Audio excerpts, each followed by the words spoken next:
Is Happy silenced? Right click. Oh, misses the right click. Looking for surrounding and he gets it on the DK. There's no TP for him anymore. Got it. That's locked in. Oh my god. Could build some Oh farm. This is not a fight that Kiwikaki can win here in the upper right. Can he win it somewhere else? Oh, But this is enough moon. Does he have enough damage? Did he miscalculate this? No way! Are you serious? Town on deck. Right click, Happy. How can you save this DK? You have no resources for a potion. Trying to nuke. Doesn't work. Step out. Funny composition, not the right one by Johnny Cage. Stormbolt. Where all the priests go? Perfect shockwave. You don't have much time. Shockwave. Here we go. One more right click. Lin. Guagua. Oh!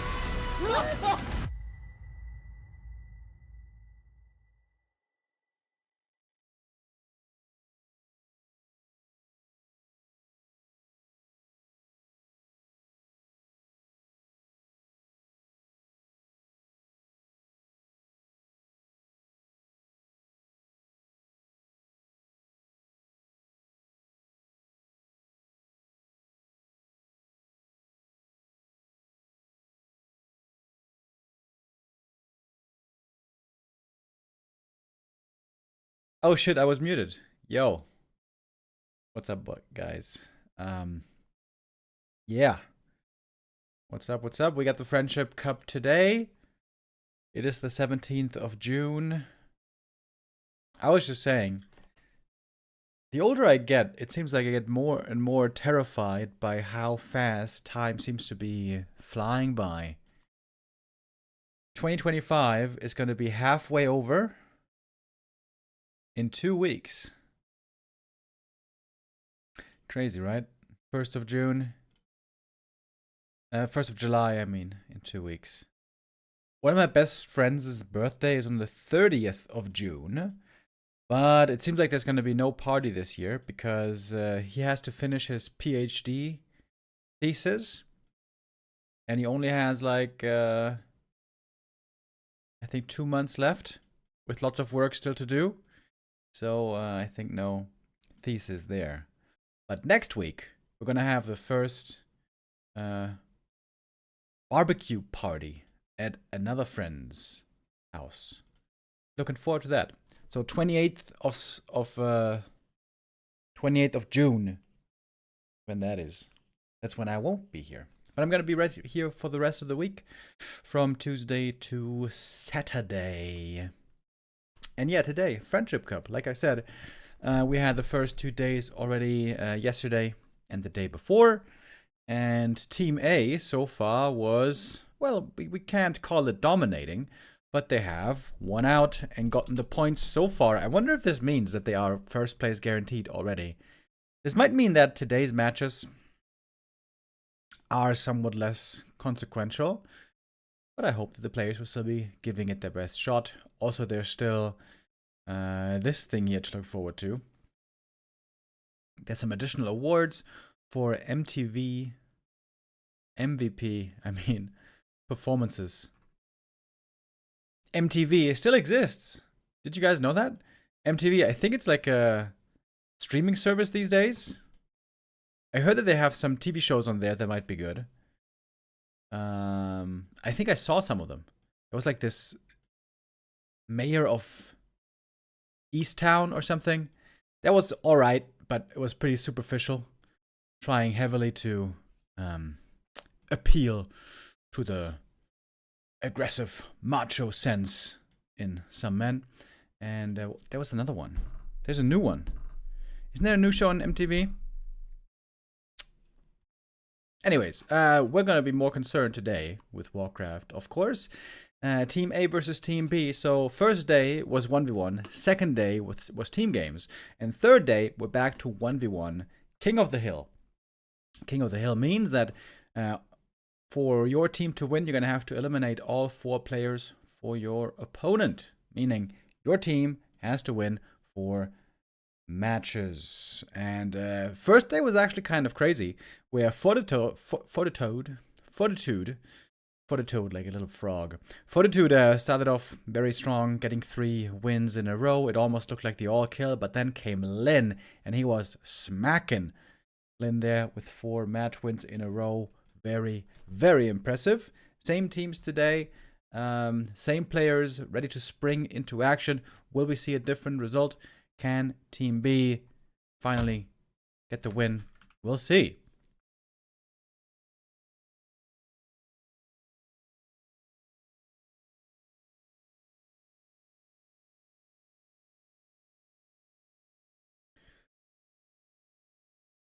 Huh?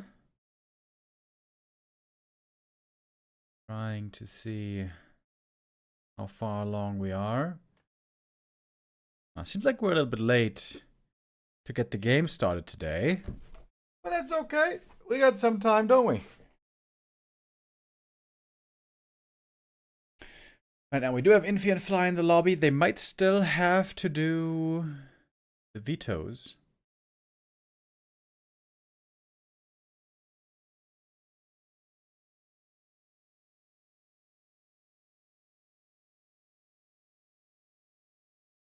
Yesterday also, you guys may have seen, there was a Don't Force Me Cup going on.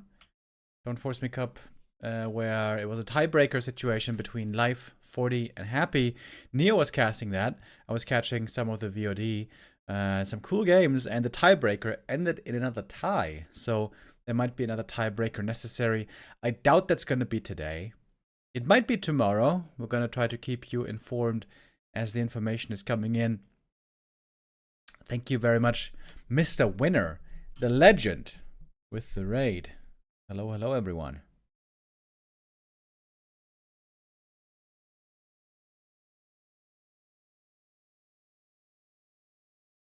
Once your friend finishes his PhD, you can celebrate his birthday and PhD together. Yeah, I hope so. That guy has to get a move on, though. He's got some personal issues going on at the same time, which you don't have to ask. Obviously, I cannot share and will not share. But yeah, that's... his personal life is a little complicated right now. That's why that's made even harder. Yeah, sometimes life hits you with a 1-2 combo. Bada boom, bada bang. And then things are a little rough. But I'm sure he's going to get through it.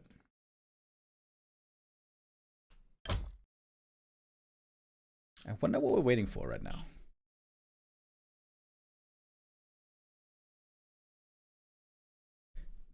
I think, yeah, I'm pretty sure they're still doing the vetoes. Looks like Infi was a little bit slow to get things started here.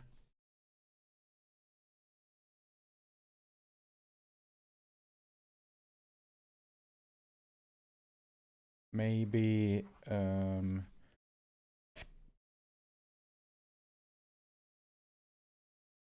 maybe just woke up. Infi, known to be quite the late night gamer. I remember a couple of months ago, I would meet Infi regularly in Direct Strike games, and it would be like in the middle of the day, around noon, Germany time. Wait, does that make sense? No, that doesn't make sense. No. When was I meeting him? I have to dial back the clock. Oh, it was like midnight Germany time, and so that means it was like 6 a.m. China time. So, Infi, a late night gamer, quite often. I normally much more prefer to be a morning person. I guess I don't choose to be a morning person. I am a morning person. I prefer to get up early, and when my sleep schedule is nicely set and I'm nicely disciplined, it all works out well. At the moment, not so much. I've been having rather disrupted sleep patterns lately. Last night was a nightmare, dude. It was not literally nightmare, but you know what I mean. Didn't have nightmares, but I just I fell asleep, and then I kept waking up every 60 minutes or so, maybe even with a shorter frequency than that. Yeah, I was up a lot last night, and then I slept in kind of late. I still feel kind of sluggish. Yeah. It comes in waves, man. Bada boom, bada bang. That's a quote from Bas Rutten. That's the kickboxer guy from... I heard of that guy before. Really? Is that from him? I've heard many people say that before.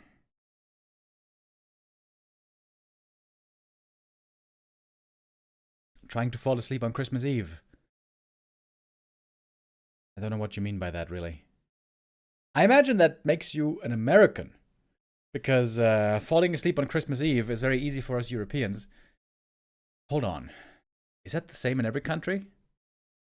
Like, also in Europe, there's different traditions with Christmas. But anyways, in Germany, certainly, the time to give presents, which in German is the Bescherung, is on Christmas Eve. So normally, you have dinner first, and you're drinking already. And then you get after dinner, you give the presents. Wait, is it before or after dinner? I think it's after dinner normally. And then you keep drinking, and you're very full. You're quite drunk, depending on what your family is like. And you got your presents already, so then you fall asleep very easily. Of course, the drinking part only comes later, hopefully. But yeah, as an American, I have heard that for you guys, it's Christmas gift on Christmas morning. Is it the same in every European country, though? I'm not sure. Dude, I only learned a couple of years ago that there isn't a second day of Christmas as an official holiday in every country. I think in the US, for example, you don't have a second day of Christmas holiday, right? You have Christmas Eve, Christmas Day, but in Germany we have the first Christmas Day and the second Christmas Day, and both are holidays, national holidays every year. I wonder if it's the same everywhere in Europe. Maybe you guys can tell me. Do you also have a second Christmas holiday? Or it would make it a third Christmas holiday, because Christmas Eve, first Christmas Day, second Christmas Day. That is how we do it in Germany.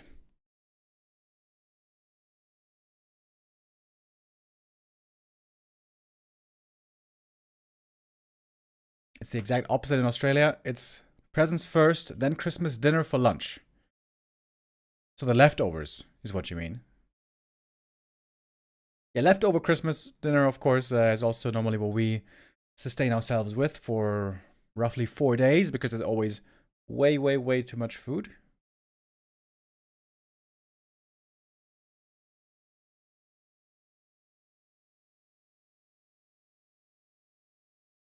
In France, only Christmas Day, the first Christmas Day, is a national holiday. Really? You poor guys. Okay, in Germany it's also not always, not for every industry, it's 3 holidays. For many industries, it's half a day off for Christmas Eve, and then 2 days off for Christmas Day. But I would say still the majority have 3 days off. Always. No, not leftovers. A proper lunch with turkey, veggies, and snacks. Bro, I love turkey. The poultry. A couple days ago, my girlfriend was celebrating her birthday. We had a little barbecue in the garden. Was only a couple of members of the family there.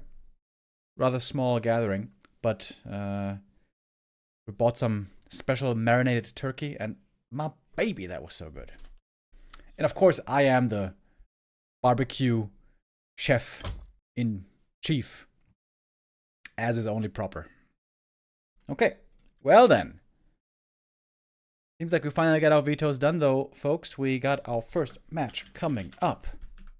First match means first gamba of the day. I wonder if in America right now, Lado is waking up and hearing like, wait, what? Gamba? I have to start the stream. Fly didn't have a very successful time yesterday. 2 days ago. Falling to Lin as everyone was falling to Lin.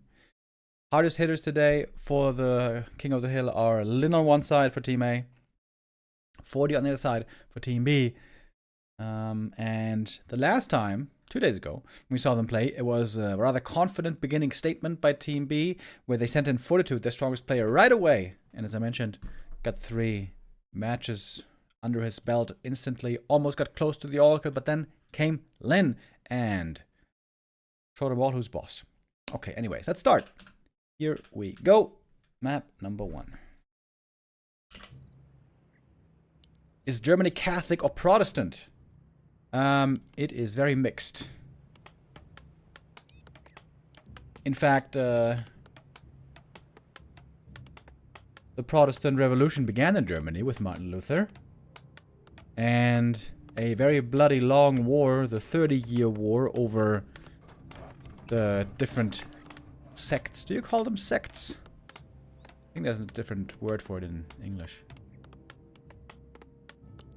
The two different versions of Christianity. The 30-year war was long and bloody. Some parts of the land losing 50% of its inhabitants, which is crazy. Nowadays, though, we all get along, and nowadays nobody goes to church anymore, so it all didn't matter in the end.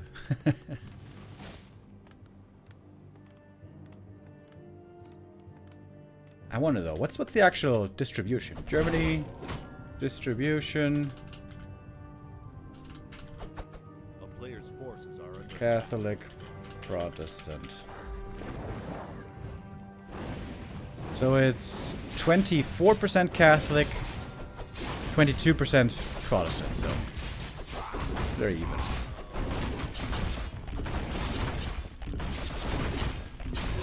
I was baptized Catholic, by the way.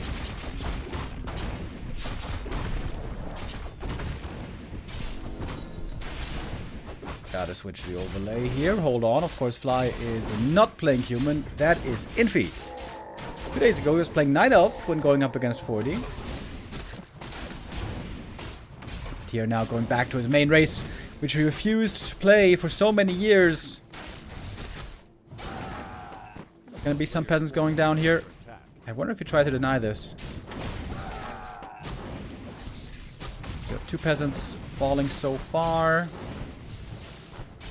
Wait, I may have missed one. And I think he got a Watch Elemental as well. I think it's 2 peasants killed and a Watch Elemental. A little bit of experience on the Foss here. What's Infi's plan then? Is he gonna expand? Does not look like it. 3 farms only, no more peasants. This is gonna be a tech while we have Orc Tech already started.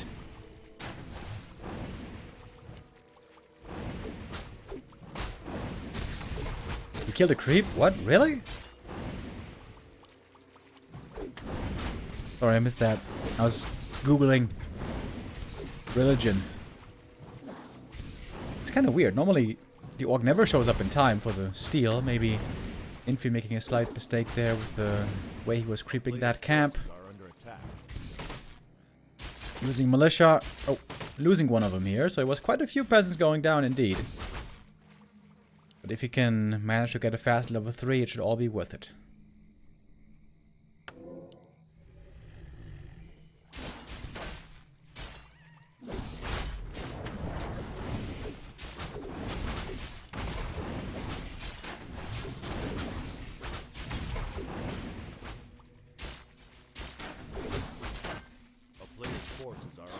Archmage, he needs... I wonder if this green camp here is enough for level 3. Level 3 AM with Sobi is definitely big time scary. So I would say Fly really, really needs a lodge this game. Ideally make it back here where it doesn't get cancelled. Hopefully. Oh, that's it. Ah, didn't get it. Very close. Almost a really sick play there with the headhunters. And is it enough?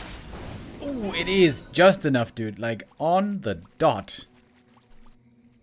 That creep steal almost preventing the level up. And now we have a 2-level lead on the Archmage with the Sobi. Alright, let's rock and roll. Are we gonna see reinforced defenses, or is that not necessary, I wonder? Defend upgrade is also finished, but we don't have many footies even. 3 footies are hurt in the main base, so Fly did this really well, actually. He hurt the footies ahead of the tech, and the Archmage push is only really scary when there's a bunch of footies also in the mix. Headhunter, micro here a little bit. Sloppy, I almost said. But actually, nicely saved. I take it back. AM was also hurt, so Fly may have not been successfully able to cancel the level 3.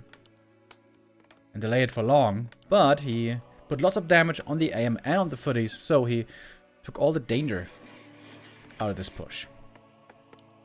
We got the Lodge, we got the Bestiary, we got the TC. This is all not too surprising. Spike Barricades is also always nice to see.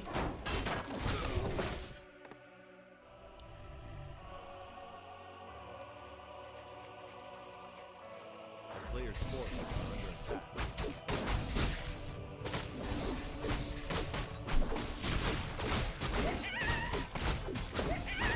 So far so good for Fly, I would say.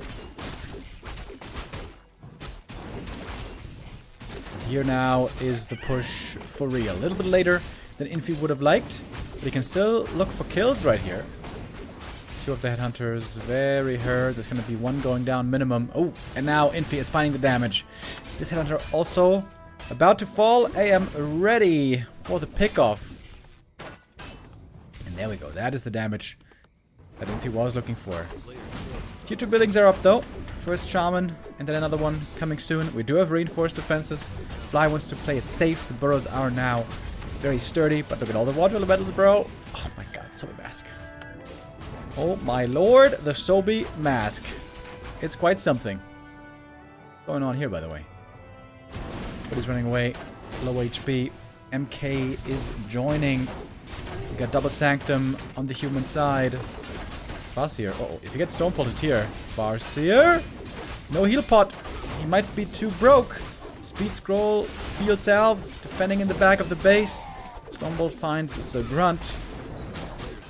And again, more Watch Elementals. This AM has so much mana. Holy hell. Heal pot before the Stormbolt. That was well done. But it's a lot of gold that Fly has to spend. And a lot of losses that he's suffering here. However, still at 40 supply, so numbers-wise, not looking too bad. Here is the next Watch Elemental. Would be great if we had a Watch Elemental count right here. What is the number on this Watch Elemental?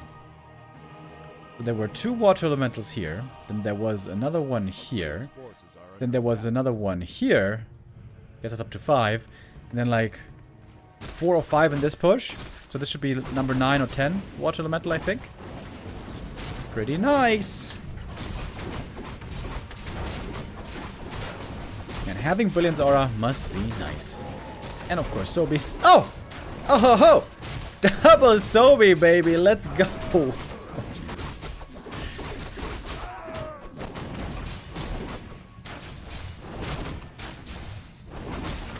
well then, I thirst for magic. Fly trying with the tier 2 expansion. This also is quite standard in this matchup. Does the Sobi Mask stack? Yes, it does. To be honest though, I can't tell you if it's additive or multiplicative. I don't know the answer to that, but yes, they do stack. TC level 3. He's got good items as well, by the way. Not much in terms of mana, but good sustain. Very tanky. Hard to bring down, especially with that heal pot. Double level 3 as the expo is coming. Big map like this, not easy for the human to find the time to cancel the expo. And snare maybe. Against the Forti. Oh, not quite fast enough. MK, of course, needs level 3. Oh my god, he got a big mana potion as well. MK has sick potential here with Clap and Stormbolt, but he needs to make sure not to die. So, one Invo potion is a must. Minimum.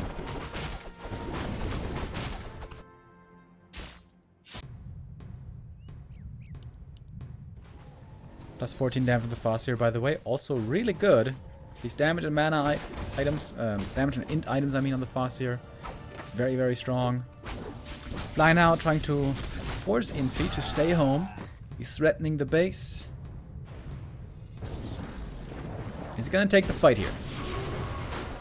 Devour, Speed Scroll, and then TP might be the best. Photo Beast does go down, actually.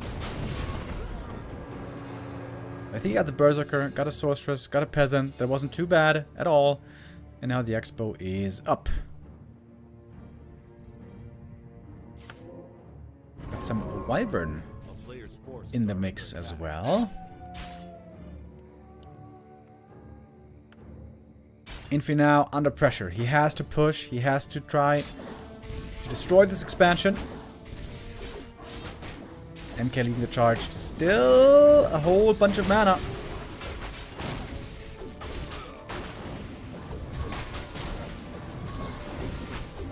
And here's the slow. There's not so much damage on the human side, though. Chain Lightning forcing back the casters for the time being. I like the Wyvern here quite a bit, as long as you take out the... excuse me. Water Elementals. Purge numbers, though, are dwindling. We don't have many Shaman left at all. Oh, double level 4, though. That's very strong.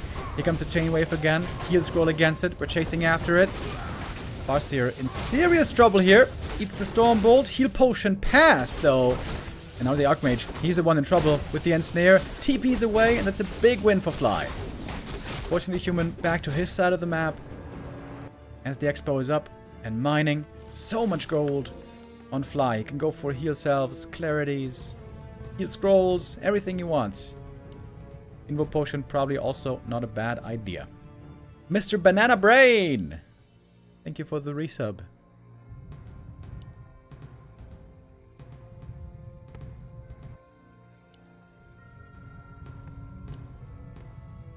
A player's forces are under Wolf attack. Scout sees the human approaching again.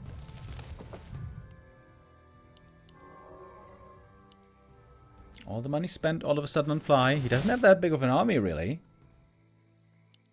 Pretty much dead even in supply. MK full mana again. Oh man, these super masks. Not much purge left, by the way.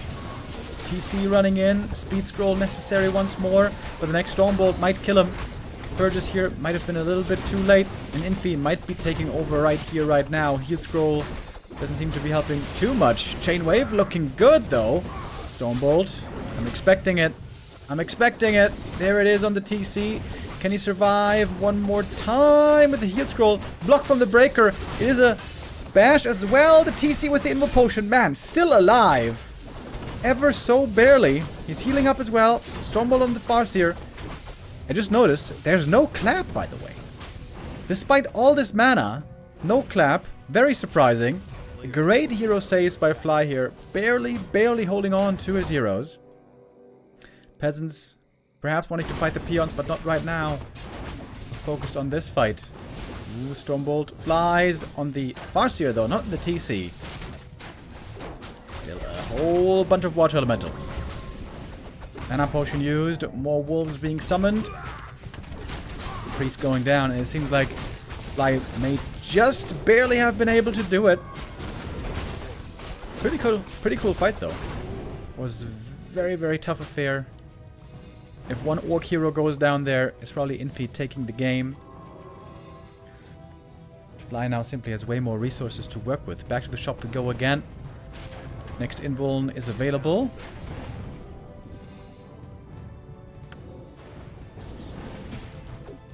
Don't forget this Kodo. Give him back a breaker as well. Shaman numbers again seem low. The Kodo even survives. The damage is just 0 on Infi. If we discount the Mountain King, there's just no damage coming out from the human army here. Chain Wave. Really good damage. By the way, these two rings have been insanely good for the TC. Without these rings, he would have been giga dead a bunch of times. Archmage to fall next. Got the invuln though, just in time. TC again surviving thanks to the rings. All orc players, let that be a lesson to you. Never sell Ring of Protection if you're playing TC, please. I think that's the message that most orcs have gotten by now. I can still think back to WGL games. When Hawk was playing there, and he had Alchemist second.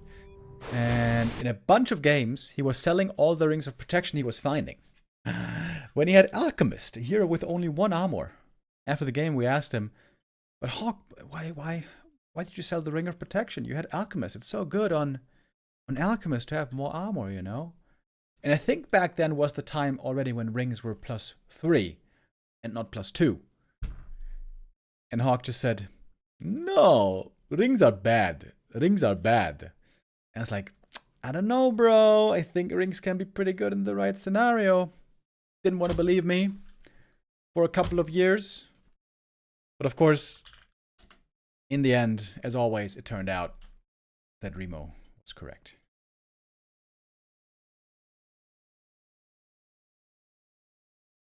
Good play here by Fly. I would say we're struggling a little bit towards the end of the early game, keeping his headhunters alive. But he avoided the worst by damaging the human early, delaying that level 3 Archmage push. Still lost some headhunters, but got some return kills. That was pretty good showing. I didn't expect too much from Fly coming into this tournament. Of course, in all honesty, we all know that looking at these two teams, Fly and Infi are the most likely weakest players in this competition.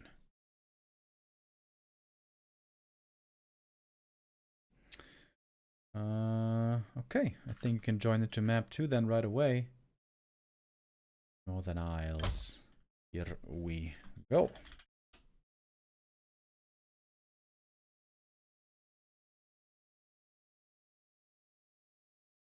Infi never plays pally rifles, right? He's like the one human who just refuses to play the pally rifle. Where Forti has looked so strong with it. Sock a lot less strong, to be honest. Also Starbuck. Shouldn't forget about Starbuck. He's amazing with pally rifles also, but Infi doesn't seem to like it at all. Yeah, no, this is just a normal build, right?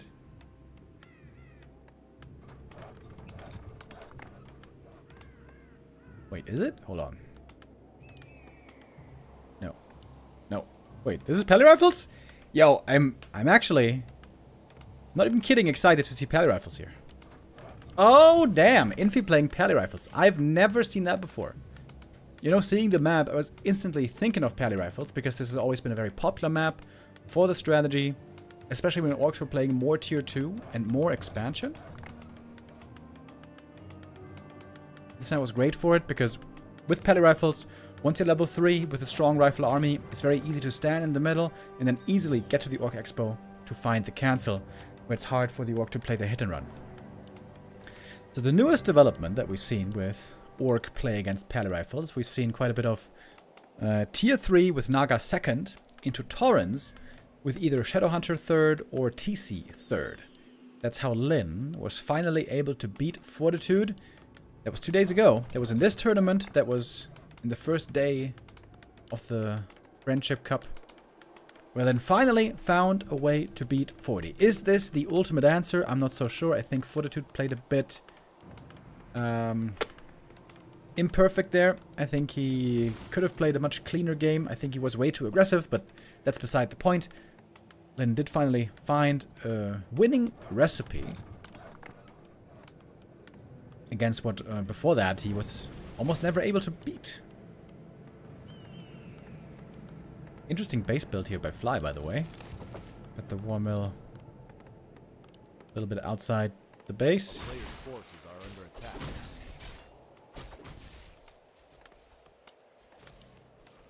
Very early Arcane Tower. This means that Infi's tier 2 is going to be really late. With pally rifles, your tier 2 is always kind of late, but when you go for a tower early, that makes it very late. But it's going to help him a lot in dealing with the wolf harass, of course.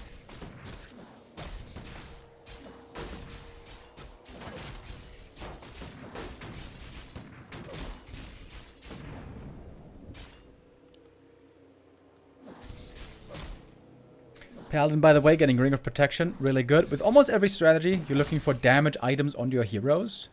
This strategy is an exception. You have plenty of damage from the rifles, and your heroes just aren't damage dealers. What you want is tankiness. So, rings, HP items, circlets, all those are great, and those are what you want. So what Lin's been doing in his games was go 7 Headhunters with 1 attack upgrade, and then go tier 3 with a Naga, and then go for Torrents.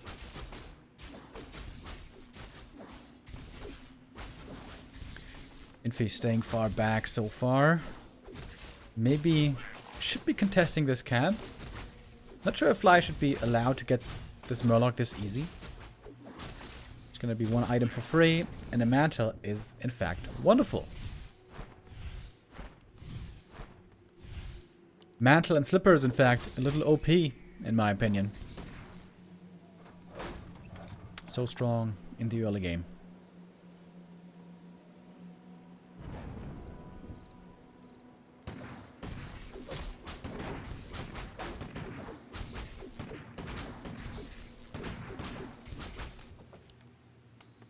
So let's compare the tech timing here. A good lead for the Orc. That's at least a minute. Maybe even more.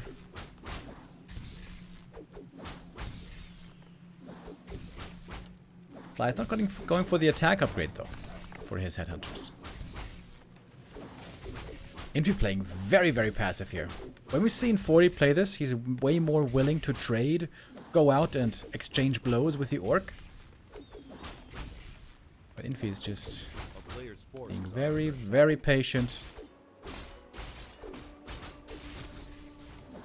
This is a cool play by Fly, by the way. Scouting and putting in a bit of pressure here with some units, and then creeping with the rest. Trying to get the next camp, trying to get level 2. But he might not quite be allowed to get that one. Ensnare. I don't think he can get the kill though. With the Pally here to Holy Light. Not gonna happen. So we have the 7 Headhunters.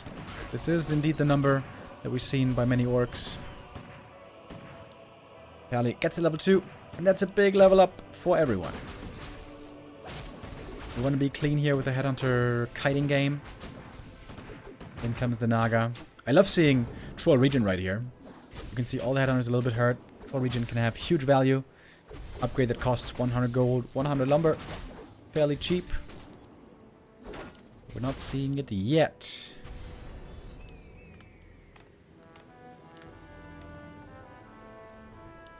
Naga gives a lot of control early on tier 2, so this should be map control going to Fly at least until the Blood Mage is out. And indeed, that's going to take still a while. We pointed out earlier how late the tech was. Torrent Totem for Torrents and Walkers, and we are now seeing the Troll Regen. I like that. And you see the shop comes very delayed, so the priority for Fly here was a lot of Headhunters early on, and still a quick tech. And no shop items for a long time. Long rifles still not finished.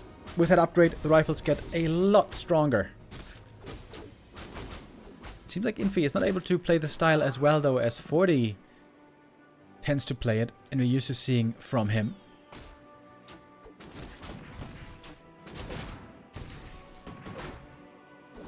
At least long rifles is finally done. The Blood Mage about to join.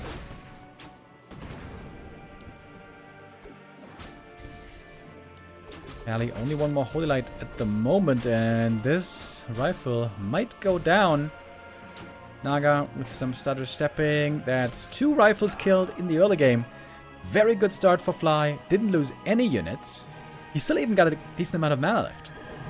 I think this is where Infi made a mistake. I think him standing behind the barracks and not trading, I think that's a mistake. I think once you have 3 rifles, maybe even before that, you should start trading with the Orc.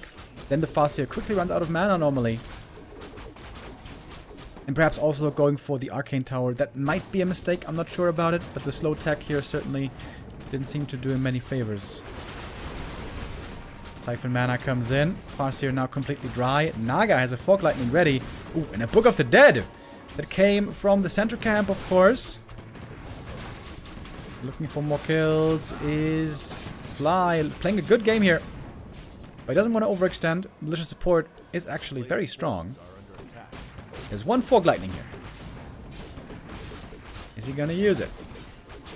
Never mind, he doesn't have the mana anymore. It's level 3 now for the Pally. Big level up to get that Holy Light on 2. But I think Fly still has 7 Headhunters, right? Yep, so he didn't lose a single Headhunter. quite nicely done. Reaches tier 3. Lots of gold on him as well. He needs to be careful here not to give away his lead now, though. He's bruised. He has to wait for his tier 3 upgrades to come in. Right now, he is the weaker player. He has to respect the situation. Is the Torrent stuck here? That would be very sad. Looks like one headhunter is about to go down unless the Naga slows it. Maybe. Ooh, Zeppelin time. Walker showing up. Lin was going for some really cute plays. He went for backpack to try to steal items with the ethereal Walker. Because that one can't be attacked. No magic damage in this human army. Okay, Torn was not stuck, by the way. Another Torn and Pulverize. Oh, he can block the entrance. Oh, the Walker is blocking the entrance. Oh my god. Oh my god. Next level plays. Yo, Fly showing up really strong. What do you do now? Here's the unload. A little bit of arcane tower damage. Should not be worrying the orc too much here. Now, of course, you can micro with a Zeppelin. Load up the herd units. That's exactly what he's doing. Unload behind the gold mine. And now Pally has to TP into the base. Is he gonna counter TP? Oh, no! He didn't do it in time! Oh, he lost the Naga! Oh, there was no space to unload! Naga died from the Zeppelin crash. Oh, poor Fly. He played this game so well for so long. And then too slow. Once he saw the TP, he should have either loaded everything up and tried to fly away. That would have been the best thing. Or just TP out right away. But doing it like that hurts him bad. Hurts him real bad.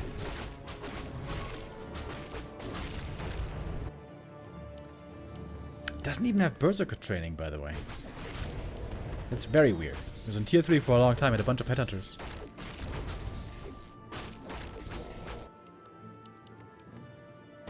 Going heavy into Torrents here.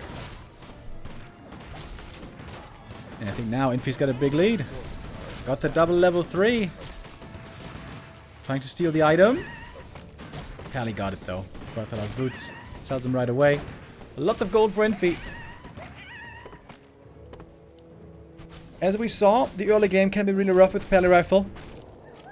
But once you get to 50 supply with a couple of good levels, it's a very strong strat. Oh man, Fly was thrown back so far. Very painful.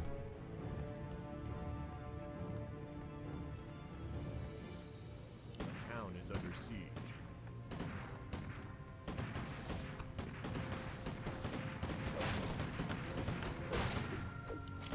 Dude, this Ethereal Walker though, this has been showing some sick potential. Really fun. We don't have Ancestral Spirit yet, by the way. Torrents cannot be rezzed yet. No Master Training so far.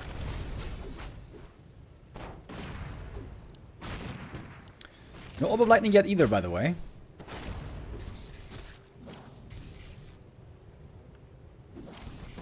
Naga is finally back. Took her forever. She's bringing the Orb of Lightning. Gonna pass that to the Farseer, at least she should. Oh, first Torrent seems to be going down right here. Oh, and 2 Torrents. Oh, Fly! Not keeping that one in the back. Can the Pulverize save Fly here? I'm not so sure. Everything dropping really low HP. Heal scrolls being used. Mana superiority now clearly on the human. As so often.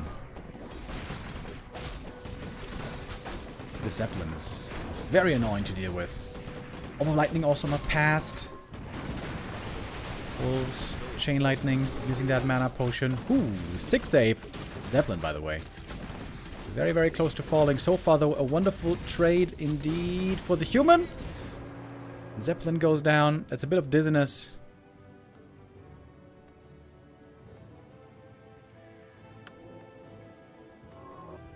I would favor Infi's position here, though. Gonna take forever to heal up these torrents. Oh, he doesn't even have a depth training. Oh, God. Oh, Lord.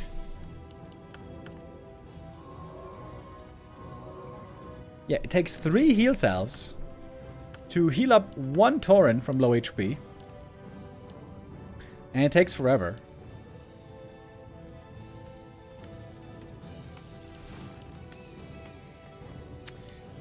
Fly, fly, fly. He was in the perfect position after the early game. But that Zeppelin crash. Oh my, oh my.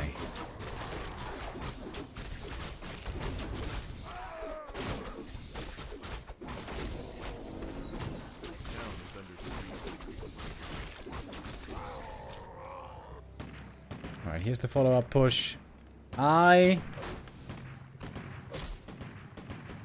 To be honest, I doubt that Fly can hold this. He's not in fighting shape. Look at the torrents.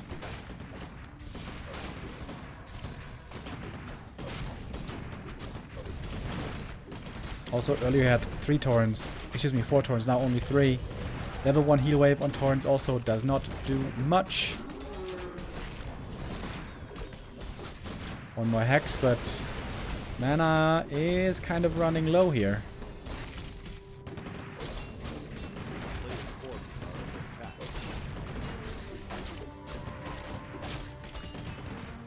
And the Siphon has finally shown its full potential. No juice left at all anymore on the Orc side. And the Torrents are all dead. And with the Torrents dead, you don't even have to kite anymore. You can just stand here and shift click to get kill after kill. A little bit of banish as well. That's nice. Blood Mage has a ton of mana. Gonna give some to the Pally. Yep. I don't think Infi is very familiar with this style, but familiar enough, apparently. Okay, we did get Master Training finally. There's 1 res on a Torn. That's a 300 gold unit back in the fight.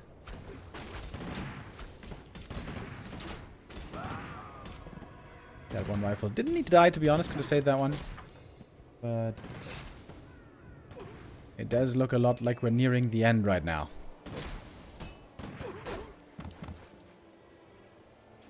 Player's forces are under attack.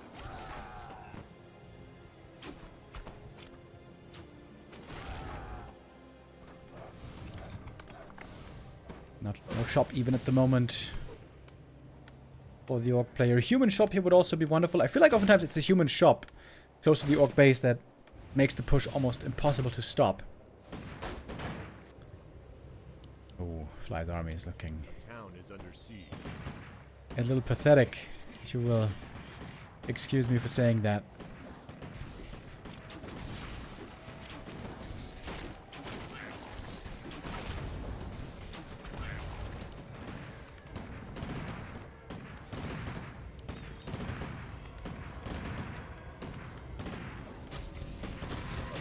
Last stand here, perhaps, for Fly. Ooh, Farseer. Took a lot of damage right away. Infi right now, standing in the middle of the torrents. He's not worried about the pulverize currently. Torrents being individually microed. He's trying to get the big pulverize damage in. But there's no procs at the moment from this guy. No pulverize. Boom! There's one. Didn't seem to do much though. He's got the pulverize upgrade. There is a res. But there's no mana for a second Ancestral Spirit. It costs 250 mana, so it's quite a lot. But a new Walker could perhaps try to res this Tauren here. Wait, Fly's not producing. Oh, Fly wasn't producing! Normally in this late game also you want to have double Tauren Totem. That's a pretty big macro mistake, and having the shop here now for Infi, especially for Clarities and Region Scrolls, is extremely good. So much value.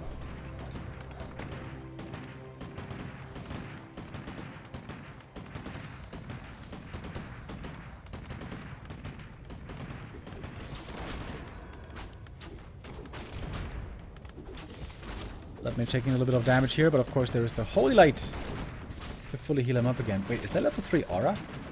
He went level 3 Aura. Oh. I gotta say, I don't think that's the right call, but okay. Not like that should make the difference here, to be honest. Human army now just so hard to bring down.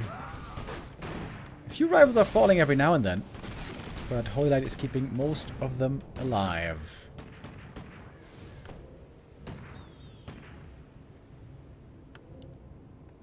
Aura 3 is the standard. No, not anymore.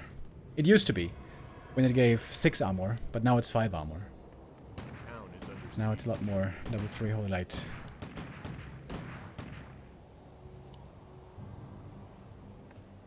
Especially when you're facing Torrens, very often late game you will be adding in a few Griffins. We see Infi is going tier 3, he might want to add Griffins at some point, or maybe just for staff. Or Firelord, of course. Firelord is a hero that could, at least theoretically, deny the corpses. Oh, there is another Ancestral Spirit, but where one Tauren is rezzed, almost another Tauren goes down. Here's the Firelord. Oh, that's a target right there. Arcane Tower standing also quite strong here for burning even more mana. Didn't get the Tauren though.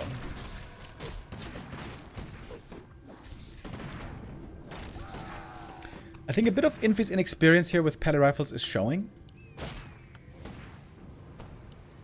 Seems like he could be playing this a little bit better even, despite his great position, don't get me wrong. This is a wonderful position, but could be even more dominant here, I think.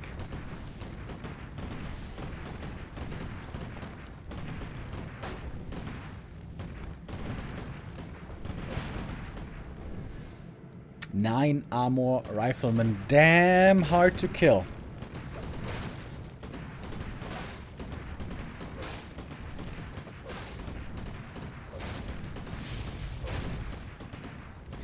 The burrows do thankfully have the upgrade, but doesn't mean that they're going to be standing very long with this many rifles.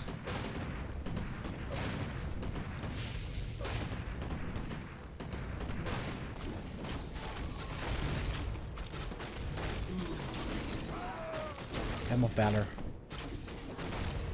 Not a good item.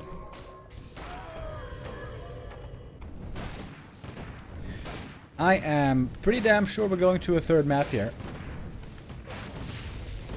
Hard to imagine a way that Fly's gonna win this game.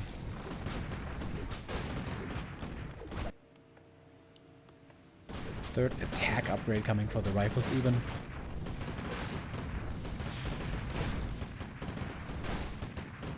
If we're honest, Fly cannot win a fight anymore.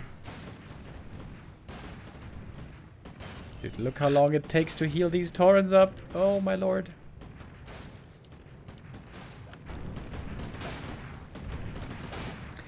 Maybe Fly should have tried to go for some base race in the mid-game after he was behind. Imagine if he gets out clean though with the Zeppelin. Once he saw the TP takes 5 seconds. As you guys may know. TP takes 5 seconds, so when he sees the TP, he could have loaded up right away in the Zeppelin, fly above the trees, and then just buy lots and lots of time without losing all those units.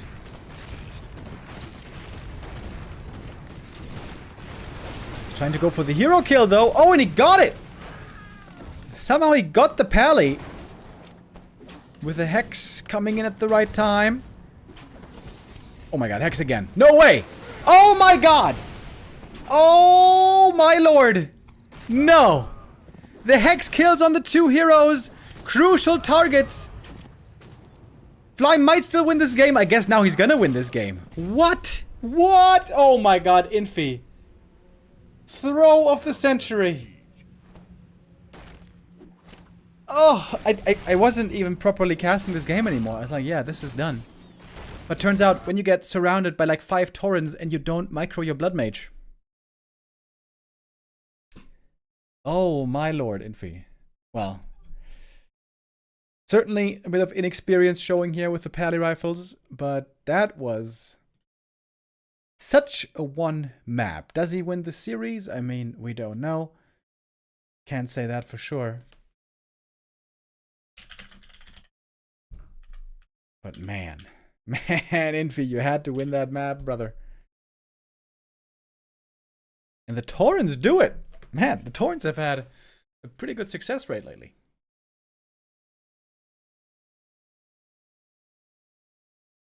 Yeah, that was a lot of pulverize, baby. Ba-boom! Okay then. Well, Fly wins his first series, surprisingly a 2-0. Must be feeling good after that comeback. Great start, and then terrible tragedy towards the mid-game with one big mistake. Far behind, but then a great comeback. Perfectly timed hexes, by the way. Absolutely perfect timing on the hex. Of course, Infi there didn't protect his heroes well enough. He could have avoided that fairly easily, just with staffs and invulns and mostly better positioning. But credit to Fly. That's not an easy position to come back from. In fact, should have been impossible. Anyways, yeah, Fly stays in it. Looking for his next matchup. And who's he going to face? Infi now out of the King of the Hill. We have Colorful, Lin, and 120 next. So Lin might be saved for the end. That's the way they did it on the first day. Where, in fact, on the first day, they lost the first 3 matches, and then Lin was the one to save the team all by himself, putting them all on the back, carrying hard. So I imagine Lin's going to be safe for later. Maybe not for the last player, but I doubt it's going to come in second. So it's between Colorful and 120. Who do you prefer to put in? I think Colorful has a decent chance against Forti. I think 120 has 0 chance against Forti. That is in fact what we saw on the first day, where 120 looked absolutely clueless against Human. 120's weakest matchup by far at the moment, in my opinion. Yeah. Gonna take a minute or two probably, because the players have to do the vetoes again. It is gonna be indeed 120. Seems like that makes sense. 120 trying to prove to the world that he can do better than on the first day. Little recap again. Oh wait, I just realized I gotta play an ad right now, don't I? Yeah. Alright, gotta play an ad right now so we don't have it playing later.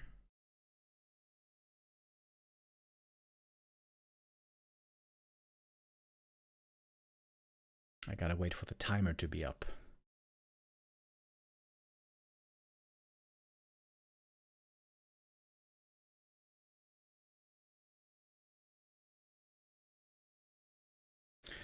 Infi should enter the Olympics for hammer throw.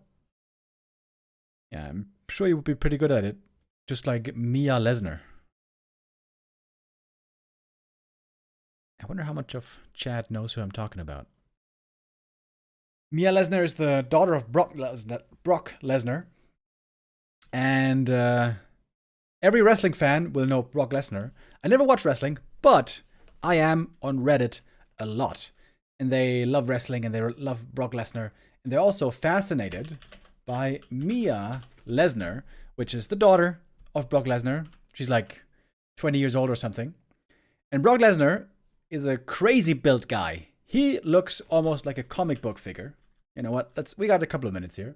Let's show it on stream. So Brock Lesnar, he was a professional wrestler. And by wrestler, I mean, what do they call that? How could I be working while Remo streams? Yo, my alkaline with the resub. Thank you. Pro wrestling. Right, that's what they call it. Pro wrestling. Look at this guy. Holy shit. Dude. What is that build, bro? I mean, you know, he's on the sauce, obviously. But still, even on the sauce, that is fucking crazy. Now, in comes daughter, Mia Lesnar. And, as I've read on the subreddit before, of Free Folk, the seed is strong. And I think she also does wrestling or something. She doesn't look that crazy here. But still, you know, beefy. Death by snoo kind of girl. Here also, Chungus. But look at that one. Holy shit. Yeah. The seed is strong. Anyways, yeah, I imagine she's also very good at hammer throwing.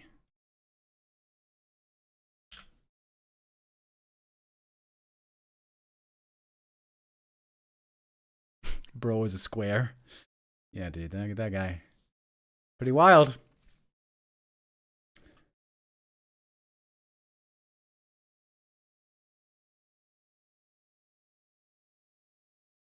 It's a horrible way to go, death by snoo snoo. Ah, no, you're saying it's an honorable way to go. Ah, death by snoo snoo.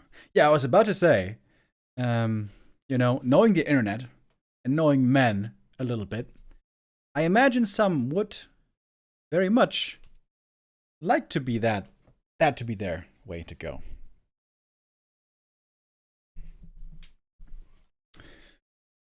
I think you guys know what I'm talking about. This is normal matches, no random heroes. And no, the ATR tournament finished last week. L Cup. Wait, no, M Cup. All these different letters. It's hard to keep track. M Cup finished last week on Tuesday. That was exactly 1 week ago. Where Happy took first place. I'm sure another M Cup will come around. We'll see when. Tomorrow, by the way, the playoffs for B Cup begin. It's also a normal rule set tournament.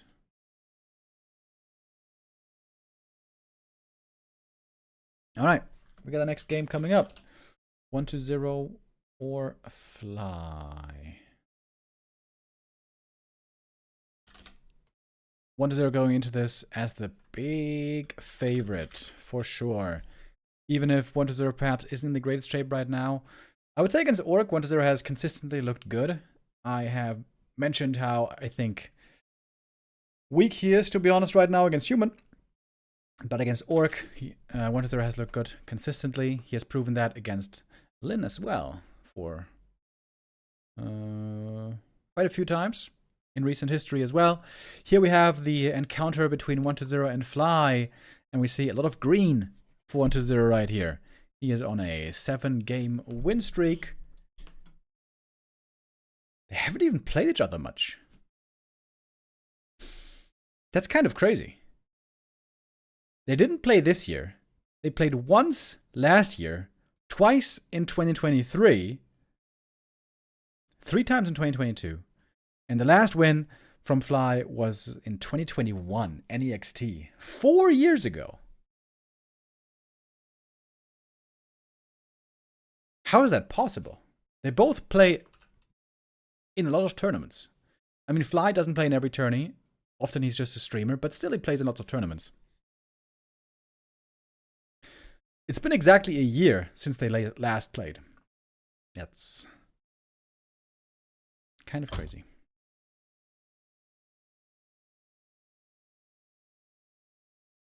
Okay, we got the Gamba up. We got the game starting. Map number 1, where the hammer falls. Fitting to our discussion.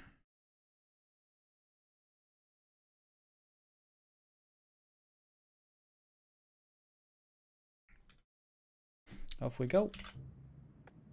For map number 2.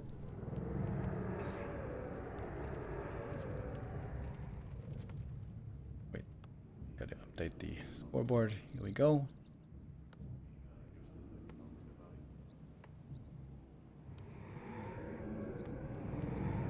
So we got 1-0 up here in the top left. Opening with the ghoul build. Wait, is this a ghoul build? Yeah. 1-0 will mix in a Ted Fiend build every now and then, where you only make 3 ghouls total and then go into Fiends. I have criticized this many times before. I think that build is just way too slow.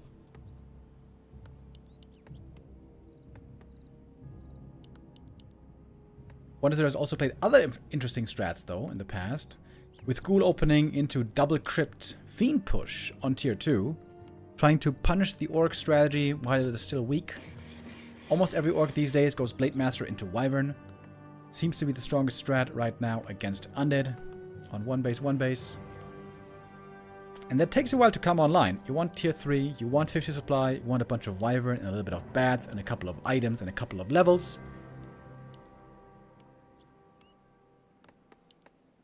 There are ways to exploit that.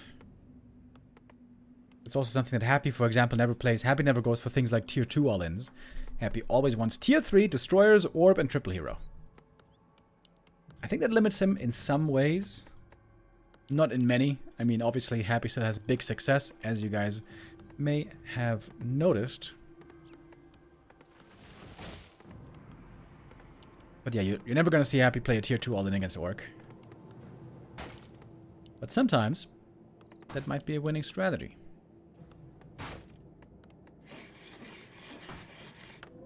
Especially these days, with the Wand of Negation. I still feel like that's something that especially Happy doesn't use enough in the right scenario.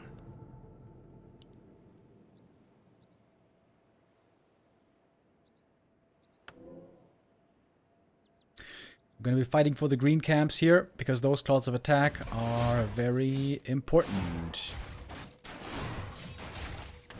I think that's a good start for Fly. He can put on a lot of damage here. He's got the heal salves.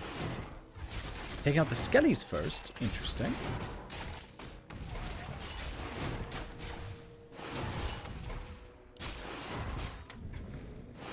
Blade Master took quite a bit of damage here. Forces are under Heal salve necessary.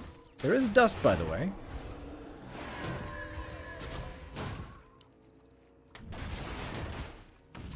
Blade is going to go for the last hit here. Is he going to try? If he does, perhaps it's going to kill him. No, goes for the ghoul instead. Wee. The big turtle's still there. This looks like a great start so far for Fly. Gets the healing cancelled. Item to the DK, but Fly forced a lot of mana out of the DK, killed a ghoul, and Death Knight isn't even level 2. To be honest, I think this creep route, this opening creep route by 1-0 is not very good. I think you expose yourself to way too much damage here, as was seen.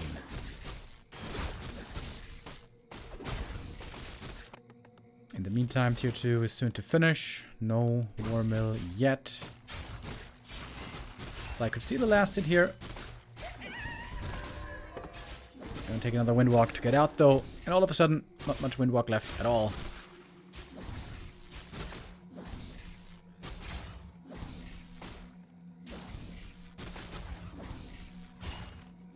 No. Is he gonna dare? Oh, he's gonna die. Classic Fly. Oh, how does it happen every time?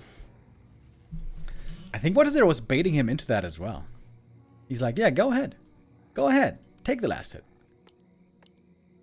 Oh, it's going to delay the Shadowhunter also for a long time. This means the DK can creep this camp absolutely for free.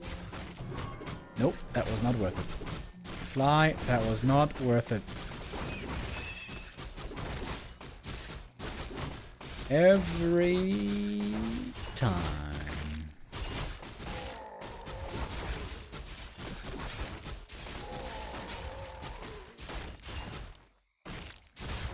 And all of a sudden, DK almost 3. Dude, the initial creep, the initial position was so good for Fly. Ah, and then he just gives it all away. Badge.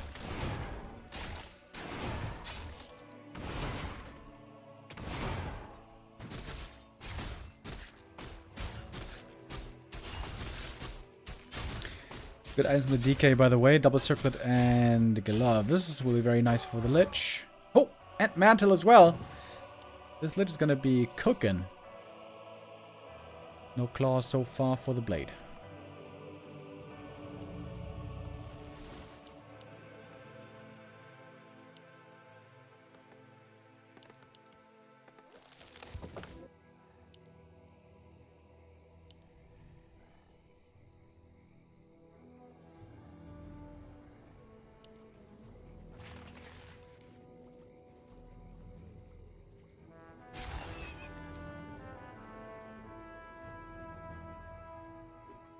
Player's forces are under attack.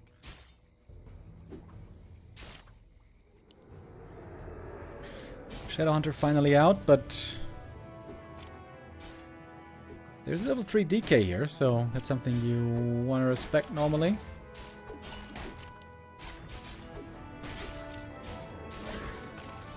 Coil, a bit of a waste, but whatever. One ghoul goes down, not the end of the world. For 1-0, he's going Fiends. I feel like whenever you go Fiends, you should also buy one of Negation.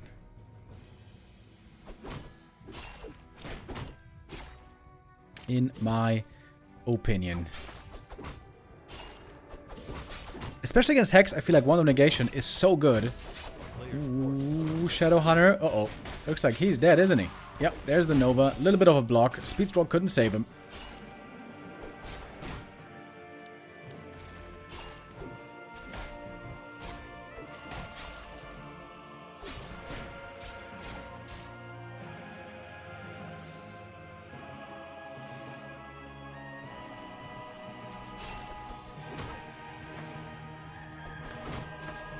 Hello, Mr. Sol 8man. Thank you for the raid.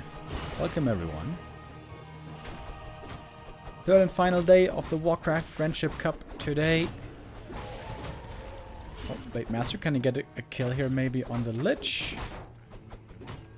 Doesn't have that much damage, to be honest, so rather unlikely. No Hex at the moment in the equation, so not much to fear for 1-0. And the first Fiend survives, didn't get killed with a Hex. Getting a TC third. Very good against Fiends.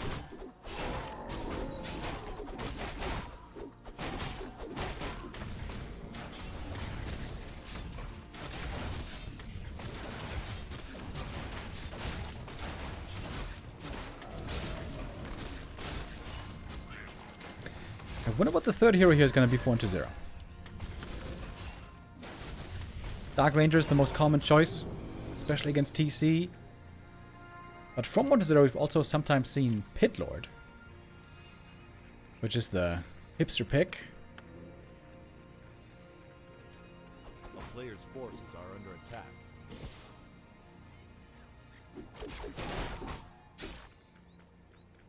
Oh, there he is! Brutilus. Looking for the push. Howl of Terror to reduce the damage on the Orc side. This is intended to win the game right now, or at least do serious damage.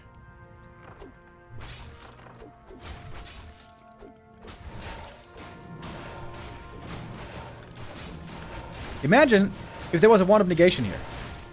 This Hex is going to come on this Fiend, guaranteed. Wait for it. Okay, maybe I lied. There's no Hexes yet. Where's the Hex? First Wyvern goes down. Howl of Terror doing a good job so far. Here we go. Now go to the Fiends, but Fly seems to be a little bit late with his targeting. Web's coming in again. The Fiends took no damage. Didn't even need a Wand of Negation, surprisingly. Targeting here by Fly, pretty questionable. Taking out the ghouls, didn't really do anything. It's about the Fiends and the heroes in the end. 1-0 are going to win this fight seemingly with ease. He's got the statues still, he's got the Fiends still, and of course the heroes. And the Shadowhunter is almost dead.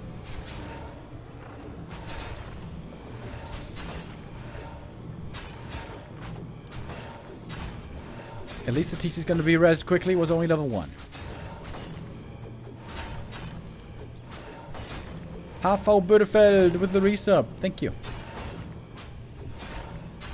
Oh, he had 2 involves on the blade, by the way. No invul on the TC. That also was not quite optimal. Shadowhunter with the Coil Nova will fall. Proto Beast maybe gets a Devour here. No, also that isn't working. Man. It was a great start of this game for Fly. The first creep camp at least. But since then everything seemed to be going down the dumpster. The triple D. So 1-0 takes map number 1. That is, of course, not that much of a surprise. 1-0 is considered the clear favorite here. and looking to tie up points for his team.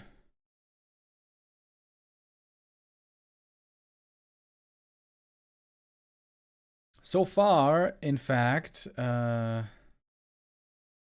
Team B has not won a single day.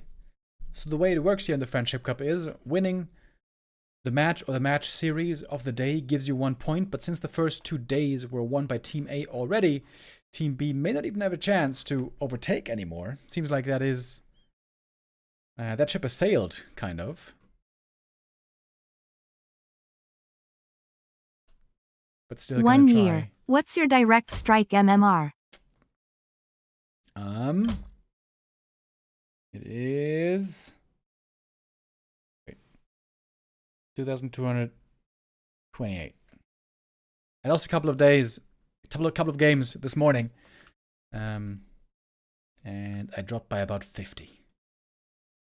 But that's how it goes with the MMR, you know? You win some, you lose some.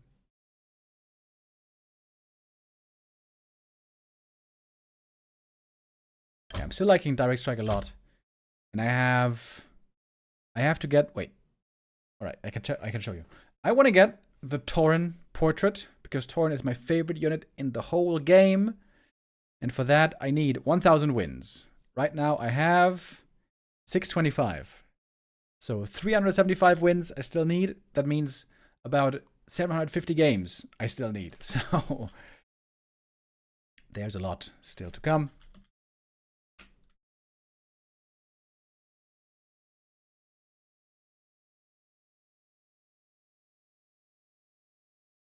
And we get map number 2. Tide Hunters. Let's go.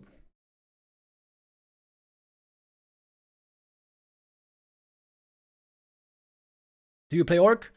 I play Orc on Direct Strike. But that really doesn't make a difference. But you can select a race. Normally I play Undead.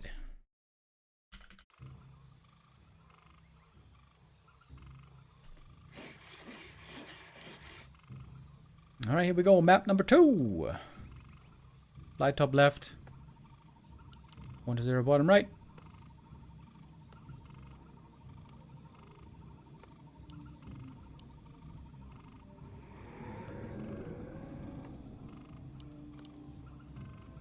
Now, if 1-0 wants to be cheeky with it, you could even try to fast expand, but I feel like fast expo is just straight up bad. Bad against Orc.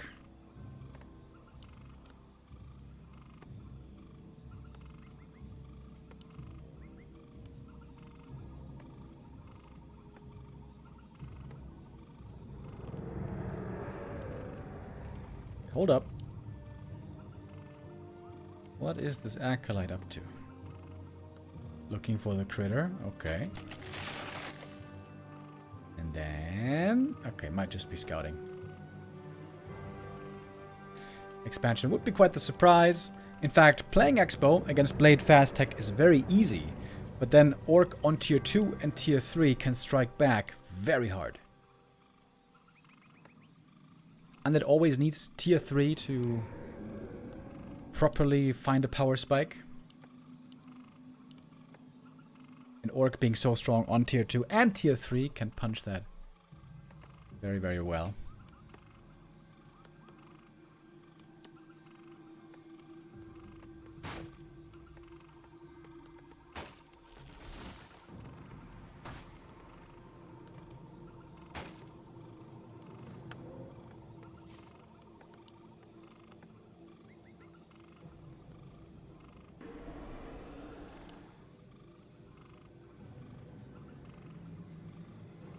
Alright, the first 4 minutes of the last map went really well. Maybe Fly can try to repeat that again. But we see this time 1-0 has an easier time creeping. Gonna pick up the first item without any trouble. But the Blade can also snipe some items here in the middle pretty easy. Haven't seen an Acolyte lasted in forever, by the way. Seems like players are just simply not allowing that anymore. And That's a great item right there. Slippers. For the blade.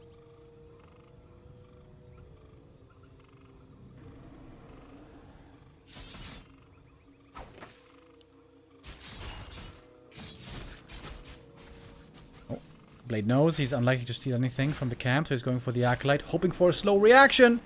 Oh, 1-0. Does it react slow? Oh, that cancels the tech. Oh, 1-0. Never was known as being a very fast player.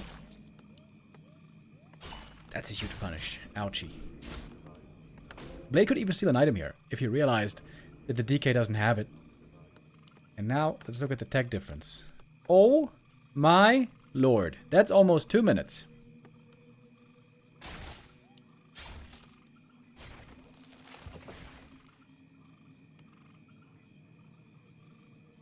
Well, 1-0, that's not the way he was hoping this would begin.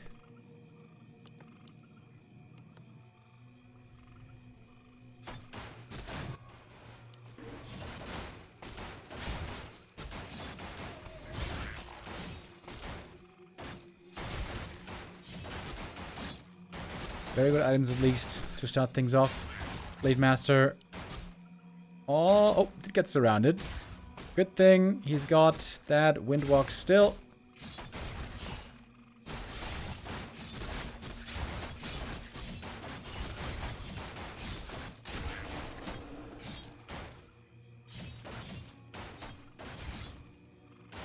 Wait.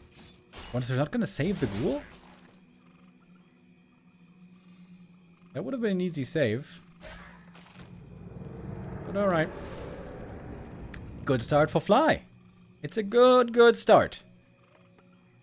Hopefully, this time, he won't be losing the hero again. Oh, wait. Wait! He's going Headhunters.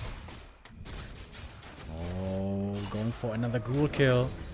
And you know, when playing against Wyvern, ghouls don't really matter, but against Headhunters, they certainly do.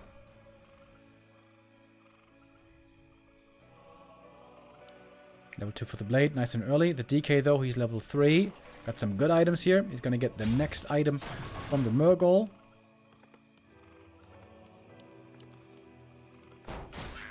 Headhunter play, rarely seen these days. Normally it's all about the Wyvern. But Fly mixing in the Spearman.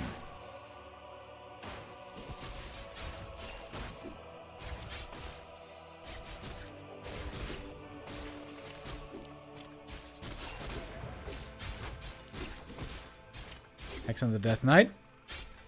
Can he kill him? Speed scroll. Trying to get the kill here on the DK. And I think he's got him. There's one more Hex as well. Perfect start for Fly. He's got another Hex in a couple seconds. And boom. That is absolutely devastating. 1-0 with some big mistakes this game.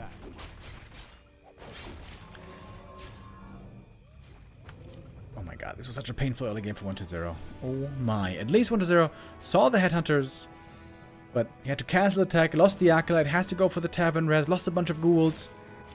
1-0 is extremely far behind now.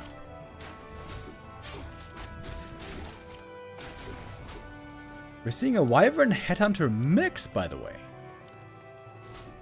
Oh.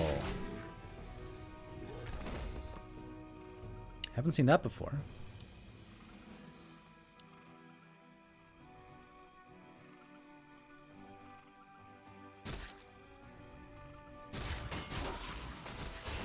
Fly's coming back for more, but he doesn't have the mana for a Hex right at this moment. Another ghoul kill. Oh my. I think we're going to a third map, but after the first series, I should not be too eager to call the game over anymore.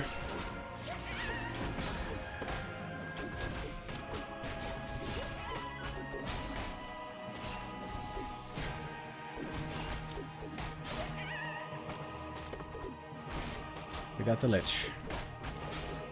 You gotta be careful here not to give away your lead.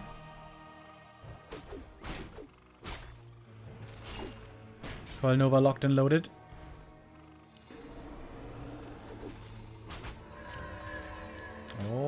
hit him with the dust? Yes, he did. Lich now also very hurt. Looks like the Nova's, the coil is going to be necessary for the Lich, but no. Gets the creep. Ring of Regen, quite nice right now. Not so good later on.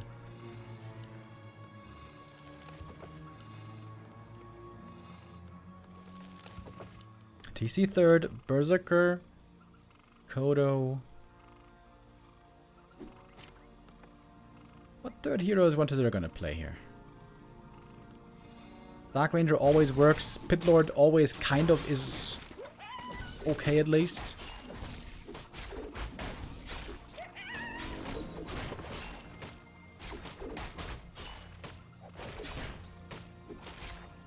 Players' forces are under attack.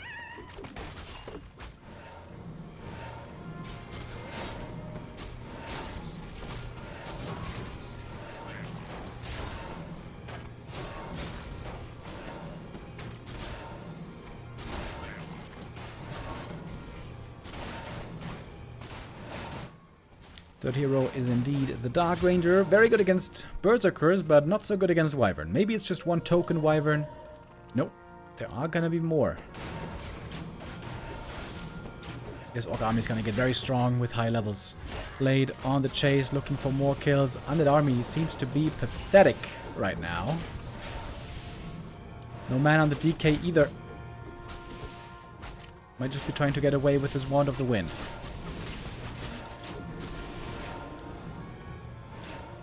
Oh, TC, however, almost falling. Does survive. Mana is the issue right now for 1-0, clearly. How is 1-0 going to deal with the Wyvern, though? That's what I'm wondering. Right now, he doesn't have a clear answer. A player's forces are under attack. The thing is, ghouls are good against Berserkers, but bad against Wyvern. And for Fiends, it's the opposite. Fiends are good against Wyvern, but bad against Berserkers. Same for Gargs. This is a really smart army mix by Fly. And I think there's no real good counter for Undead. Not that I can see right now, anyways. A Ghoul Fiend mix, I think, would be the best. 2 Fiends, rest Ghouls.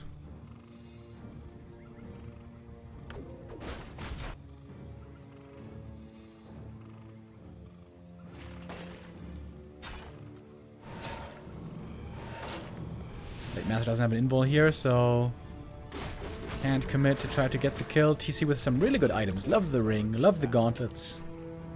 Love the Sobi on the shadow as well. That's an insanely good item, in fact. Level 3 finally on the Dark Ranger. Got a big heal potion, got a big invul potion. But org levels are clearly superior. That only makes sense after this amazing early game for Fly. Ruined Bracers, also a good find. Brazen by the orc, taking this camp away from the undead. Oh, first hit Purge on the Destroyer. That's that one down right away. Silence on the TC. Has to go for the backline with the Coil Nova. TC tries to line up the perfect stomp, waiting patiently for the silence to end. Hits the stomp, but not too many ghouls in range anymore. But the Wyvern should be doing really well here. TC, oh, that stomp hit. Almost nothing. But good enough still. Target fire 1 by 1, taking out the ghouls. Coda Beast would be a big kill to get, but there's a heal wave just in time. Fly fighting this engagement very well, if you ask me. Ooh, heal potion on the Death Knight. He was taking quite a bit of damage. The critical strike starting to kick in. It's only level 1 crit so far, but soon it's going to be level 2. The Skellies, though, are again a problem. Maybe Fly should just give up on Headhunters here and just go into Mass Wyvern, against which the Dark Ranger isn't really that good. Blade catches the statue with full mana at the back, and they take that one out. Koda goes down. Ghoul as well. TC almost getting surrounded, but gets away. Benefiting from those tank items he found earlier. And so much mana regen on the Shadow Hunter. And the Blade Master got level 4 in the meantime. Big damage increase now from the crit.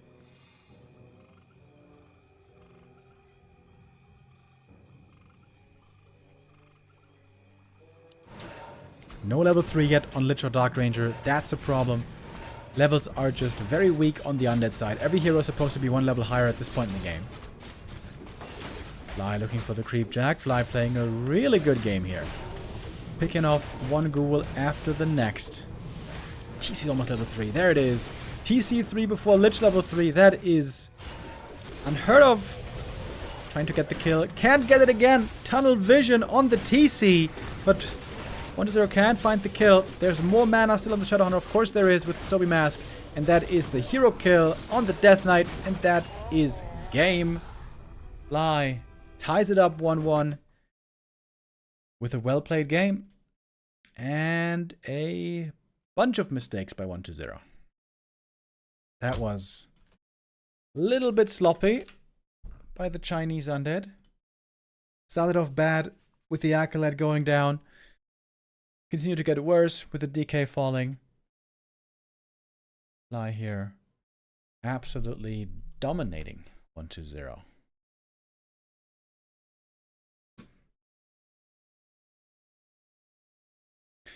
One to 0 is required to get at least one series win here.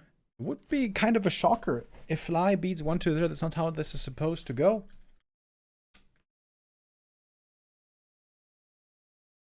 A third map decider will bring us the answer. And looks like we got that one ready to go.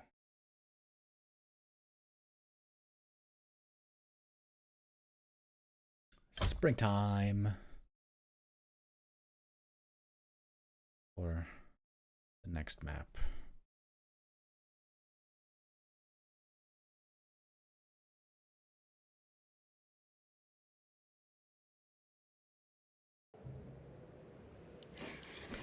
All right then. Fly. Can this be his day, or is 1-0 still going to prevail as the favorite here? The Berserker Wyvern mix was a cool idea. As I said, there's no easy answer for the undead.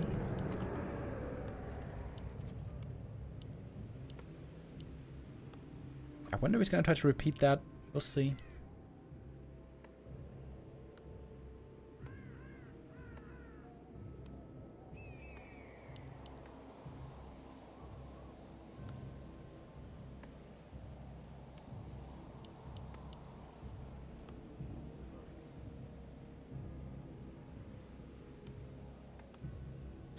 Same opening builds again. Cool build against the fast tech. Nobody's really playing fast here anymore in this matchup, and nobody ever played anything except for DK. Everything else other than DK could just get bullied too easily. You need the move speed on the Death Knight. You need the aura for everything else. Maybe I shouldn't say nobody, because Labby sometimes tries to play the Dreadlord first. And that always horribly fails, so maybe the better approach would indeed be to not do that.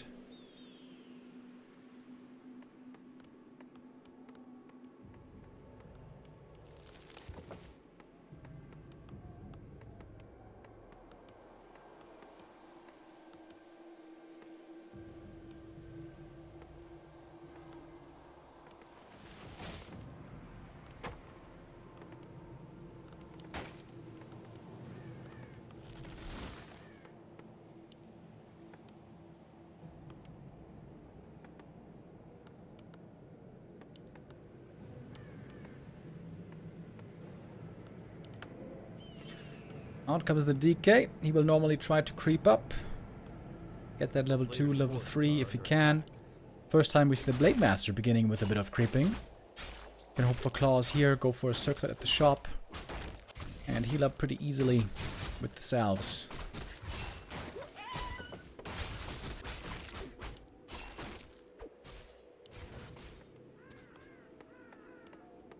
It's an early Warmill again. I wonder, does that mean barracks again? It doesn't have to. And looks like the answer is no this time. Ring for the blade is a bit unlucky. Picks up the circlet, of course, as the DK will get his level 2. Getting level 2 for free is a great start for the undead. He's like, yep, thank you. I like easy creeping. Nice Acolyte Scout here. Sees the blade in the middle. I wonder if the DK can be in time to see the last hit. No, he can't. But he's going to try to make use of this time and go for the natural. Ooh, now the question is, does Fly have the read? Does he know where 1-0 is? He has to guess. He cannot be sure. But he is guessing right. Would have been a sick play if 1-0, for example, went up here to this shop. Then this Blade Master would be wasting a lot of time right now. Maybe the creep out here by 1-0, a bit too predictable. But in the end, he's still going to get the item and the camp. Get somewhat close to 3.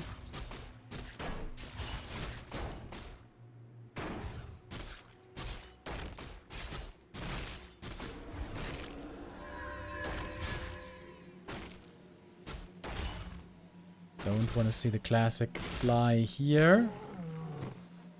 Double claws of attack. Picked up for the DK. Very nice as well. Tier 2's finished. It is going to be the Mass Wyvern this time.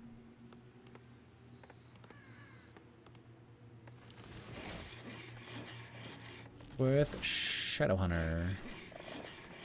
Little rabbit zoo over here. A player's forces are under attack.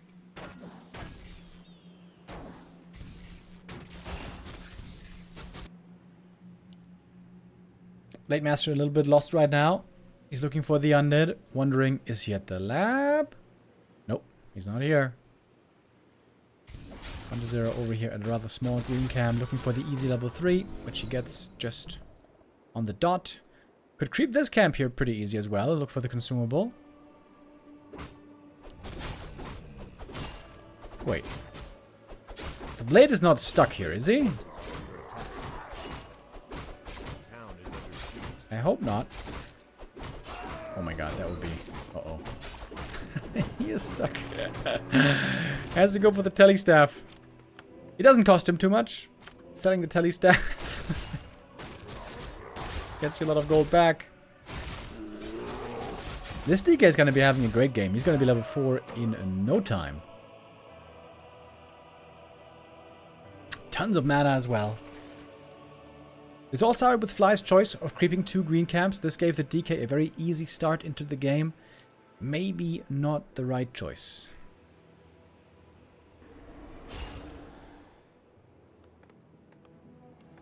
We got a lot of ghouls over here, by the way.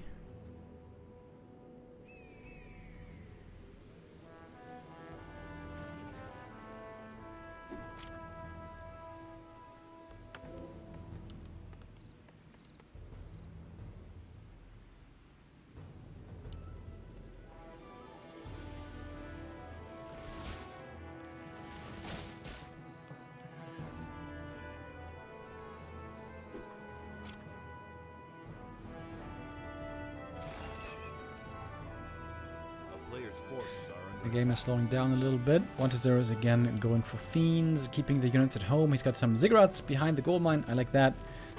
Can upgrade those into towers if necessary.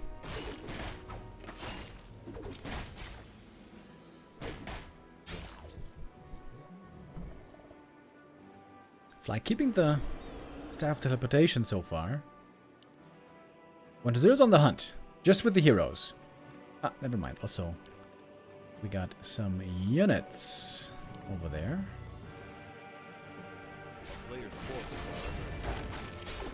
Some big camps now, some big experience as well for Fly. Well-Talad's boots, Sobi Mask would be amazing. Scourge Bone Chimes. Normally great, but when you're playing Mass Wyvern, I guess not really.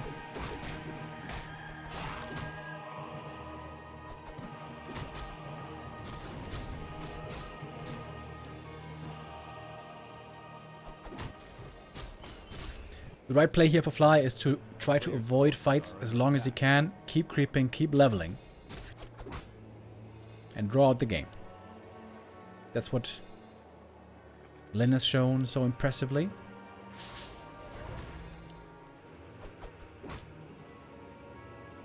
DK throwing out some intimidation coils. He's keeping the Scourge Bone Chimes, by the way. They are nice for the blade, but normally the blade isn't really the thing that's getting attacked.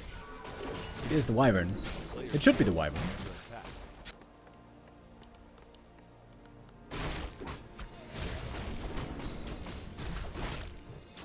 But with the Magi, this Lich is an absolute beast. Plus 18 damage, and that's without Orb.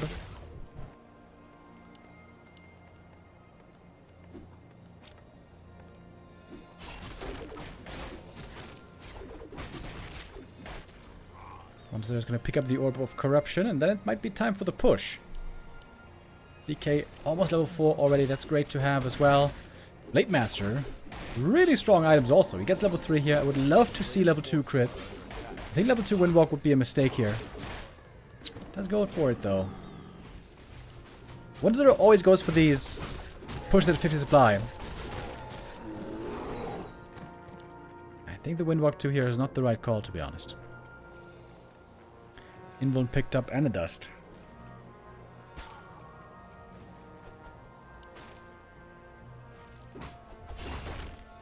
Creep Jack opportunity at the red camp. Blade Master looking for what? Looking for the Fiend. There's a Purge right away, and there's a Hex. There's no Envenom Spears yet. Blade Master has no Invul Potion, by the way.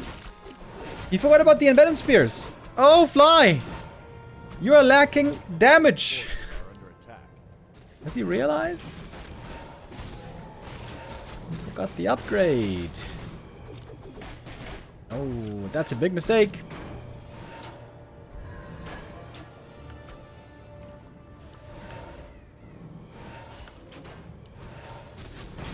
Still not getting it. He didn't realize it still. Oh my god, Fly. Going for a Kodo now.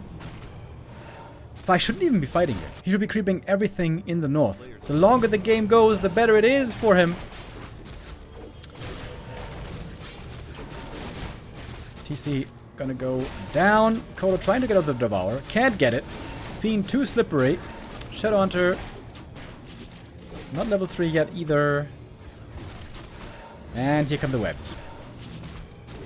Good dodge against the Kodo, by the way. Kodo goes down. Coil Nova, level 3 on the Lich.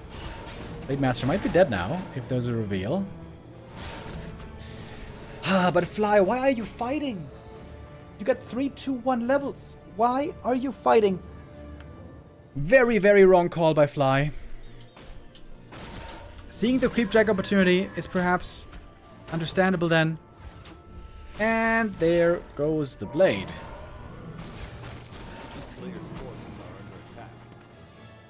All these creep camps up here could all have been his.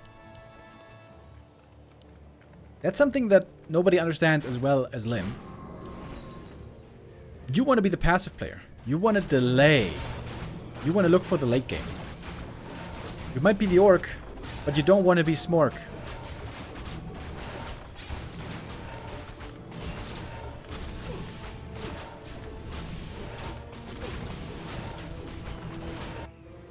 And of course, no Envenom Spear is also a huge mistake.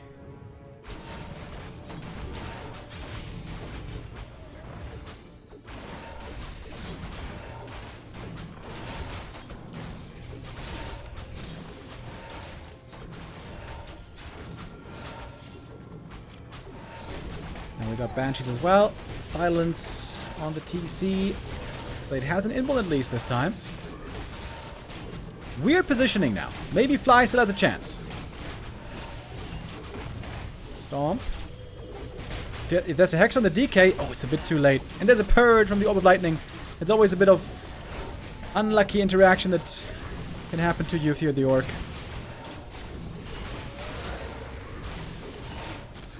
Got a sentry ward placed, so I guess that gives detection against the Fiends. And we're not done just yet. Still a clear lead. For 1-0 though. DK getting closer to level 5 already. Oh, no invul in time. Blade Master goes down again, and that's game. GG. 1-0 takes the series as he was expected to. But Fly with some good moments, especially the early games at times looked really good. But there was some knowledge lacking, some patience lacking, some overview as well. If Lin plays that game, I think he wipes the floor with 1-0. And Lin is still in the running. But he's on 1-0's team, so he's not going to play against the undead, of course. Okay, that's our first 2 series done with.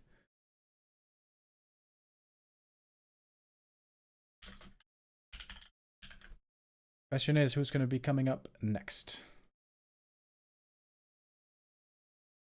1-0 stays in the running.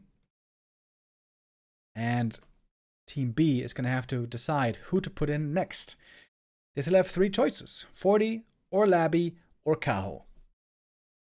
Who that's going to be, we're going to find out after the break. A few minutes, and then we're going to be right back.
Hello, hello, welcome back.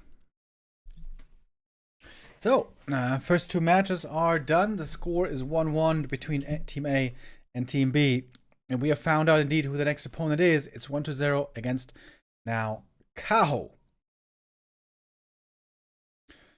Kaho, a pretty strong player, has been for a long time against Undead. His win rate against Happy might not be the greatest, but against 1-0 we can see he's been doing fairly well. Meeting him last time in the L Cup, where it was a win. Some wins for 1-0, some wins for Kaho. So it's a very even affair. Historically, 63% win rate for 1-0, but lately, pretty much 50-50. We are ready right away to jump in where we left off. Springtime here for our first map. And springtime, especially in this matchup, can be very tricky with the central gold mine. Some players love to be cheeky here. The Undead, that is, of course, trying to expand early in the middle. Is that something 1-0 will try to attempt? We shall find out. 1-0 normally plays a lot of expansion in this matchup. Seems to not want to play the one-base micro game so much. Unlike Happy, for example. Happy, interestingly, has been playing quite a few tier 2 expansions lately, which have come as a bit of a surprise. Shouldn't be a surprise, though, for Kaho that 1-0 will be looking very often for the expansion. It's not a guarantee. 1-0 is going to mix in one-base plays every now and then. But I would say that's less than 30% these days.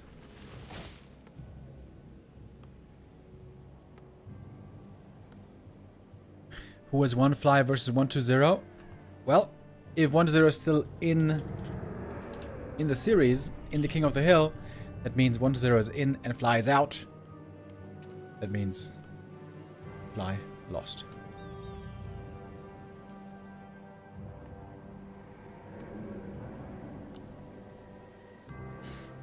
DK versus Demon Hunter, no surprise. Kaho playing a very safe Agent of War position, by the way. If you want to be more greedy, you can put it here. But then if the ghoul pull is attempted, that is pretty annoying.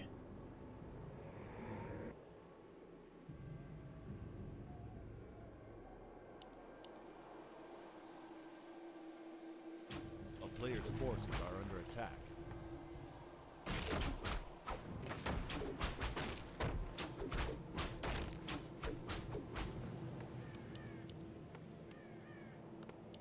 We see a 7th Acolyte. Looks like the idea will indeed be expansion.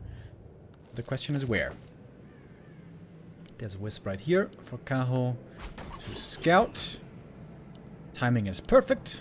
Sees the DK, moving out, double skull.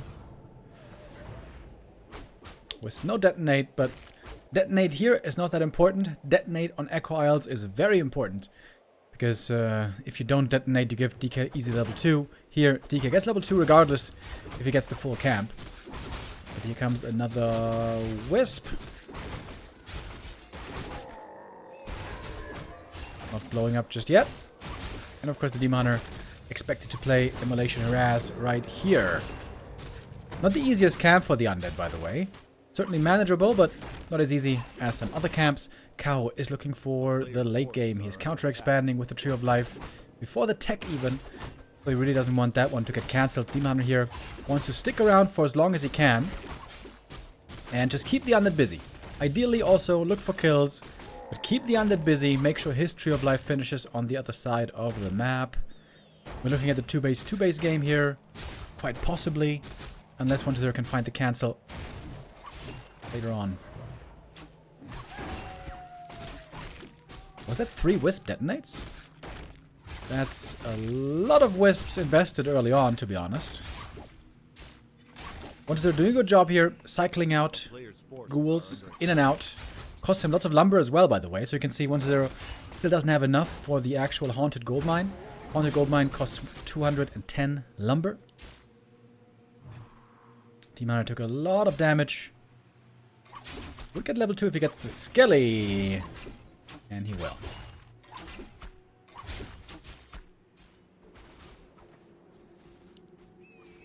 Tree of Life. Pretty close to finished already. I would say this is a successful early game for Kaho so far. If he can fully heal up again. Another Wisp detonate. Maybe. Oh, no, there's nothing to detonate here. Tech has begun quite late. Indeed, quite a late tech for Night Elf standards. Demon even sold the TP because he was low on gold here.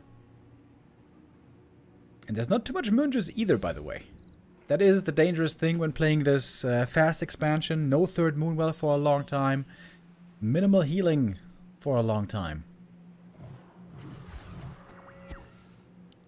It's a lot of ghouls moving out, by the way. We only have 4 archers against this. It's a dangerous push coming in from 1-2-0. Demon! Ooh, that's GG right there if you get surrounded. You gotta be really playing it safe, man. Not to get surrounded here. We got a lot of ghouls flooding into the Night Elf main base. Scary moment for Kaho right here.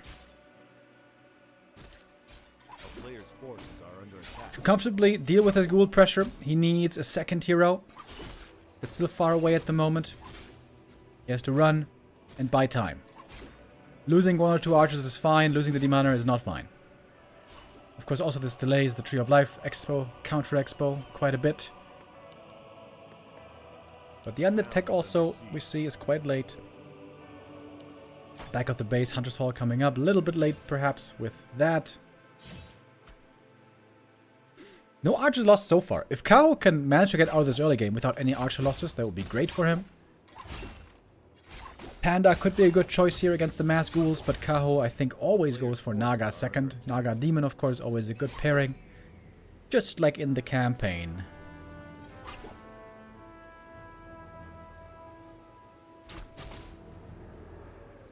It was a scary moment for Kaho. He almost got surrounded. XFav with the resub. Thank you. Oh, nice ghoul save.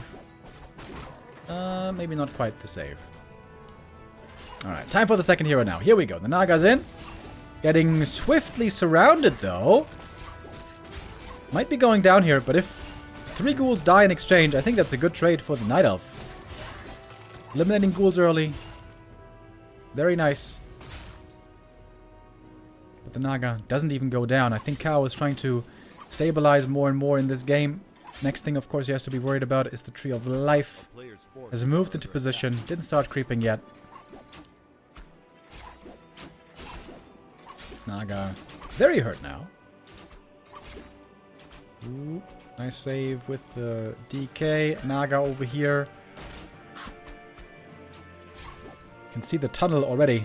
The light, I should say, at the end of the tunnel.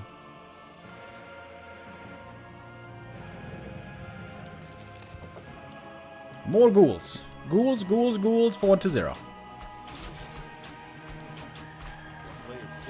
Naga did full heal again, but she used a lot of mana on the Moonwells on herself. Demoner might have some trouble here healing up soon. Clearing out the natural now, though, finally. He would love to get a Ring of Protection.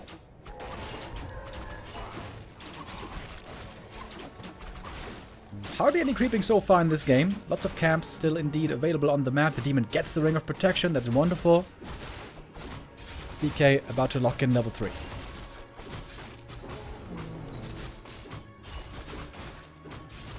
A player's forces are under attack.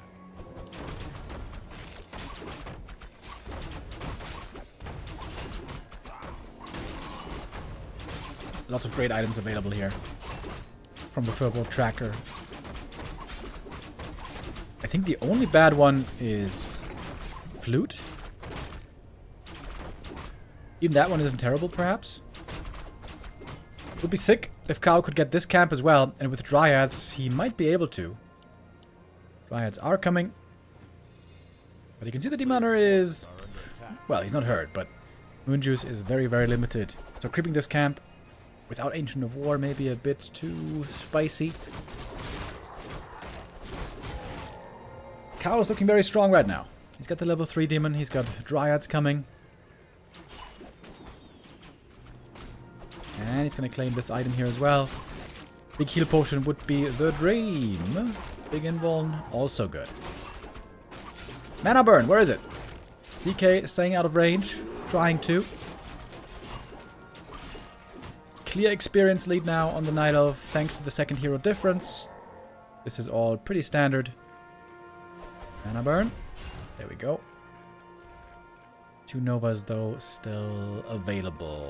Lich with Claws plus 8. Demon? Ooh, don't want to get blocked here.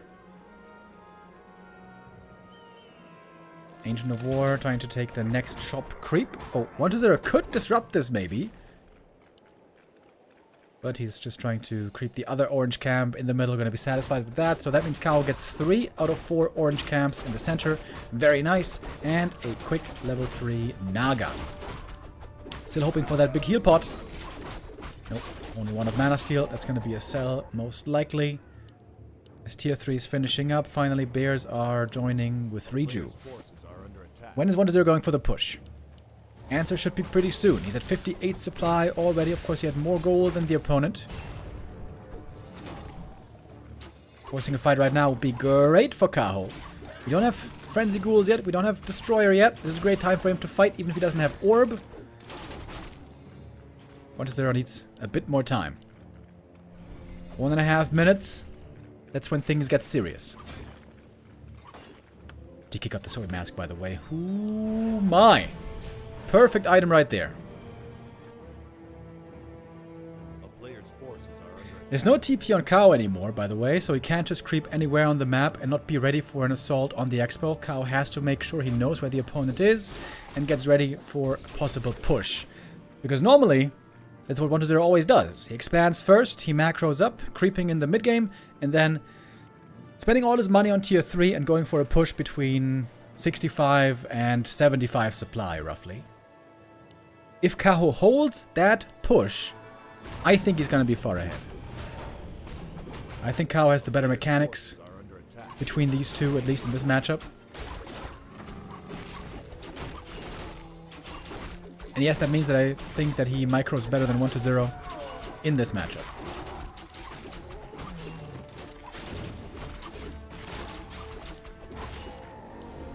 Level 4 for the Demon.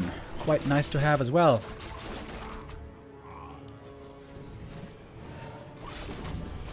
Both here congregating around the red camp. Slight supply lead on the undead, but it's hardly noticeable. Ooh, and again, a great catch. Kaho finds the undead. A little bit sleeping, maybe. DK not around. Naga wasn't added yet. Kaho, in my opinion, has played a great game so far, but he's certainly not in the clear yet. I think Kaho right now has a slight lead, but losing a demon, losing a fight clearly, could still certainly lose him this game. It's still very much up in the air.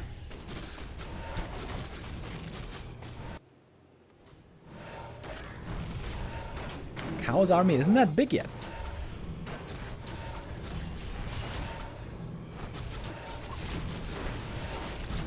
Going in with the Fork Lightning. First Bear is going to go down instantly. The Naga, or rather the Podem joins.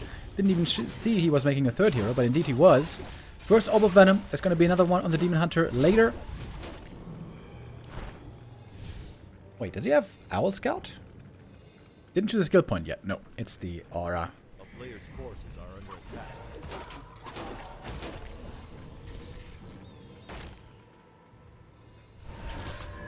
The big boy creep still alive. The front line for Kaho is looking terrible, though. It's only a single bear.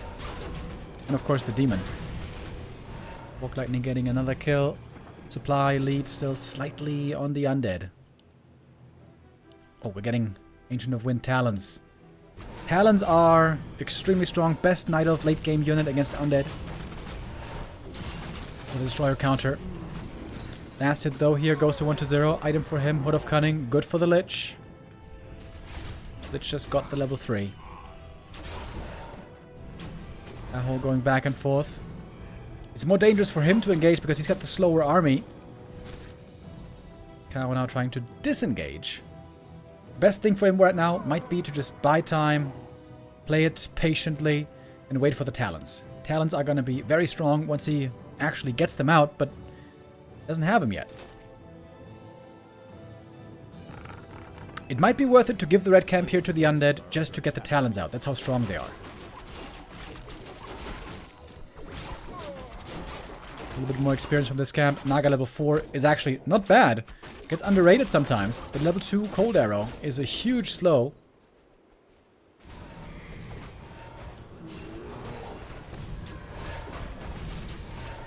In the red camp we meet again.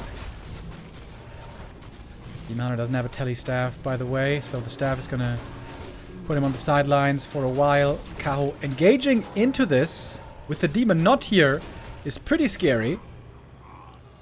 The other red camp item, Claws plus 12. Holy hell! The Lich now with plus 30 damage. But Kaho is close to having the perfect army. Would love to see more upgrades for him. We got 1-1 right now. Could be even better. Scouting with a Talon. Maybe he's looking for A player's forces are under attack. Banshees? Happy sometimes goes Banshees in the ultra late game. Playing a transition. Second Orb of Venom now, though. Kaho is getting also quite a bit stronger. Mantle on the ground. Jezonek with the resub. Thank you very much. High upkeep. We're going up to 90 supply for Kaho. Reinforcements are, of course, not yet here. Ancient of War was buying a little bit of time. The talent count isn't really high at all. Lots of Dryades in the army, which are not good in the late game. Multiple staff play down, though. DK, serious trouble. Has to TP out. Dryads going down is actually a blessing. They are now very weak supply. You want to replace them with better units. That's mostly Talons and also Bears. Archers are weak. Dryads are weak. Maybe it's a good idea for Kaho here to deny some units.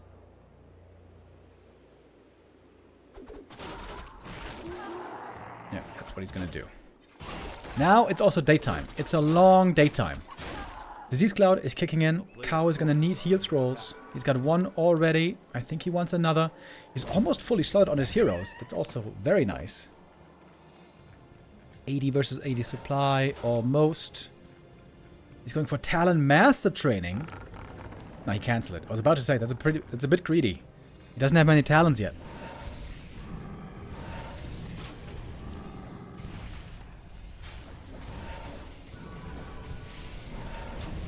And I burn on the Lich. No Nova anymore.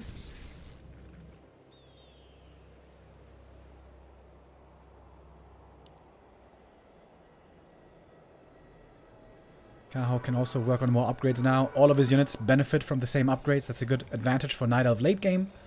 Whereas for Undead, the A-bombs do not share upgrades with the Fiends and Destroyers, of course. We have 5 statues on the ground, by the way. 1-0 needs more ziggurats to get above... Oh no, he has capacity for 90 already. Sick upgrades, by the way. 3-1 with 3-2 on the way. Kaho may have been a little bit slow with his upgrades. He's got so much gold still, but he can't spend it. He's going for a second Ancient of Wind. A player's forces are under attack.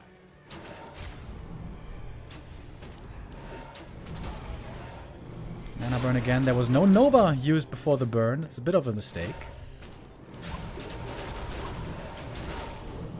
Talon's trying to get the connection against the Destroyers. They're in way too deep. Ooh, Talon Micro here was pretty poor. Hunter in the front line. Bears connecting, though, with the damage.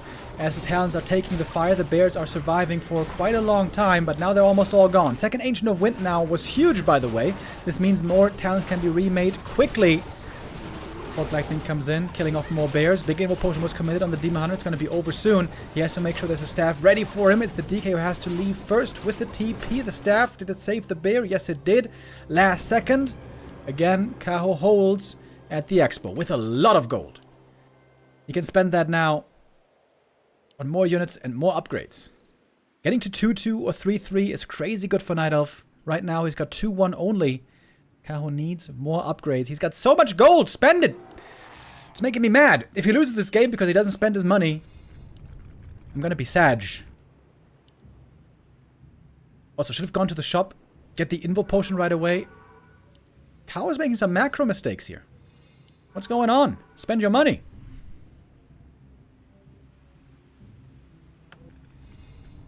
Didn't buy the Invo. Demon Hunter could have easily just run here. Why didn't he just run here? The fight ended right here. He was 100 meters away. Less than that. Could have bought a heal scroll as well against this Disease Cloud. Mass Destroyer is now being morphed, but the Owl Scout nicely sees everything. Kaho has the mass talent production. No Invo Potion on the Demon is the most dangerous thing here. He's got a heal pot, but that isn't the same quality. High upkeep for Kaho again.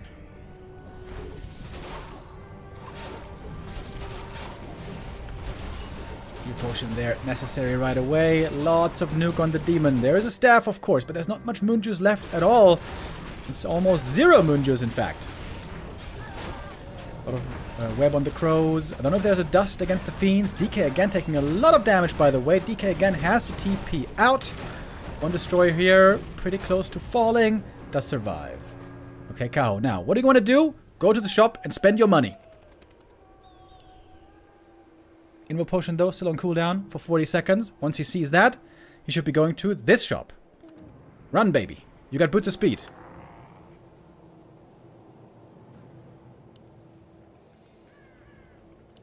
Owl Scout again, gonna be quite helpful here. 3-2 upgrades against 3-1 now. Another armor upgrade would also be very helpful for Kaho. He did spend finally his money at least.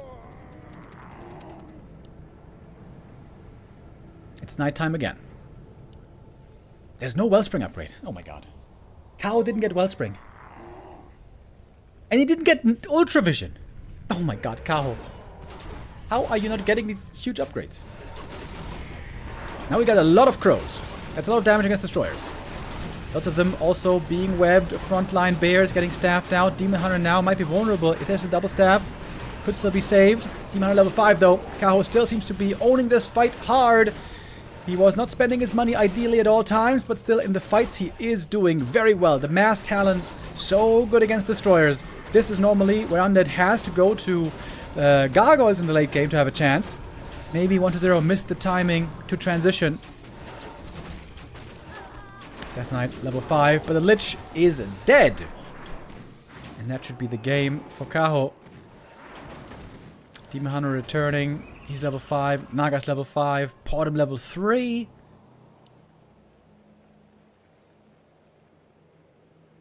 Does he have the level 2 aura? Not yet. Disease Cloud always a bit difficult for Kaho to deal with, but he seems to be able to do it well enough. And now the main is dry. And 1-0 has to give it up. GG. Kaho wins map number 1. Good early aggression, good counter expo timing. I like Kaho's late game tier 3 2-base play. With just one exception of not spending his money well enough. Macro-wise, Kaho was looking a bit shaky here. If he had spent his money a bit quicker and gone for Invo Potions and so on with a bit more determination, could have been even better for him. But he did prove in the fights to be the superior player here. Also had the better army. Late game 80 versus 80 supply. Bear Crows is a lot better than Fiend Destroyer. As I said, this is where Undead has to go. Gargoyles. In an even game, Undead has to pivot into Gargoyles. But oftentimes the game plan is you expand first, you have more money on tier 3, you go for the push, and then with the push you win. Being up in supply. And maybe up in levels, but that's rare. Rather up in supply normally. That's usually 1-0's game plan. Expand, 70 supply timing push, win. And if you don't win, then you're going to be falling behind. Probably.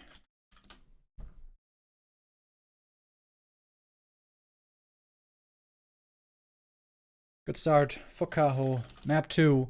No surprise. 1-0 is going to pick Echo Isles. This is the best expansion map in the pool. Not to say it has to be Expo. 1-0 has sometimes used the meta disadvantage and going and then would go for a surprise all-in push on tier 1, but that is very rare these days. So that means an expansion is going to be very likely here once again.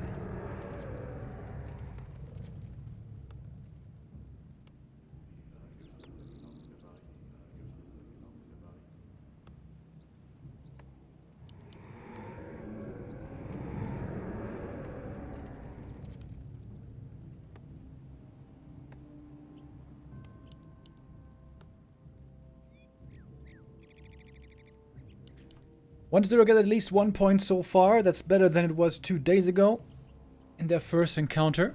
Or in... 1-0 didn't meet Kaho, actually. 1-0 met Fortitude and was completely destroyed.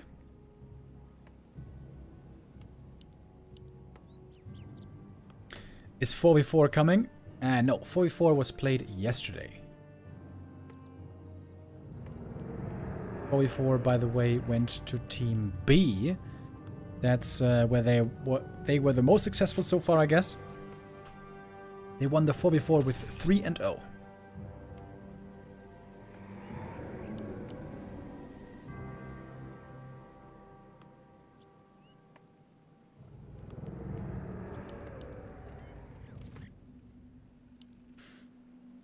It's a Demon Hunter first once again. Some Night Elves like to play Naga on this map. Excuse me, not Naga. Warden, of course, I mean. But I feel like there's not much reason to play Warden anymore on this map. On Twisted Meadows, I think Warden is amazing. Warden plus Panda. Importantly, Warden, Panda together. The thing about Warden is, against Human, Warden level 6 will win you the game. Against Undead, it doesn't. Undead has so much healing. The Warden, even with Avatar, will not be able to outdo the Undead healing. So I feel like there's not much reason to play a Warden. Play your Demon, work with Mana Burn.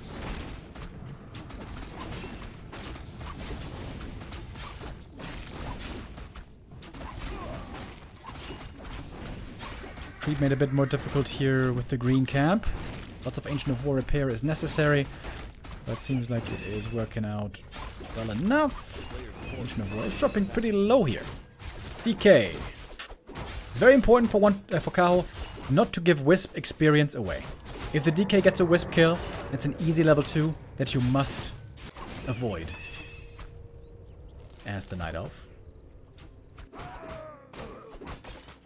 And of course for 1-0, it's the fast expansion.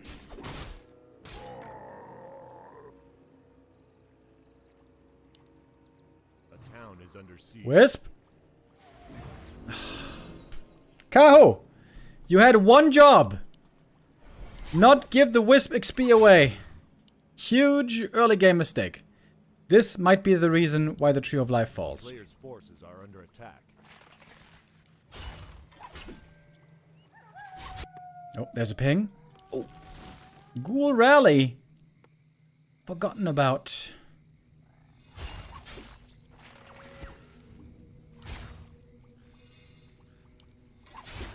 The ghouls, pretty late. Berserker purchase, very, very important here.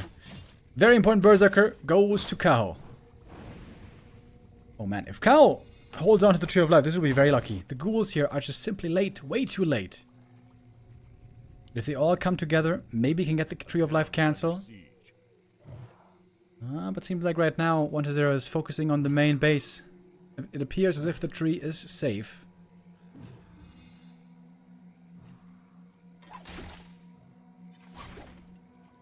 Players' forces are under attack.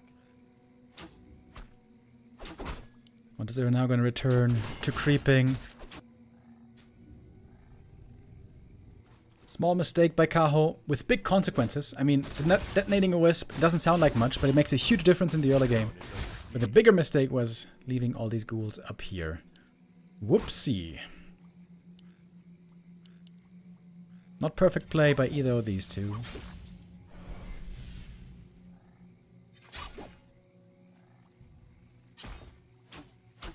Kaho has a good little early game army right here. With 3 archers and 2 mercs, he would be winning any fight here for the next 2 or 3 minutes, I would say.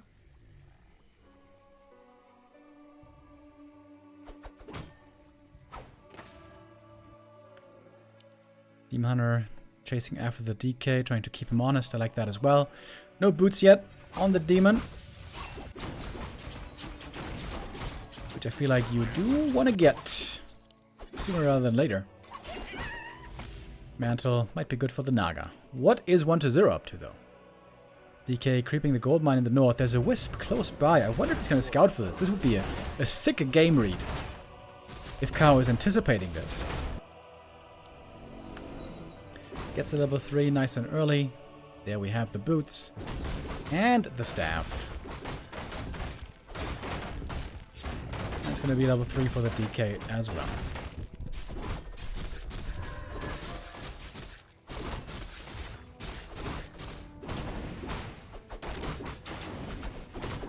As far as expansion timing goes, I feel like this is a bit earlier than the first map for Kaho, for his second base. Yeah, it's definitely earlier, right? Like last time he got it after the Naga was already out. Canceling the Entangled Goldmine here would be worth a lot for 1-0 as well. Oh, he is going to catch the Ancient of War in the middle of the map. That's pretty good as well. This is going to prevent further creeping with the Ancient of War. I don't think there's a way to save this one. Good pick-off. Only costs him 1 ghoul. But the Demon is already level 3.5. It's not like he desperately has to keep creeping. Sick right clicks, by the way. Plus 13 damage. A town is under siege.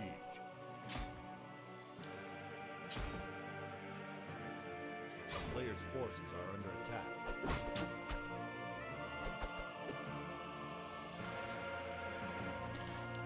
Waiting a moment to add the Naga. Second needs a bit more gold. Mining is now fully established. But the tech also seems to be faster this time for 1-0. Already on the way to tier 3. Didn't lose as many ghouls as before. A tier 3 timing could be deadly here by 1-0. And of course we know that's how he likes to try to finish these games.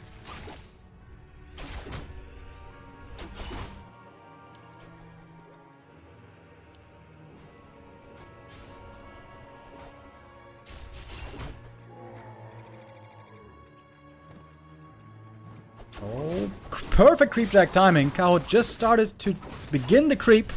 Mana burn. Didn't get the kill. It was the coil stealing the experience. 0 still on the Naga. It looks like things are looking better now for 1-0.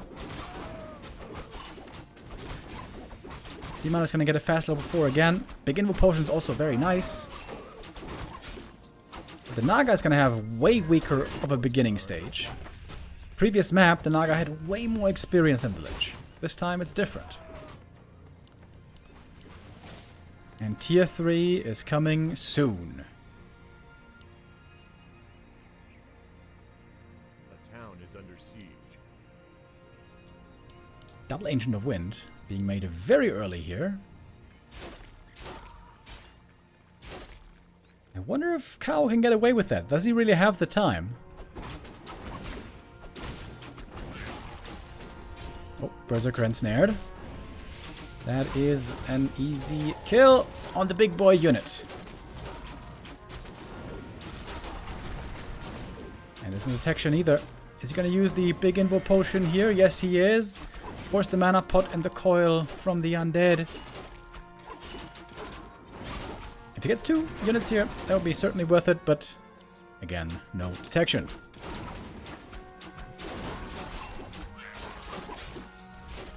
Gloves of Haste. Picked up! Hui! Demoner almost goes down. That was a really close call. And I think 1-0 has the lead here. I mean, looking at the numbers, it seems very, very clear. Holy hell, how does he have so much so quickly? And Kaho, maybe these talents are just a little bit too greedy.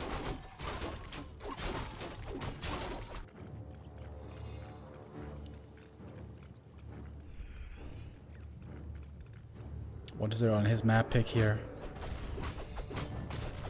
Finds himself in a very strong position.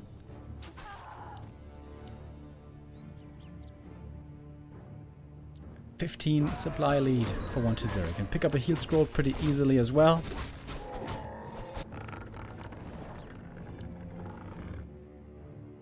Kaho still not pumping into upkeep. What's he gonna do?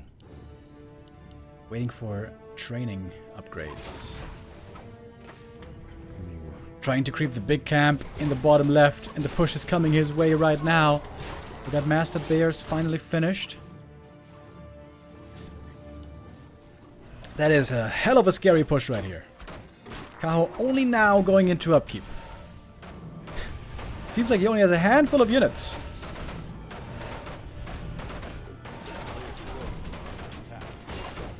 Needs those talents. He's got 3 of them at the moment. Mula goes down. It might be a supply block as well. Dryad's falling so fast. 1-0's push is hitting a little too early. The Naga goes down. Kaho was not ready in time. He's finally got the talent adept upgrade. But there should be web done any moment.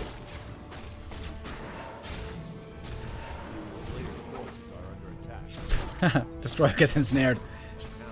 Talents can't attack anymore. And there we go. That's exactly the kind of game that 1-0 wants to play. Fast expansion. 70 supply push. GG. This time, the game is working out the way he was hoping for. The big difference here, of course, was the early game. On this map, it's almost impossible for the Demon Hunter to harass the creep. It's basically impossible, actually. Maybe on this map, as Night Elf, you should tech faster and try to get more kills with like Dryad's Naga on tier 2. Maybe going fast counter expansion is not the right call here. Hard to say. It is a good on-net map for sure. 1-0 displaying that here. Takes out the expansion, almost double the supply, and well, we know that normally this should be GG.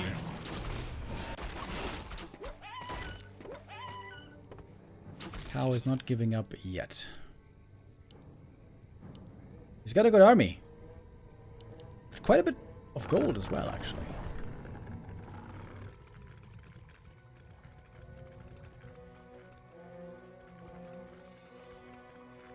He's even researching Ultra Vision for once.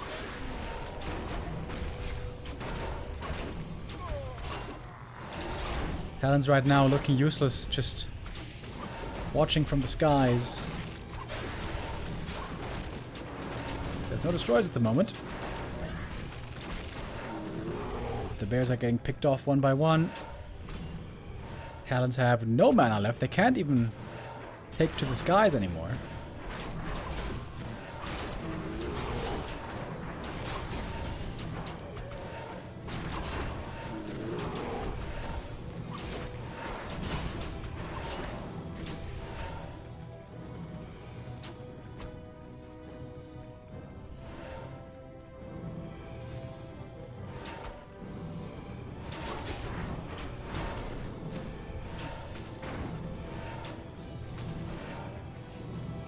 Looks like we're nearing the end here. 1-0 now in a very comfortable position. Doesn't mean he's gonna stick around necessarily. He could also just back off. Take his time.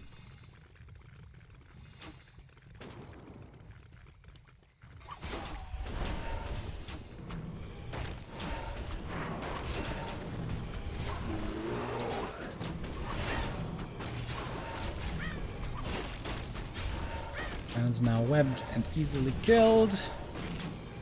And so, not too much to fear anymore for the destroyers.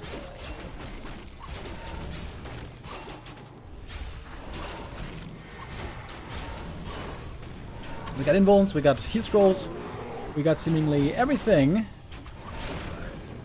that might be necessary for 1-0 to win this game. Here we go, GG! 1-0 ties it up. Game looking so different on his map pick. He knew exactly where he had to go to stand a better chance. Echo Isles was precisely that.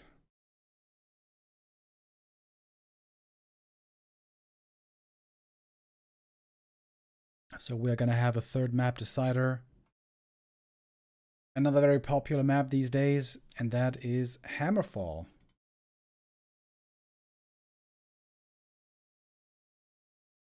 And I think we got that one ready right away.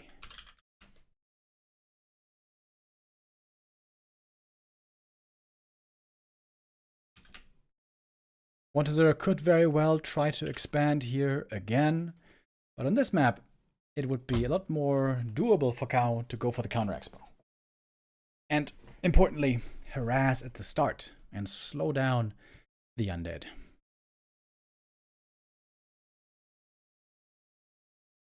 Map 3 decider, off we go.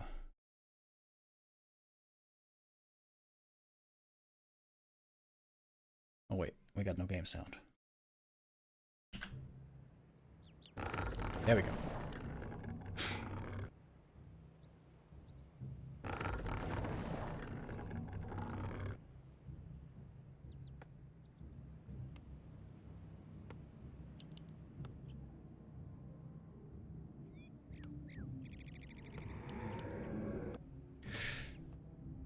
I'm almost surprised that Kaho is placing the Ancient of War in this greedy position. If there was a ghoul pull here, this Ancient of War would be cancelled, but maybe Kaho thinks 1-0 is so focused on expansion play that a ghoul pull is unlikely.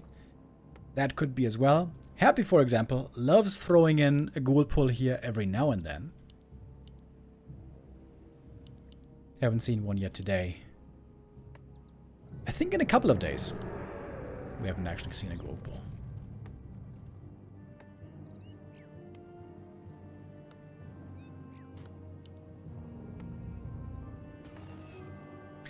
It is DK versus Demon Hunter again, of course.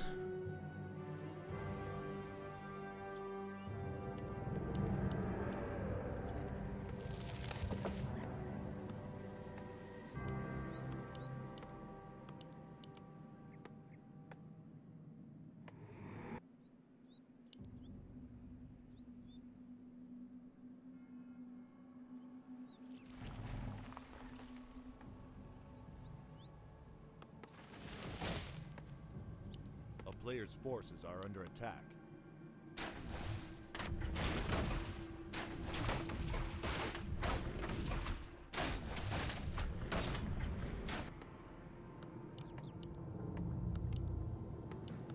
Wisp sees the next acolyte being made, so this should be a clear tell. Not that it comes as any surprise. We all know that 1-0 loves to play expansion at the moment. Ooh, nice acolyte pull here, actually. Slows down the creep a good amount. Team Hunter picks up the item. Gloves of Haste, that is the worst by far. Especially in the early game. How much can the demon do on the other side? Wisp not detonating yet. Of course, Nightlife has to do two things at the same time here. Has to creep this camp and attack with the Demon Hunter at the very same moment. So this is not that easy. You don't want to deny anything. We got the first detonate already. I'm not sure if he got a skelly kill. You want to get one skelly kill to get that level 2 on the demon. I wonder if it's enough. DK pretty hurt already. And last hit achieved. That's level 2. Clean start by Kaho so far. But the camp was still easily taken by 1-0. So he got the level 2 as well.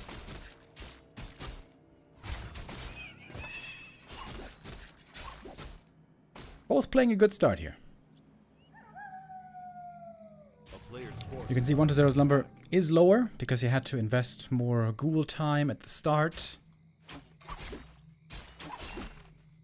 Moving out now with the ghouls. Might be looking for the Tree of Life expansion cancel. His own Haunted, though, not coming up yet.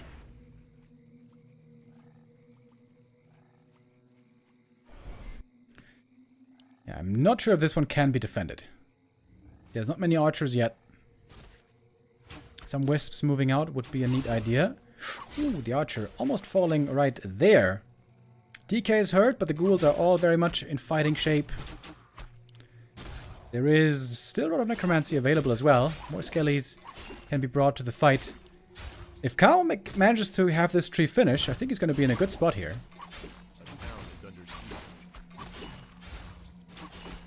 Onto gold mine now starting, but you can see it took quite a while indeed.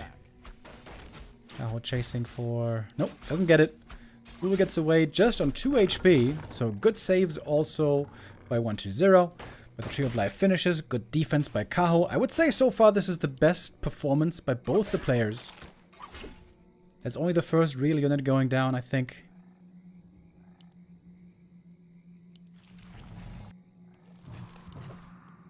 Oh, whoops. Scout Wisp falling here. Didn't quite get the info, I guess, that he was looking for. A town is under siege. Demon Hunter... Wait, where's the tree going? No boots of speed yet on the demon.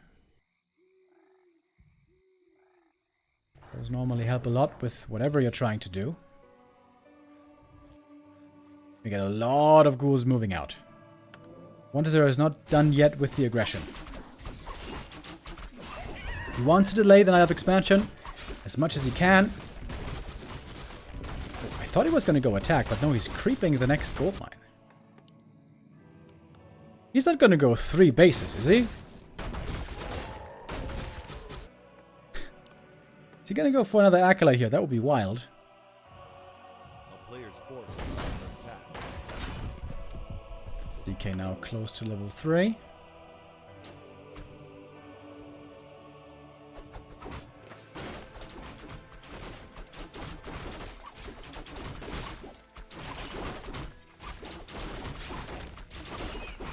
For the first time, I think, this series, the DK finds himself ahead on experience. Taking the center camp also easily with a bunch of ghouls. Tech has begun. And of course, again, we know upon reaching tier 3 and getting the tier 3 upgrades, 1-0 is going to try to win the game again with a Ghoul Destroyer push, or Fiend Destroyer push.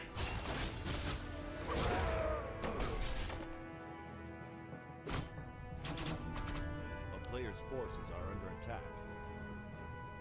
Alright, Tree of Life routing now, so the Entangled Gold Mine should be finished at 7 minutes 30, if there's no cancel.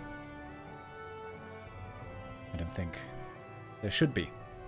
DK found a big mana potion, by the way. That's very nice. It's going to be a big gold advantage on the undead side, as so often. So Kaho will try to get ahead on levels now. Ideally get level 3 Naga quickly, and then take favorable fights before undead tier 3 is actually finished. Sentry wards here are quite nice for vision as well.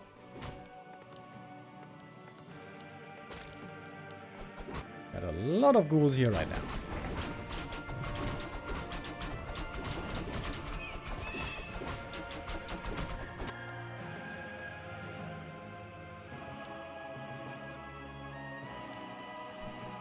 Kaho going tier 3. A good bit ahead of the undead. I wonder if he's going to go try the Talons again. It seemed a bit too greedy on Echo Isles. A player's forces are under attack. Going for the Shredder though. Okay, so it's going to have lots of lumber. That is allowing for Shredder, for Talon tech and any tech you can think of.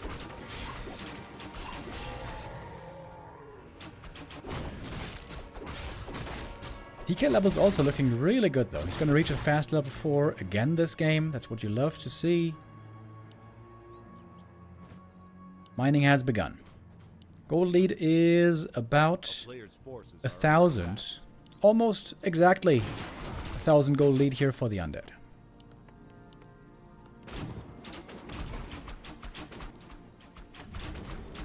Oh, coil steel maybe? Almost.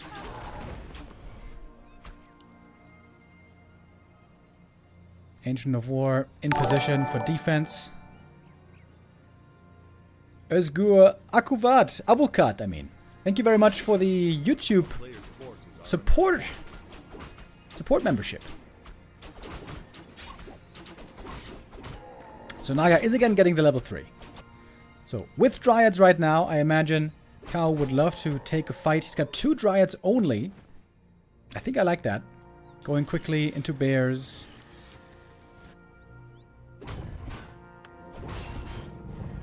Wait. Oh, wait!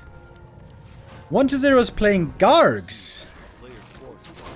Push coming in against the expansion. That's going to be some easy kills. Fog Lightning was used already. Gargoyles by 1-0. I didn't even know this button existed on his keyboard in the crypt. That comes as a huge surprise. 1-0 normally the undead who always refuses to play Gargoyles, but here they are indeed. Can be strong against Night Elf. And that means Kaho is going to need to work on some more anti-air pretty soon. Finding some kills here, though, early on. Good mana burn right before the Nova. Acolyte kills also mean limited income. And now Dryad production ramps up, of course. Oh, the Lich might be dying here. Double slow. Big mana potion used early. That's a win in and of itself. There's going to be another mana burn as well. Big mana potion burned. And most importantly, Kaho has been... Well, it has been revealed to him that he's facing Gargs. Logically, a Panda third follows.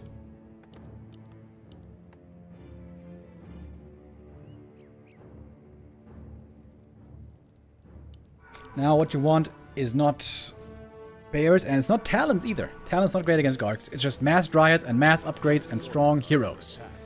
Level 3 Panda is going to be the big level up you're looking for, but on a small map like this, it's not so easy to creep up a third hero. I wonder how what is it going to do in the fights with the Gargoyles, because he is not very experienced at all with Gargs. Oh, and the Panda needs to get experience here. It looks like the Panda wasn't in the group. He didn't get experience from the big creep. It's level 3 on the level 4 on the Demon. Demon and Naga, very well leveled. The Panda, not at all. Forces are under attack.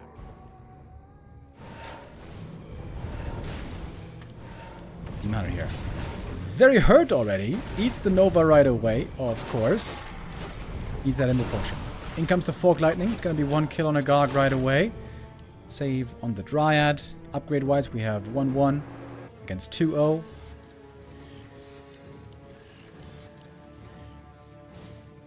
Some Night Elves like to add in some Hippogriffs as well. Can work out well against Gargoyles if they don't immediately all die. And it's just a pure Gargoyle game. I've wondered for a long time if Happy might not throw this in every now and then. Oh, nice steal, the Nova. Big experience steal.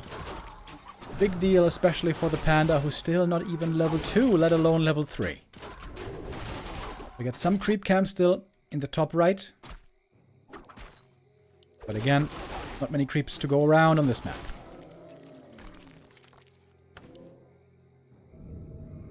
Demon with a Tome of Retraining. Feels like he can afford this expense right now, and there's nothing left of 120's lead from earlier. That 1,000 gold lead. It's not really noticeable, is it? He's lost a few Gargs here and there. Didn't really get many big kills. He tried to come in with a big surprise of Gargoyles. But that surprise was kind of spoiled early. Kaho had time to get prepared.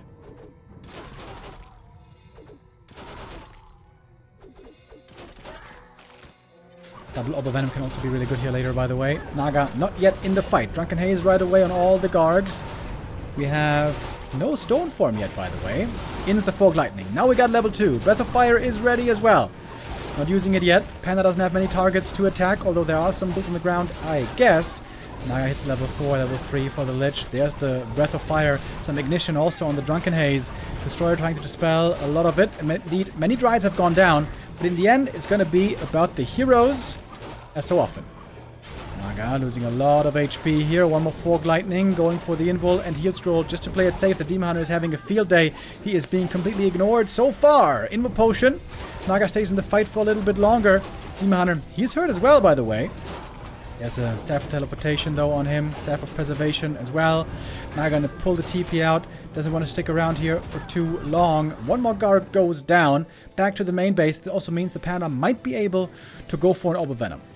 Indeed he does. Second Orb for the Night Elf. That's a big, big help against Gargoyles. Moonjuice was looking good. There's still no Wellspring, by the way. Kaho, how do you not research Wellspring? It's such a cheap upgrade. That's so good. And he doesn't have Wellspring. And he doesn't have Ultra Vision. Dude, the classic Kaho. Oh. Drives me insane.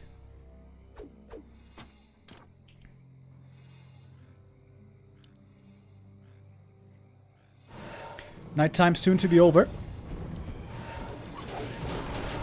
Crazy attack damage on these Gargs, by the way, with 3-0 upgrade. Trying to pass an item. Dangerous to do in the middle of the fight, but it's successful. Healthstone now on the Demon Hunter. No more focus towards him. It's the Dryads going down quickly. Maybe ammo upgrades would have been the better choice here. Breath of Fire comes in again. Book of the Dead. Surround on the Panda. More or less. Fork Lightning. Finding more kills. It is a bloody exchange here at the center of the map. There's no TP, by the way, on either side. This could certainly result in some hero kills. Naga and Demon, both low HP. The Demon is the most important piece here. Don't want to lose that one. There's a staff getting him away. But the Naga, she might be doomed if the DK gets in range with Coil Nova. But perhaps there's no mana for that at the moment. We got some bears here as well for Rejuve. Very valuable also. And the Gargoyle mass is no longer really a big mass, is it? Only 2 Gargs left. The Demon looking for more kills here still. It's a cute deny. But looking at the supply, we see Night Elf now clearly ahead. And with the Panda closing in on level 3, surely about to get it here at the red camp, it seems like Kaho has weathered the storm and has managed to get the lead. Clear lead, I want to say. With Demon Hunter close to 5 as well. I didn't even see the Lich this entire time, but Lich has crazy good items. Seemingly not enough, though, to win this game. It's not over yet. 1-0 could still perhaps win this, but if Kaho plays well from here, this should be his game. Transition now from 1-0. He's moving away from Gargs. He's adding a second slaughterhouse somewhere? No. Wait. It says slaughterhouse in the overlay, but there is nothing. Ah, no, there is in the back of the base. Sorry, didn't see that. A town is under siege. So, Panda got the level 3. Kaho seems to have everything that he could ever want. Second armor upgrade as well. Maybe one day he's even going to get Ultra Vision. Who knows? Naga not far away from 5 either, by the way. Kaho might reach 553 hero levels, which would be crazy strong. Is he going to pick up the tome finally? Nice. It only took 17 minutes.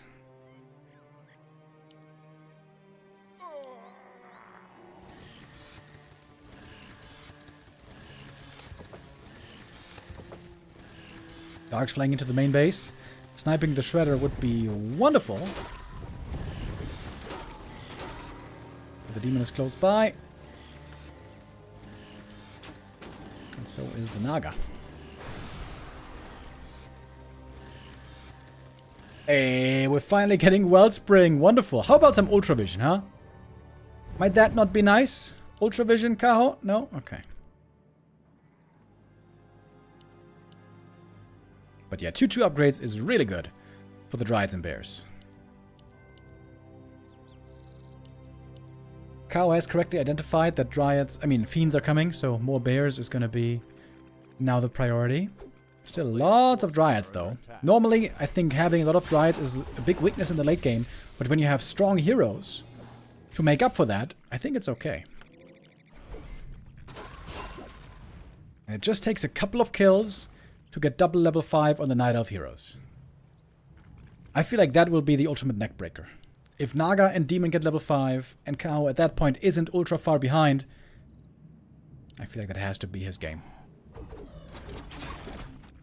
We get a Naga third for 1-0. Very, very late into the game. 18.5 minutes. She could die from a cough and a sneeze.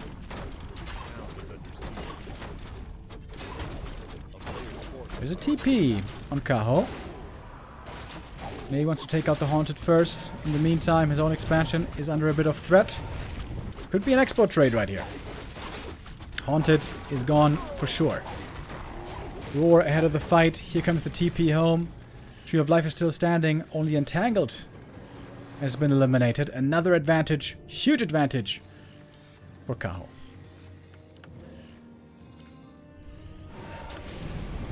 Demon Hunter. Oh my god. Ooh, if he loses the game now because of that, that would have been ridiculous. Yeah, that Coil Nova is still something you gotta respect.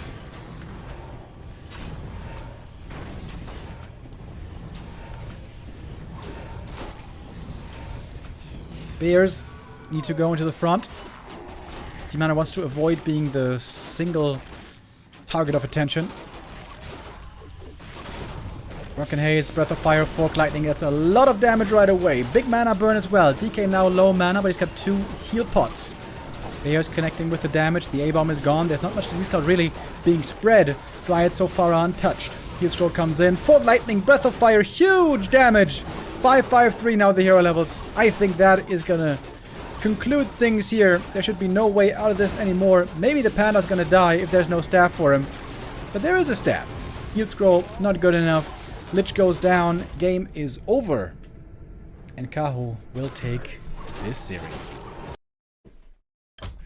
Well done by Kaho. 1-0, trying to come in with a surprise curveball play. Trying to go for that gargoyle transition that normally we never ever see from 1-0. So Kaho takes the lead back for his team. Accordingly, he's going to be staying in the running, and Team A is going to have to see their next player. And their next player could be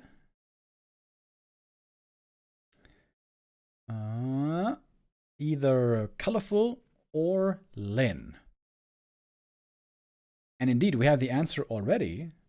It is Lin, actually. How are they so fast with these vetoes, by the way? They're just really rushing from game to game here. Unlike 2 days ago, where they needed some time to deliberate and took a while. Here we are lightning fast, apparently. All right, we have the next encounter, Lin versus Kaho. Lin was the golden child of the first playday. Absolutely dominant, beating all 4 opponents back to back to back to back. Back to back to back to back. I think that's right. Here we have the most recent encounter list from Lin and Kaho. In the WSB, the last time they met actually was a win for Kaho, but you can see the majority of wins still is on Lin's side. Interestingly though, this was the only match they had this year. So there was only a single match in 2025. That one did go to Kaho. Wait, that's not correct actually. There was, of course, also this game between Lin and Kaho here in this tournament. That one not recorded on War 3 info, but that one did go to Lin, so little correction there.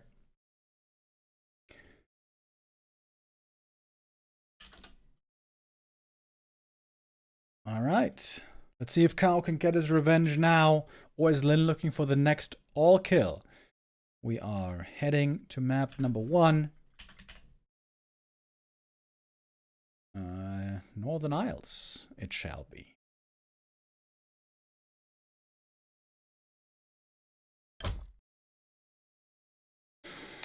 How do you rank Lin in the GOAT discussion? Difficult question. The easy cop-out answer is, well, he's obviously the greatest orc of all time. I think that is undebatable, in my opinion. But when it comes who's the greatest Warcraft player of all time, I think he gets close, but he is overshadowed by Moon and Happy, in my opinion.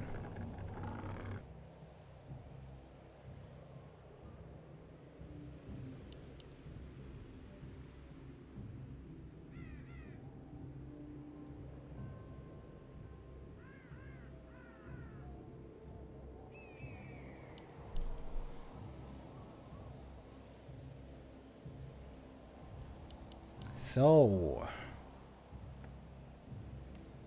next game upon us. Once upon a time, Night Elves used to play a lot of Keeper first in this matchup. Those days are over. This matchup now is all about Demon Hunter and Dryads and Bears. Just like every single other matchup, it is unfortunately a bit boring these days. Night Elf only seems to have one single first hero choice. That's this guy right here. With the exception of Warden on a handful of maps in a few matchups.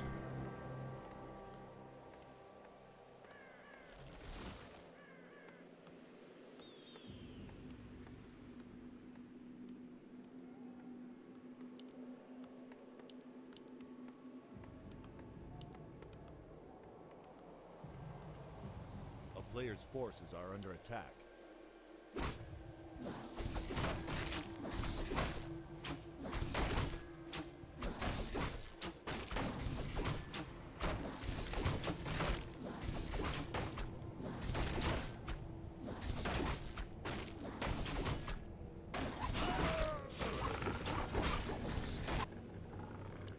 So, I think both players know where this game is going. And that's one base and lore play. What Lin has to figure out is if he's facing bears or dryads. And if he wants to make his build according to that information. Or is he going to choose a build that works against both? Player's forces are under attack. What works against both, for example, is headhunters and raiders and kodos and walkers. But you always feel a bit weird playing walkers if you're only against dryads, where of course the walkers do nothing.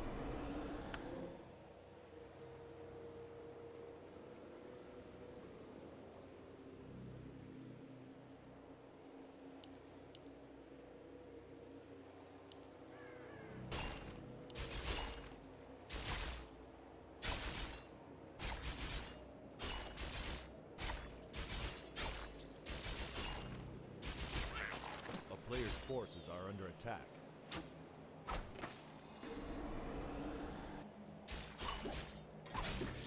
A little bit of Demon Hunter creeping up here as well with Immolation. Grunt trying to steal the last hit didn't quite work. Good experience here for the Demon Hunter.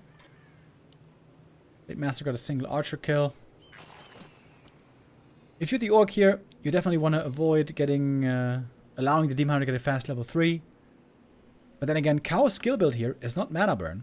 The most annoying thing is when the Demon Hunter gets a fast level 3 with mana burn level 2 and boots, and then eliminating all your mana early on tier 2. But Kaho is again skipping mana burn. We've seen that a bunch of times in his previous games. Oh, the replenishment potion, by the way.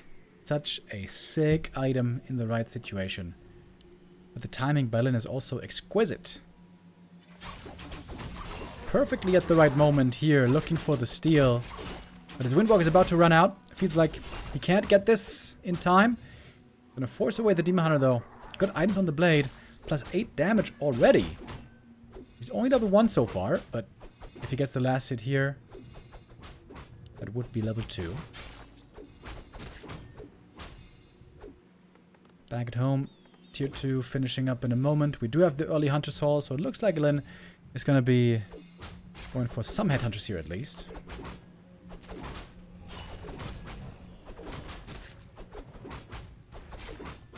Night of Check just a little bit slower.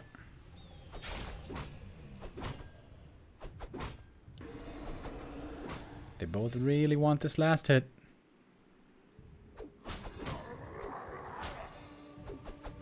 Oh, Grunt. Block. Could perhaps force a TP here, but that's not going to happen. Blade now, almost full HP. Seems like this must be his creep now. Speed scroll use, trying to force the TP. It didn't quite work. Okay, if the archers get the steal here, that would be amazing. Lin is trying to play around it. Whew, Archer almost got it. That would have been sick. But no, it's the Blade getting it. Ring of Regen, I would say, quite good. When you have Spirit Link, always good. Oh, and look what Lin is doing. He's going double Bestiary and Torrent Totem. He wants to be ready for whatever. Only 2 grunts, I guess. Yeah, only 2 grunts, not 3. Going for all those production buildings. Blade, a little bit too late for that one steal, but this one should be fairly easy. Ah, no, also too late. I don't know if that was intentional by Kaho, lining up the last hit right there, but that was nice. Gets the level 3 quite early on. Going for the Keeper, going tier 3. Looking for bears. Serpent Ward creeping from the Shadow Hunter. Fast level 2 for him from the natural. We are getting walkers and we are getting raiders.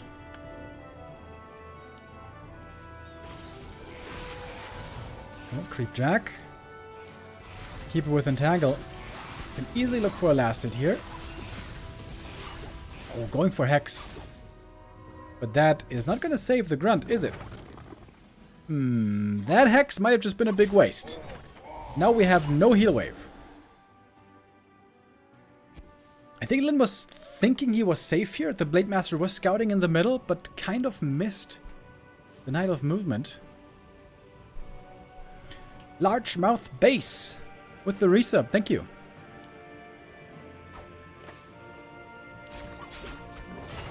Spurlink trying to save the Raider. I wonder how Lin is going to play this without heal wave. I remember Soin back in the day was a big fan of Hex Serpent Wards. Lin is trying to set up the expansion, maybe. Okay, it's a bit unclear right now. Got one more entangle after this. Ensnare successfully finding a bunch of kills. Oh, perhaps he can kill the Keeper here. Got a couple of ensnares. But seemingly not quite enough. Should be an easy surround. Maybe not that easy. There's a staff though. So, Demon is gonna get out. Whew. Just about. What's going on with the peons here? A player's forces are under attack. Almost nothing left for Kaho. 25 supply only. But he's going to be rebuilding now with strong units, namely with bears.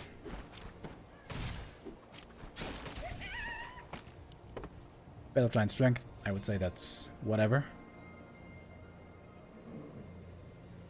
The Great Hall timing seems pretty late. Still 2 minutes away. Thank you, Venom Heart, with the resub. A player's forces are under attack.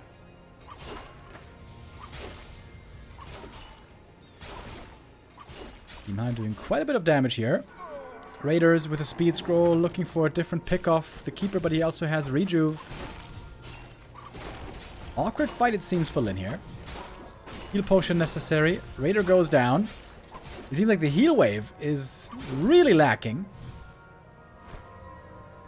Oh, Lin, this is not looking great, is it?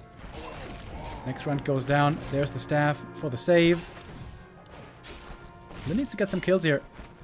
This bear, I guess, should be easy to get. And a follow-up ensnare on the Dryad. Now taking a long time to get back into the fight.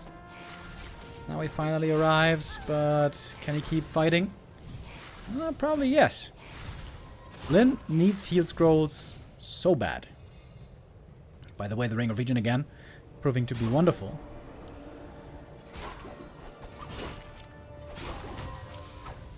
Oh, the Immolation gets the kill on the Ethereal Walker. Blade Master coming back. He's got the heal scroll finally. Everything is indeed quite hurt, including this Raider.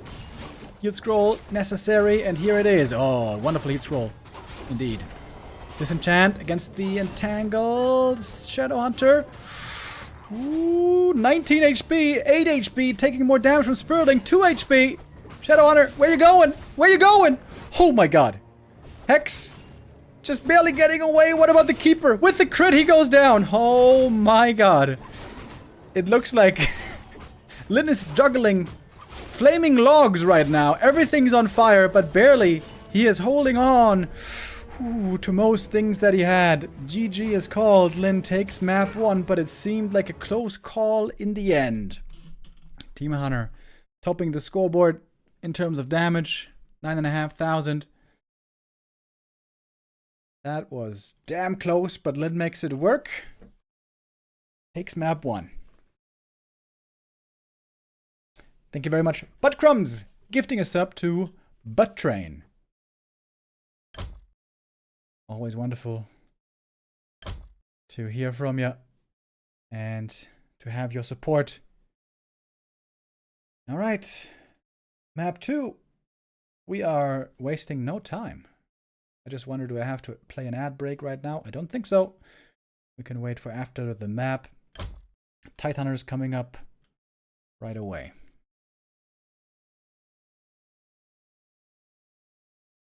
What a heal scroll that was, dude.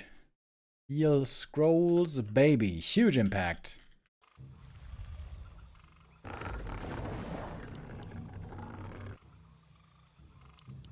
Lynn takes the first map in the end. 100 milliseconds saw. Europe hype. Thank you, Forks! Much appreciating the support with the resub. I don't know what you mean. 100 MS SA? Ah, now I know what you mean. South America. Yeah. Ah, yeah. We got a new update on War 3 Champions, and with that update they revealed a new server. I think it's a Brazil server. And with that Brazil server now, the connection between South America and Europe is about 100 MS, which is really cool. Shout out to the amazing War 3 Champions team.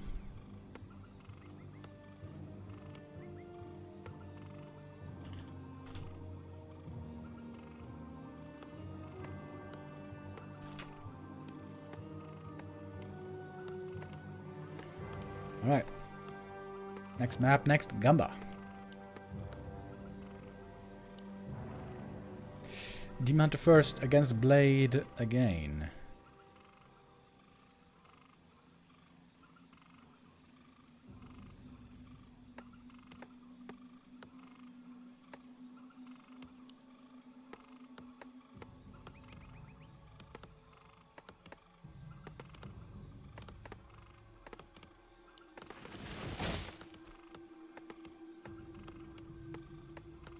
A player's forces are under attack.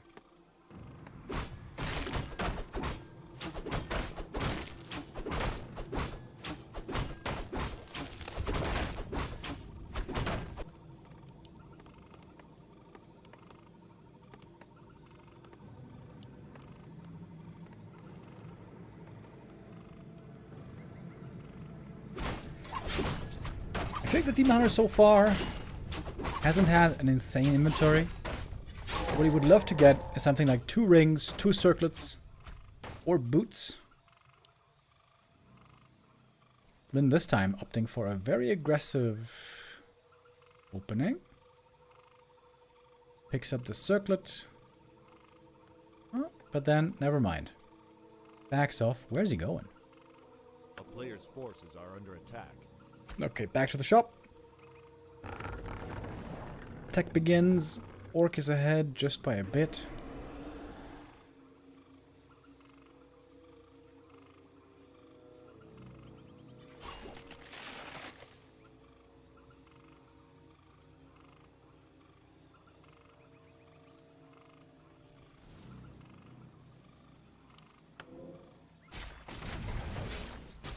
Nazir going for the Ogre Magi very early on. Buys the claws of attack that were enabled by the opponent's creeping.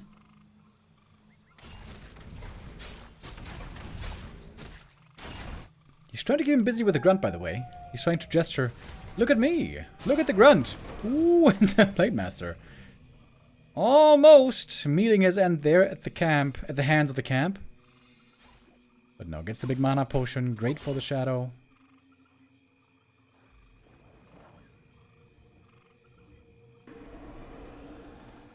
Quickly running out of mana though. Demon Hunter finally choosing for Immolation. If the Blade steals this, is he gonna be in danger of dying, I wonder? No. Got the creep steal, got the item, only gauntlets.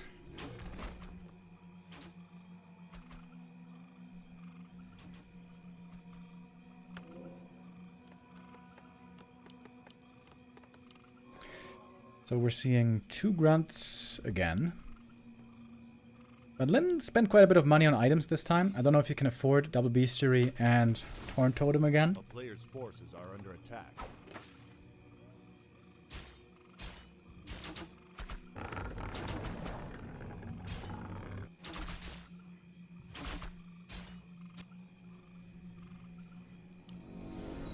Finally level 2 for the demon. He's got some decent items here.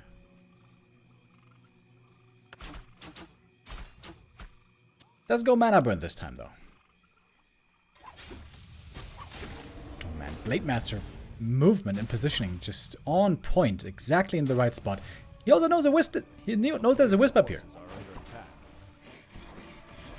It's a little bit more experience from this. Now almost level 2.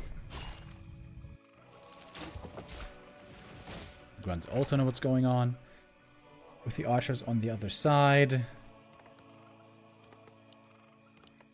So we got Bestiary, Totem, Shadowhunter, pretty standard. Kaho rushing tier 3 again for bears. Alright, some slippers here for the demon, and then he will be very well equipped. Gauntlets are okay.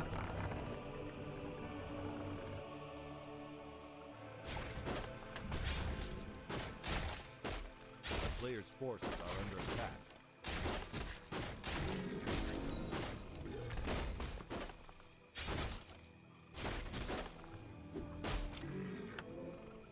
So it's only 2 grunts again by Lin.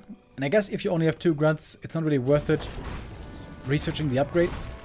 For brute strength, he's going to skip it.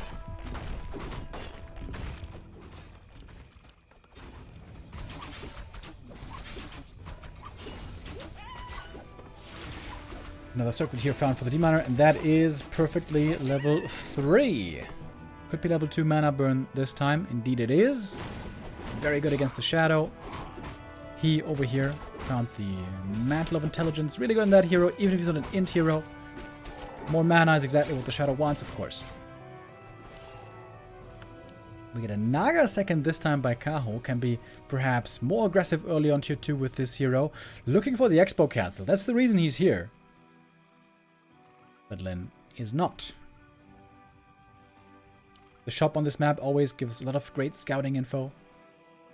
Sees the Night Elf coming early. Lin is gonna back off a little bit.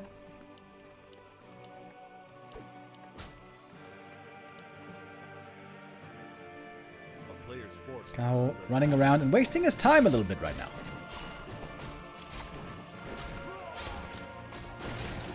Then creeping a little bit more. Creeping a very safe, very small camp only though. It's level 2 Shadow. But look how much time Kaho is kind of wasting here in the center. Oh, perhaps he can get a Raider though, with a Cold Arrow.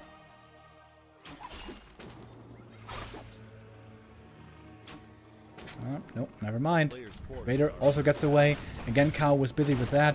Lin now creeping here in the bottom, trying to stay away from the Night Elf for a while, clearing out the gold mine, and will again try to set up the expansion right here. Wait. I was thinking, did he cancel the tech? But no, he didn't. We got Dryads coming out. We got a lot of Dryads coming out. Adept training only now. 4 Dryads into bears. Crystal Ball does see what Lin's up to. This should be no big surprise. This is what every orc does pretty much. Tier 2 Expo. Oh. 2 big mana potions for the Shadow. He can drop also the Mantle to have more efficiency from it.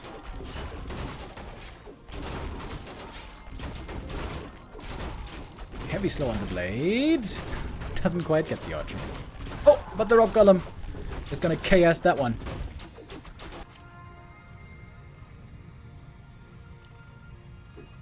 Oh, next big camp. So we level 3 for the Shadowhunter right here. The next big consumable. Big Master being used as a scout to see if the Night Elf is approaching. So far, that's not the case. Takes a while to get this bear strat fully rolling. You need massive bear training and 50 supply to really feel very comfortable. Scroll the Beast, I like that quite a bit actually. Right, it's not great at AoE dispelling. Oh, but the positioning here for Lin is a little bit awkward. He picked up the first heal scroll. He's got 1 Raider only. Speed scroll might be necessary. Yep, there it is. To get away towards the main base. Mana burn on the Shadow. He's dry now, but of course we know he's got that double big mana.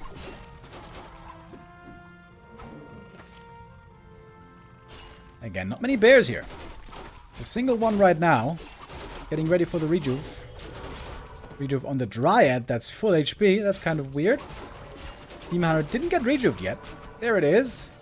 Disenchant is ready, but not used yet.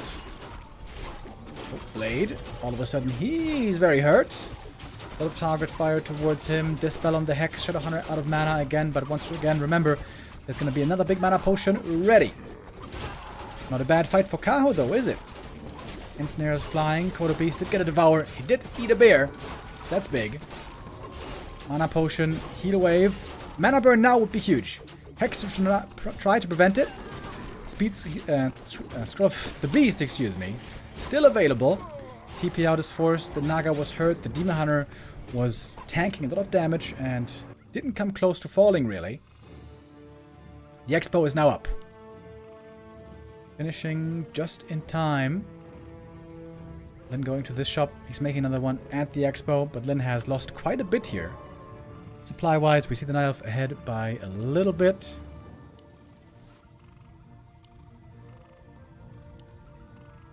But Lin still has the heal scroll. That one is quite valuable.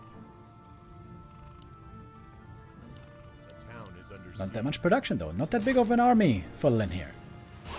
Kodo Beast still trying to digest that meal from earlier.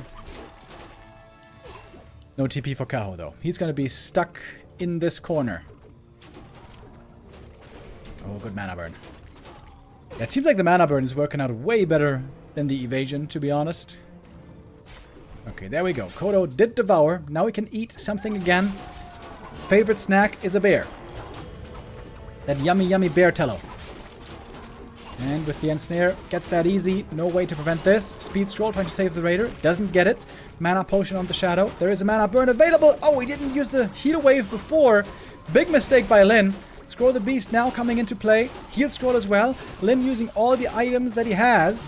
Invo potion, only thing left for him to use. But I think now Kaho takes this fight pretty easily, doesn't he? Demon losing some HP, but there is still a staff ready for him. Never mind, there isn't. I thought there was. Lin gonna lose the shutdown here, possibly. Invo potion passed. Trying to stay in this fight. Fresh Kodo Beast, looking for another Devour, but the Dryads, man. The Dryads he can't deal with. Maybe more Headhunters were necessary. Lin doesn't have the damage to deal with those Dryads. They're killing one unit after the next with 1-1 upgrades. They're looking pretty good. The Demon Hunter was healing with Rejuve. Blade Master, he is the one who has to do the damage, but alone, it doesn't seem like he has enough to actually pull it off. Fork Lightning getting another kill. The Bear getting another Rejuve. Good Dispel. The Bear is still going to get away. And then there's nothing left. Lin's got nothing left.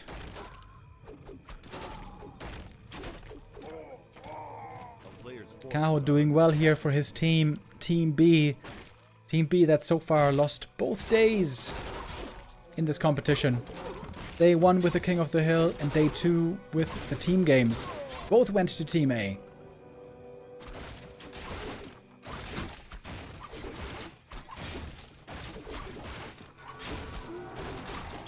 Expansion falls.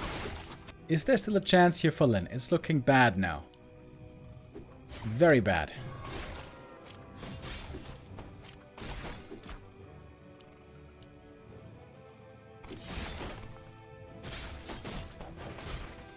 A player's forces are under attack.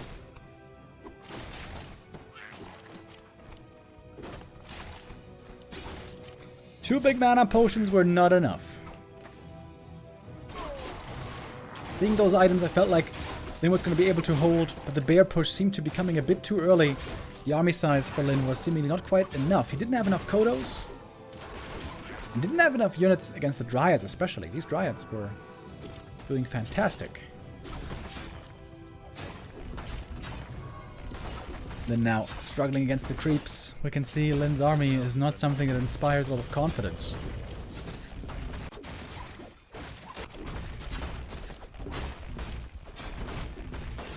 Needs a good item here. Agitome, that's nice. Legion Doomhorn, that's also nice. I wouldn't say it's exactly amazing, but pretty good.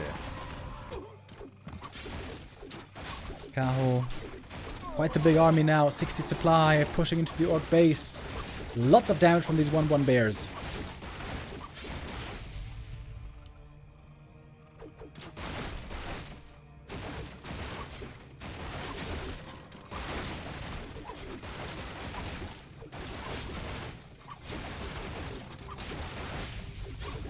Barracks falls, Burrows falling. Oh man, even if Lin wins this fight, how is he going to rebuild? It seems pretty much impossible right now. Blade Master hurt already.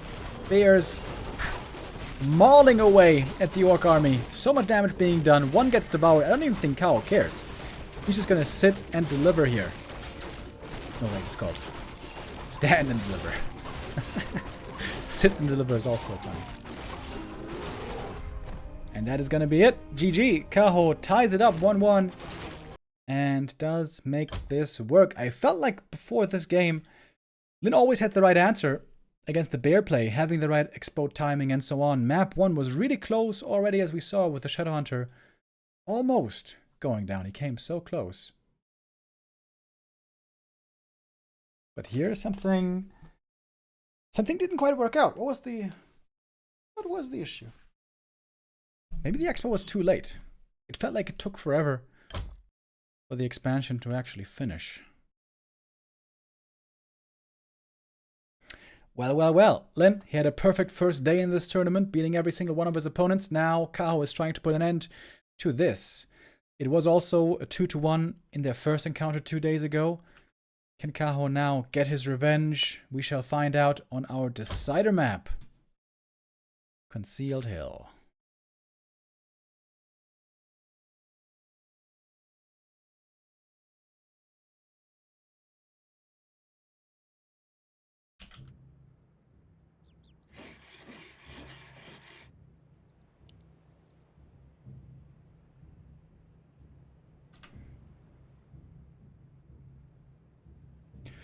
Once upon a time, this was a very strong map for Keeper of the Grove, but as mentioned earlier, it's all about the Demon Hunter, all about the Demon and Bears these days. That is because Keeper is weak. Hella weak. Not good enough anymore to be competitive on the top level.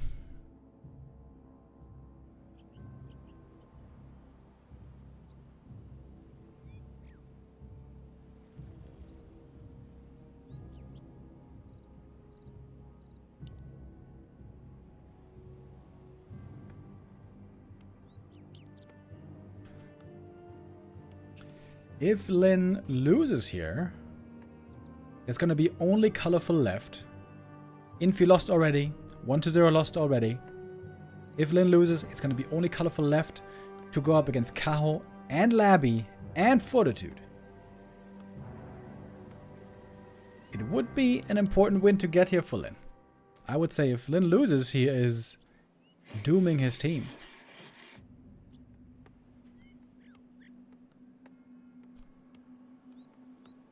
Warcraft 3 was just announced for Game Pass.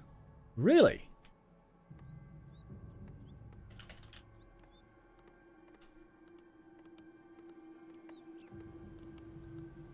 A player's forces are under attack. I'm trying to Google it. I can't find the news yet. I'm gonna trust Lado though for now. If this is a lie, Lado gets banned.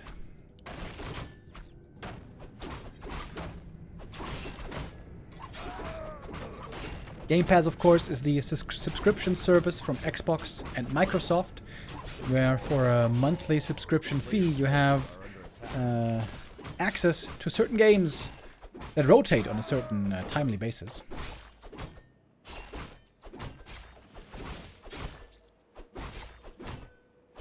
Are the news also on Discord? Cool.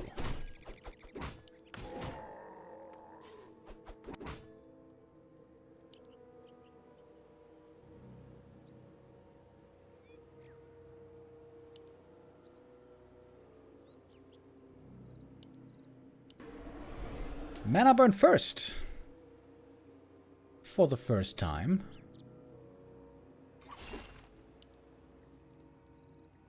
Blade Master starting off with the ring, by the way, not exactly ideal. This is the #1 map where the Blade Master ends up having weak inventory.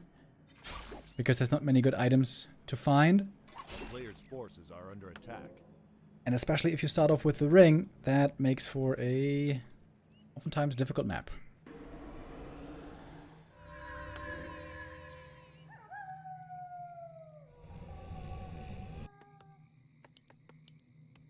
Maybe more headhunters are going to be necessary this time for Lin. Even if there's not many dryads, against the few that there are, headhunters still really good.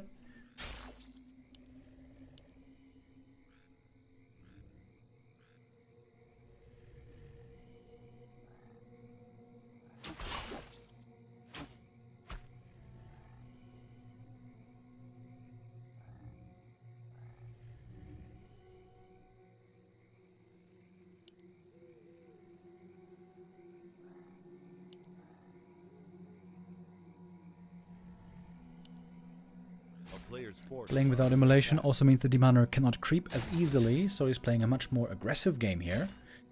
Interesting little change up from the two previous maps where we saw quite a bit of creeping. Level 2 though, still available from the Murloc. Nice block. Good movement on the Demon. Kaho has always been a great Demon Hunter player. Gives him the level 2 lead.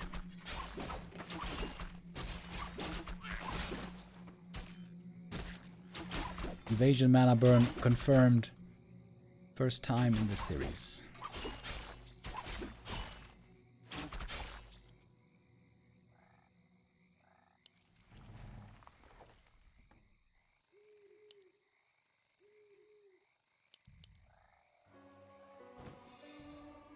Kaho has switched up the timing so far of when he goes bears.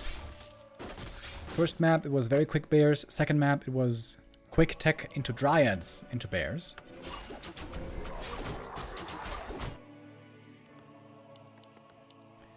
Raider Walker again for Lin.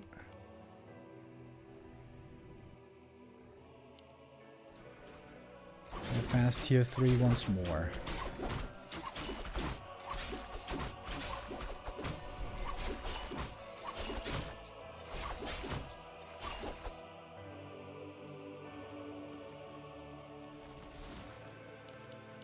Double beast Siri again.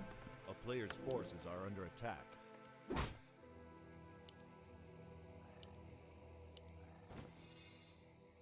Oh. Lin's gonna creep the Goldbind first. Well, then he's certainly gonna have to go Hex. What? You can creep that just with Serpent Wards? One Archer died at the fountain. Wow. Creeping this with 2 Grunts and Serpent Wards. I didn't know you could do that. But Kaho has his own little creep trick. Trapping the Ogre Lord back here. Big experience for him. Blade Master without Windwalk can't really do anything about this. A lot of good items available here. The best one, probably Helm of Valor. Ancient Jang, I mean, Wolfing Battle Drums, pretty good. I think there could have been better ones possible though. And is taking a lot of damage from this camp, but does clear it, gets the level 2. Pendant of Energy can be quite nice if paired with mana pots. Big Master. Not gonna find a surprise here. There's a Sentry Ward. There's a Sentry Ward. Taking quite a bit of damage. Only level 1 Blade, by the way. Blade is playing a very sacrificial game here on map 3. So when are we gonna get the bears? Last map it was 4 dryads into bears, right?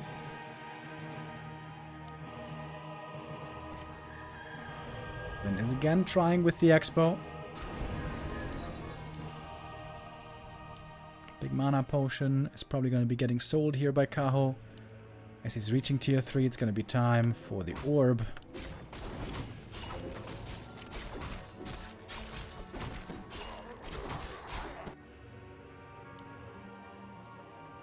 Got a heal pot already.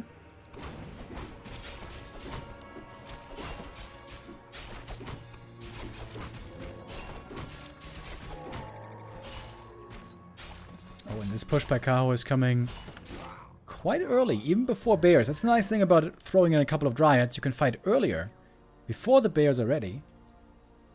And that is going to prompt a quick cancel. Not too many resources lost for Lin. But not that big of an army yet either.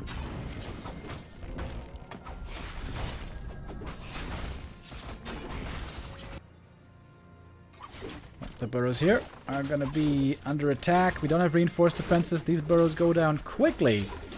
That one falls for sure. Speed scroll. Lin coming back, trying to punish this at least. A couple of easy kills. Should be no problem. 2 archers going to go down right away. Lin looking for the big punish right now.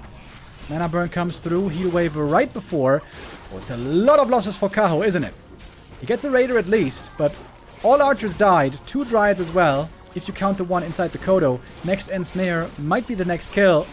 But Lin also losing a couple of units here. Oh, nice staff right before the ensnare. TP out though. Kaho lost almost all the units. But now we can at least rebuild with bears. Supply-wise, Lin a little bit ahead.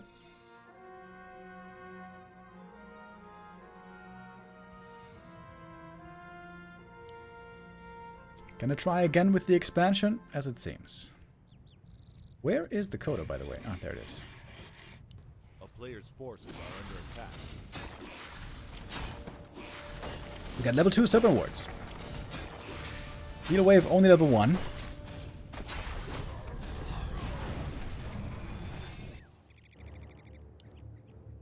Kaho certainly needs some more units. Right now he's working with 1 Dryad and 1 Bear. But every reinforcement is going to be much appreciated. Speed scroll. Oh, Lin! He's looking for the throat right now. Big mana burn though on the Shadow Hunter. He's got no spells available at the moment. Maybe 1 Serpent Ward if he gets the mana for it. Raider goes down. 2 ensnares have been used. Kodo Beast is going to be ready for another meal right here. Bear realizes. Pulling back right away. Bear's not dead yet. Kodo getting slowed. And trying to pick it off, of course. Heat scroll came in. There's the staff. Kodo is going to be falling, though. Every ensnare here could lead to another kill, especially on Dryads. Another Serpent Ward can be used right now.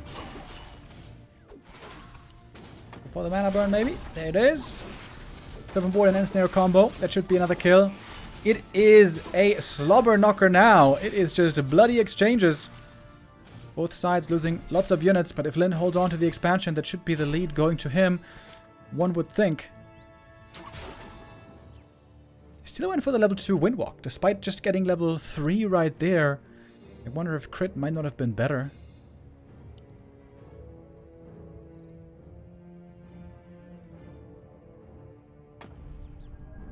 Kaho in a tough spot now. Is he going to fall back and lick his wounds and give Lin the time for the expo? Or does he keep pushing? But if he does, with what? Got a total of 4 bears and 2 more dryads. Okay, tell you what, that doesn't even look too bad. No TP anymore though, no invul potion, just a heal pot. Next big item. Belt of Giant Strength is okay. It's not exactly the best find possible here.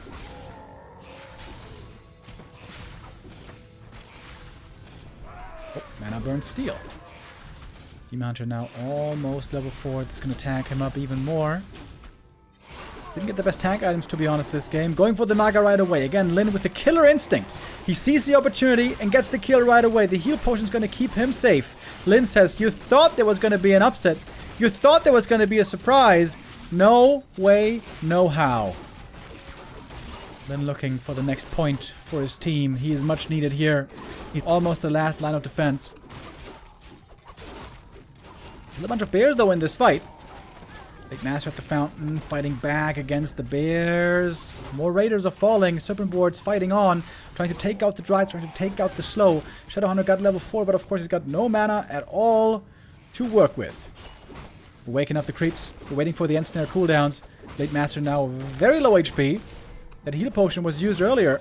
It came in real handy. Bear full to the brim right now.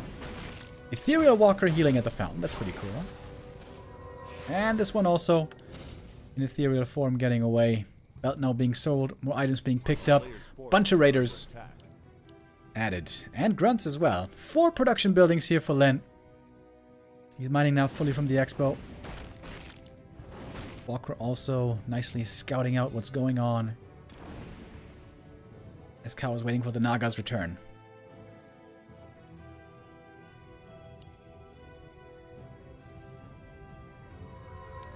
Lin has been using these speed scrolls very aggressively. He's got 5 raiders. Seems like especially the Naga would be easy to kill with this number of end snares. Or just set up the Serpent Ward Snake Pit at the expo.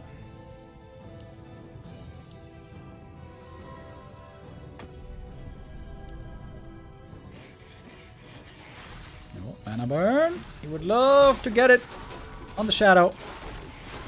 In come the wisps. Where are the end snares going? Some of the Dryads in the back. Rejuve has been pre-cast already. That's a nice move as well. It's a lot of mana burn from these wisps, isn't it? Serpent Wards being set up again, but the Raiders taking a lot of damage. Maybe there's a chance for Kaho here. Demon Hunter gets in position for the mana burn, but there was not much left to burn, to be honest. More reinforcements, of course, coming in from Lin's main base every moment. Ensnare, target fire, taking out the next bear, level 3 on the Naga, but also she is out of mana. Basically, everyone finds himself out of mana here. But every now and then we get a Serpent Ward coming in that's more damage, especially against the Dryads. Demon Hunter very hurt as well. The staff will save him. Kaho is lucky not to have any raiders left here for Ensnare, otherwise he might be losing more. Trying to surround the walker. But that one again can go to the fountain, heal and scout at the same time. The shop is now up. And it seems like Lin's got it. Not an easy map for Lin, by any means. He had to play his A game here. But again, Lin delivers when it counts most. Another heal scroll and invuln. Lin making good use of all this cash influx. We have a Demon Hunter level 5 over here. After this camp. That's quite impressive. Items though, not so much. What are these items on the Demon? Way different story. I guess the knife cuts both ways on Concealed Hill. We all know it's difficult to stack on this map. Normally with that we think of a Demon Hunter, of a Blade Master, excuse me. But here also the case for the Demon. Oh, Tome of Retraining, hold on.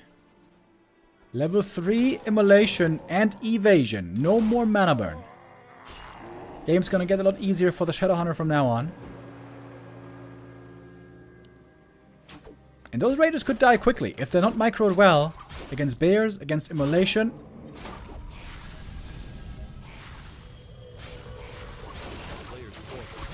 Off we go. Army size does look rather small though on the Night Elf. Can't say anything else. Speed scroll, Kodo. Whoo, the demon, by the way. Almost getting the kill on the blade. He gets level 4 in the back, going for the heal scroll. Windwalk, looking for another kill. We got a lot of end snares here. Immolation also doing good damage, but seems to be not quite enough, is it? He's got so much gold, he can always go for more heal scrolls. He's got another one. Tons of walkers. So much Spirit Link.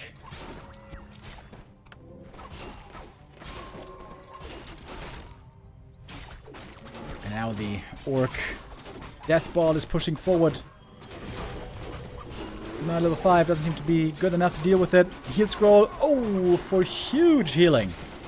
Shadowhunter also has more heal wave. Now on level 3. And also Serpent Wards. It's level 3 Serpent Wards actually. And the mana potion is ready to be used at his discretion. Mana potion on the Naga. Kaho is trying whatever he can. Double kill actually against the walkers. No heal wards. Heal wave being used, but rather Serpent Wards. Demon is getting a bunch of kills here. Lin may be a bit over-aggressive, but if he gets the kill, it's going to be all worth it. Trying to block the way with Serpent Wards, but the Demon barely survives. 5.5. He's hoping for the level 6. Not sure that would save him, but it would help.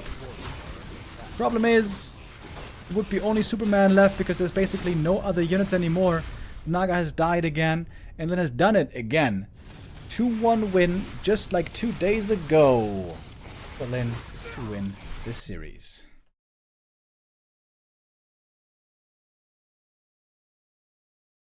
Competitive game though.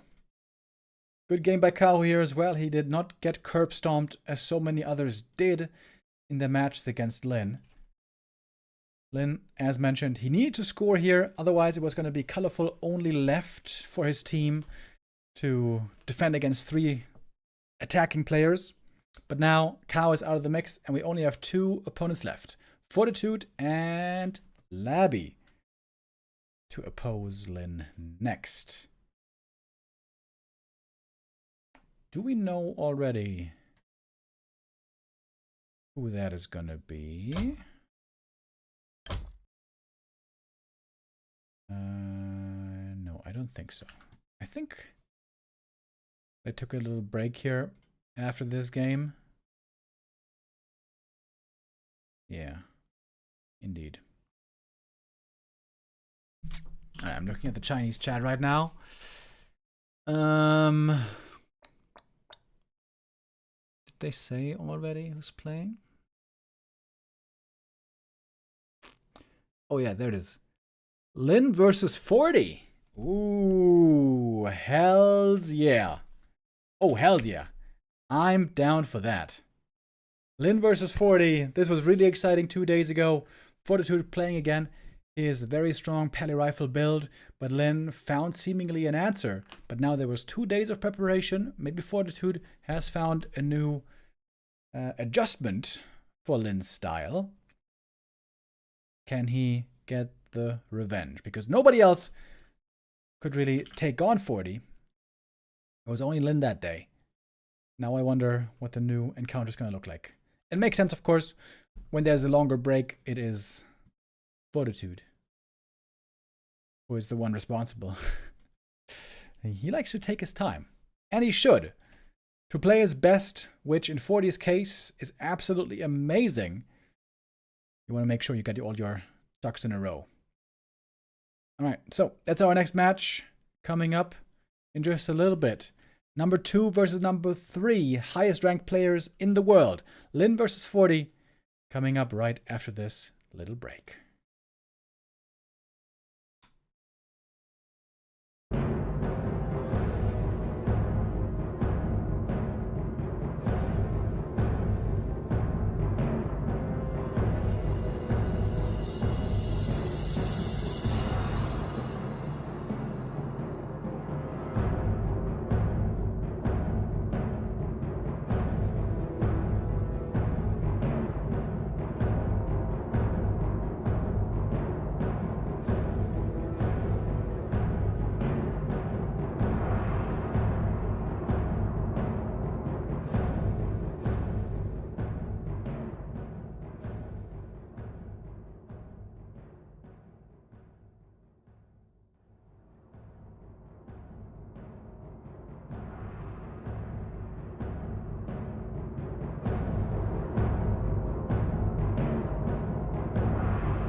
Welcome back, everybody. We are about halfway done with the day. I guess it depends on how many more matches we're gonna get, who's gonna be winning these games. Are we gonna go full distance again in our clan war, the Warcraft Friendship Cup? We are on day 3 of the competition, the final day.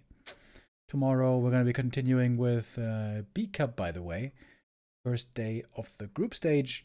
Yeah, a little bit of a recap once again of the last 2 days. Team A was very successful so far, although it was close in the points. Day 1 we also had 1v1 King of the Hill. There, Fortitude took the 3-1 lead, and then Lin made the spectacular reverse all sweep happen, which was quite impressive indeed.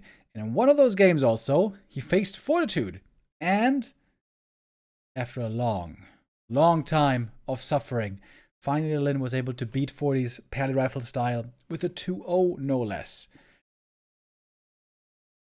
Map 2 was even quite one-sided. Map 1 was pretty close. I think though Forti made the big mistake of playing way too aggressively. At times he was pushing with level 2 Paladin, while Lin was teching up, going to Torrents, trying to build a big army, sometimes trying to catch reinforcements, trying to stall, drag out the game, try to benefit from the stronger tech late game. If ever you get to like 5 Torrents, with Walker Resurrect, of course, takes a long time to get to. But if you get there, then normally that is supposed to hard counter the Pally Rifles. And nobody is as good as Lin, just as an Orc player, period. But also, nobody's as good as Lin when it comes to biding his time, being patient, and realizing when it's important to avoid fights and how to do it, and then when it's the right time to take fights. Earlier, for example, we saw Fly way too early taking fights, in my opinion, against 1-2-0. Lin is normally very, very patient. I think that's an important quality to have as Orc, especially against human and undead. On day 2, by the way, we didn't really cast these games because there was also the exciting Don't Force Me Cup happening.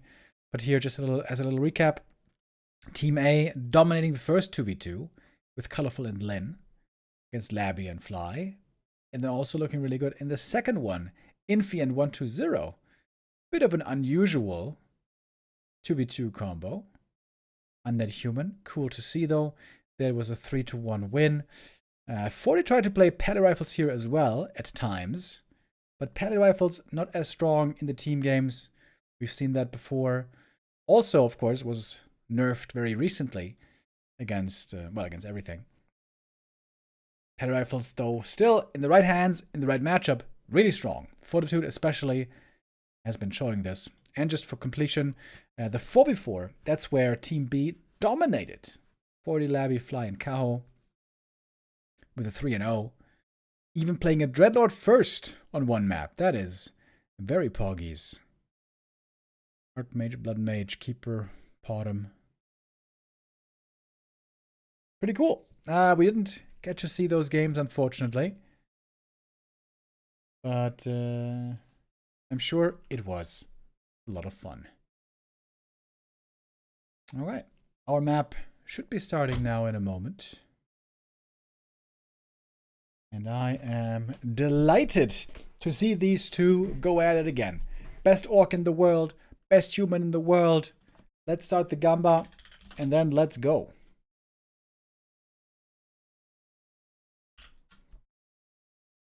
And of course, the big question is it going to be Pally Rifles or not? The viewers are expecting it. I imagine Lin is expecting it. But Forti could just come completely out of left field and now play just standard Archmage. I say completely left field because that's what Forti hasn't done in a couple of months, I think. Well, what do we have? No deviation.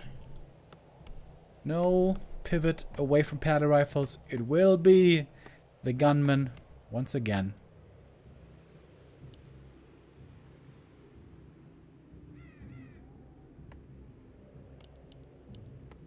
That is the thing that Lin is expecting most. Of course, going to be playing aggressive Farseer, so whatever it is he's facing, he would find out about quickly.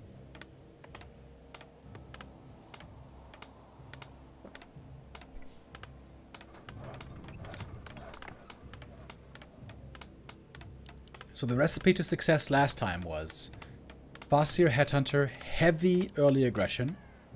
On some maps, Lin was able to prevent any and all pally creeping for like 5 minutes. It was outstanding. And then Naga second follow-up, more pressure, delaying the human even more, while going tier 3, going for Torrens, Shadowhunter third, and then playing a harass, lame, and delay game.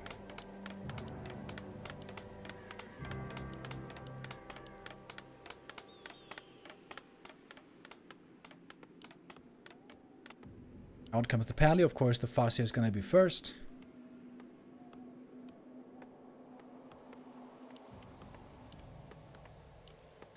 Then also had some really fun plays with the Spirit Walker on tier 2. He made one walker with backpack and then with ethereal form was following around the human with backpack trying to steal items, and that worked, to be honest, way more than it should have. I'm sure this time Forti is going to be countering that better and respecting it more.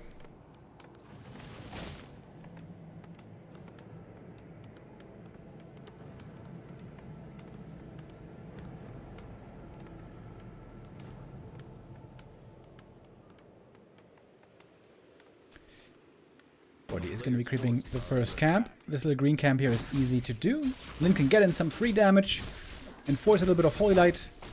Last hit seals would be fantastic, but not so easy to get. First item for the pally is the gauntlets. That's pretty nice.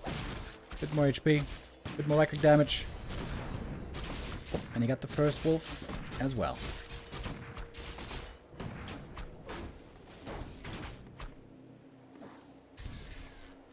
So 7 Headhunters seems to be the magic number.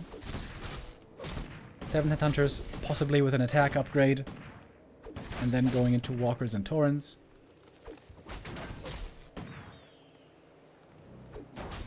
We can see the difference already to Infi earlier.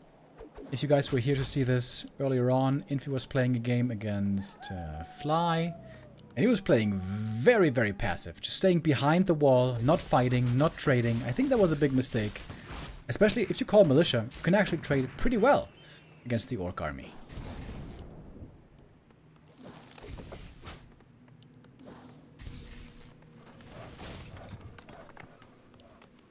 And of course for Lin the goal is stop the pally from creeping. Are under attack.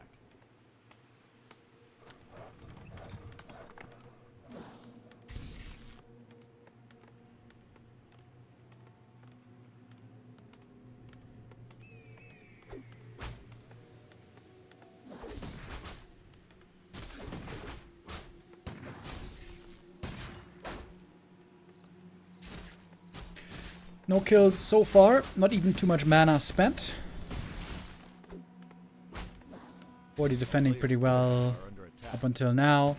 Lin knows he's facing a world-class player here. He's not going to be able to get away with easy kills. But he's trying to keep him busy, trying to force some mana out of the pally.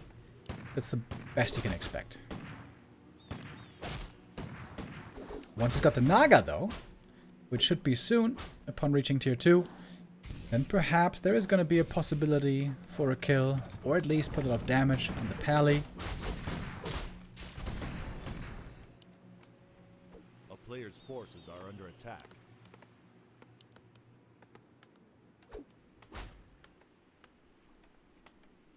This indeed is Headhunter number 7. There's a wolf going to the tavern. This might be the Naga. Timing seems perfect. There she is.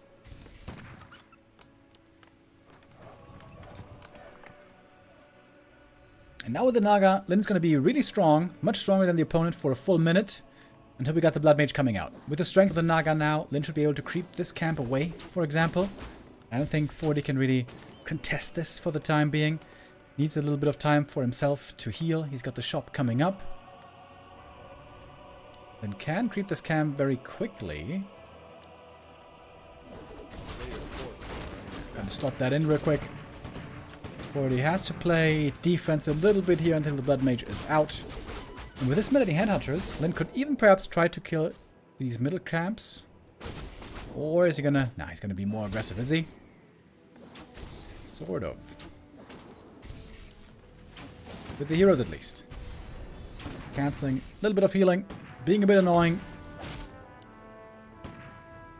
As we're ticking to tier 3. Players' forces are under attack. Getting the Torn Totem. The Wolves and the Headhunters side the next camp already. That's nice efficiency here by Lin. Getting close to double level 2. Big heal potion is one of the worst items, I guess. He doesn't really have a frontliner in his hero setup. If he's going to go Shadowhunter again, which is what he did before.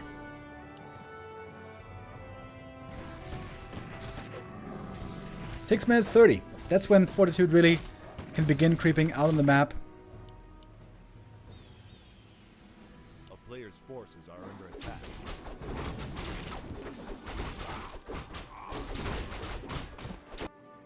Both creeping pretty quickly. 6 riflemen on the human side with 1 attack upgrade already. Double ring. It's pretty unlucky for Lin, I think. He would love to get some damage items. So that when he is chasing after the rifles and Forti has to kite back, he's always getting in a couple of hits that are hitting stronger. Meaning double claws of attack would have been really nice. Double ring. A bit unlucky. Oh, Lin. Threatening a base attack, trying to breach into the main base, trying to take out the farm. Oh, and he gets in.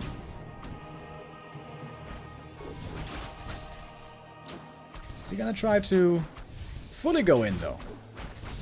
Sort of. Pally creeping up in the center. TP home might be necessary soon.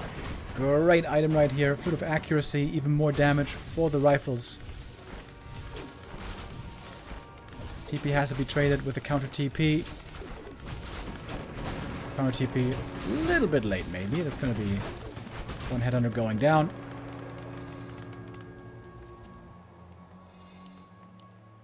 And here comes the Shadowhunter third. We're still not really very close to Torrents. Defensive items being sold. Sold the big healing. Sold 1 ring of protection at least. Forces are under attack. And once the pally hits level 3, that's when the human can hit the gas. Thank you, Shady, for the resub. Walker is over here, by the way. Would love to steal an item. Didn't get it this time. Bit of accuracy twice on the pally. And the important level 3. A player's forces are under attack. Then seems to be lacking a couple of levels here.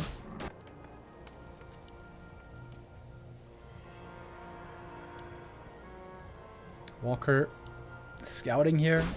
Sees exactly when the arrival is inbound. Another defensive item for Lin. That's pretty unlucky. Got not a single offensive item so far.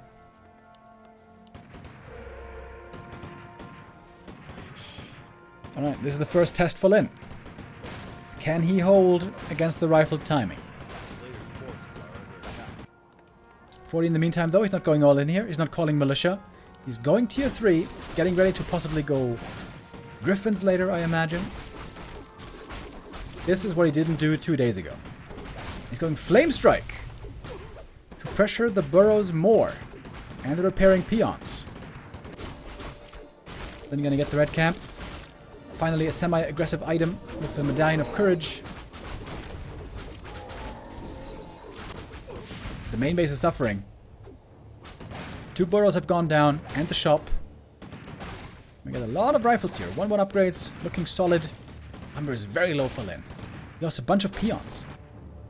Lumber is going to be rough for him now the entire time. And 2 days ago, we didn't see Flame Strike. It's level 2 Flame Strike, no less. Let's try to creep up, get more levels, maybe catch reinforcements, but there's no reinforcements to be received right now. Oh, and the Pulverize upgrade, probably also going to be cancelled. Flame Strike doing a ton of damage. Holy hell. This Flame Strike is changing the equation compared to 2 days ago. No level 2 Siphon means a lot more mana though for the Orc heroes. Next now on the Blood Mage, who Invul Potion can't use it in time! The Hex again, perfectly timed. Huge kill for Lyn, an important one at that. Gets a Rifleman, forces the TP out.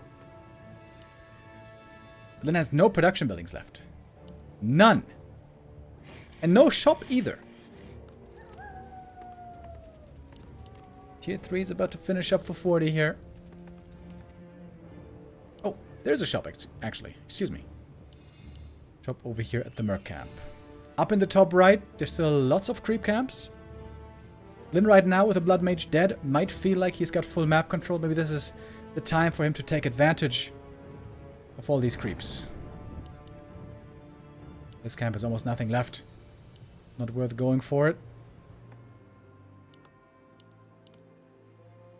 A player's forces are under attack. Oh, Lyn is looking for the creep jack.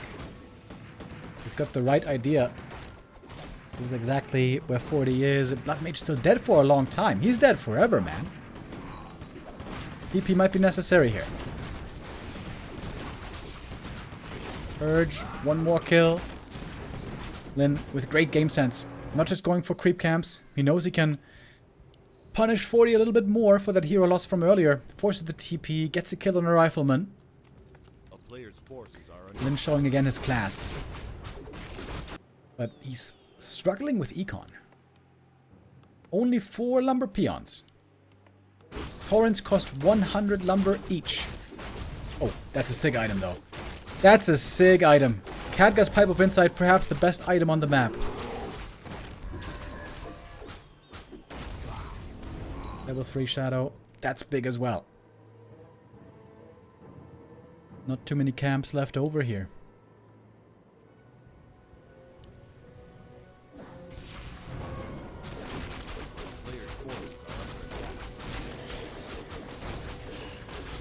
We're getting a Shredder for Lyn. Well, that makes sense with his lumber troubles. Next big item. Fasir almost level 4 now. Another defensive item. He's been getting so many defense items, dude.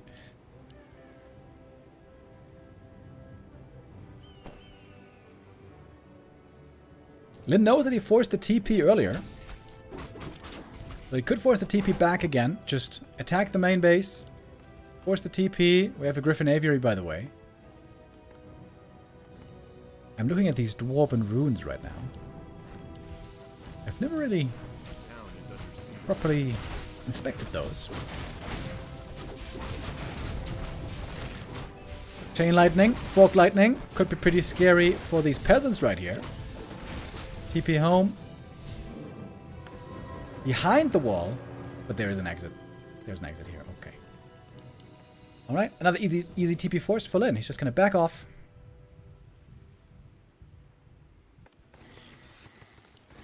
Got a lot of lumber finally. Has to remake another shop. Can finally get improved pulverize. Naga almost level 4, by the way. I love pointing out how good that level is. Level 2 Cold Arrow is a sick slow. He's almost got it now.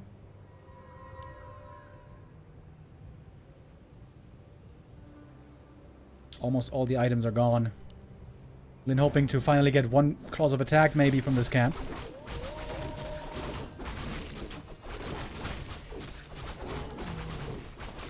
And it is claws of attack. Hey, finally. And Naga level 4. Levels for Lyn are looking great. Mana is looking great. Doesn't have master training yet though. We're seeing a bestiary coming up as well. Lyn knowing that he's going to be facing Griffins soon. He wants to get Raiders, I imagine.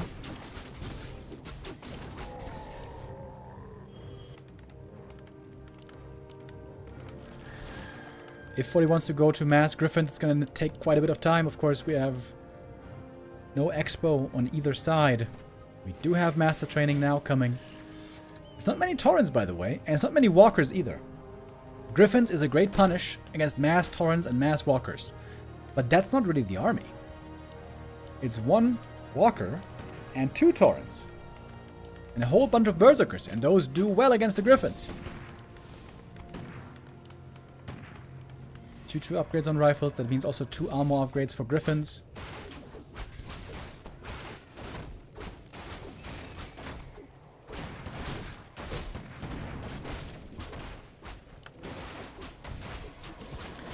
Only level 1 Siphon, by the way. This is the big downside of playing this Flame Strike stuff. You only have level 1 Siphon for a very, very long time. And level 1 Siphon, honestly, is negligible at this point in the game. And then the rifle dies for free. Seems to me like Lin is in a great spot here. Once again. This Blood Mage kill earlier really changed everything. Entire trajectory of this game. By the way, look at the Walker mana regen. With a Brilliance Aura, that's pretty nuts.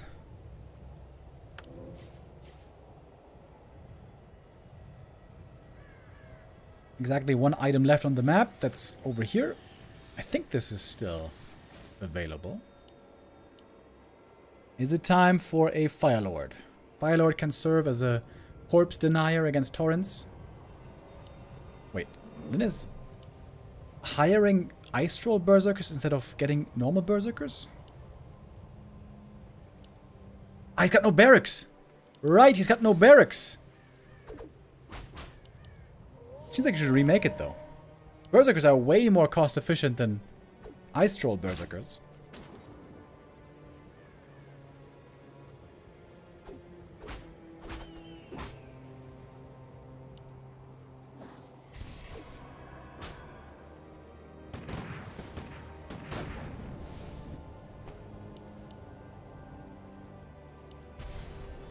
We got 3 Griffins now. No attack upgrades though. I'd love to see an armor upgrade for Lin actually.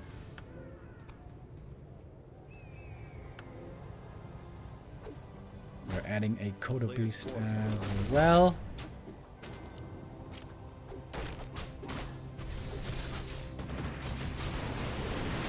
Alright, we're going in. Chain Lightning, Fog Lightning, in we are. Flame Strike as well. Lots of AoE on both sides here. There's no end snare, by the way, so the Griffins can attack pretty freely and move freely. Ethereal form taking more damage from those Griffins. Good damage, of course, also against the Torrents. But there can be res. 1 Walker goes down, and there's the res. Comes back with 150 mana. Mana regens quick. That Brilliance Aura is actually so good. Holy hell, that Brilliance Aura is amazing. 2 Kodos now in the field. We had the research earlier already. 70 supply for Lin. Lots of gold still. I wonder if he's going to be bold enough to go for a tiny Great Hall. Maybe that would be a little bit too ambitious. Need some clarities here as well, despite the Khadga's Pipe. Shadowhunter, clarity. Here we go.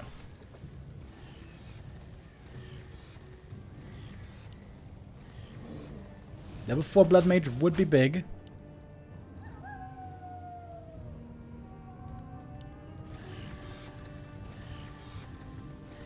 Still a tense game.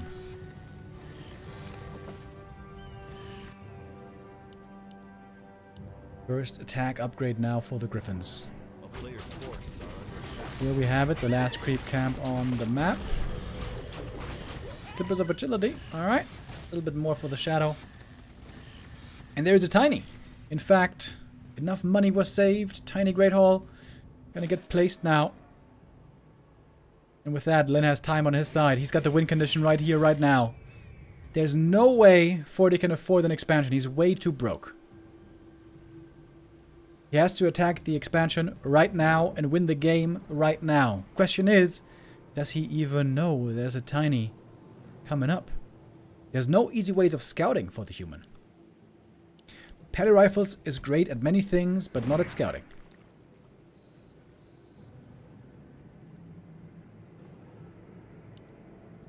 Another heal scroll for Lin. He's got 2 of them. And a mana potion on the Shadow. Lots of healing.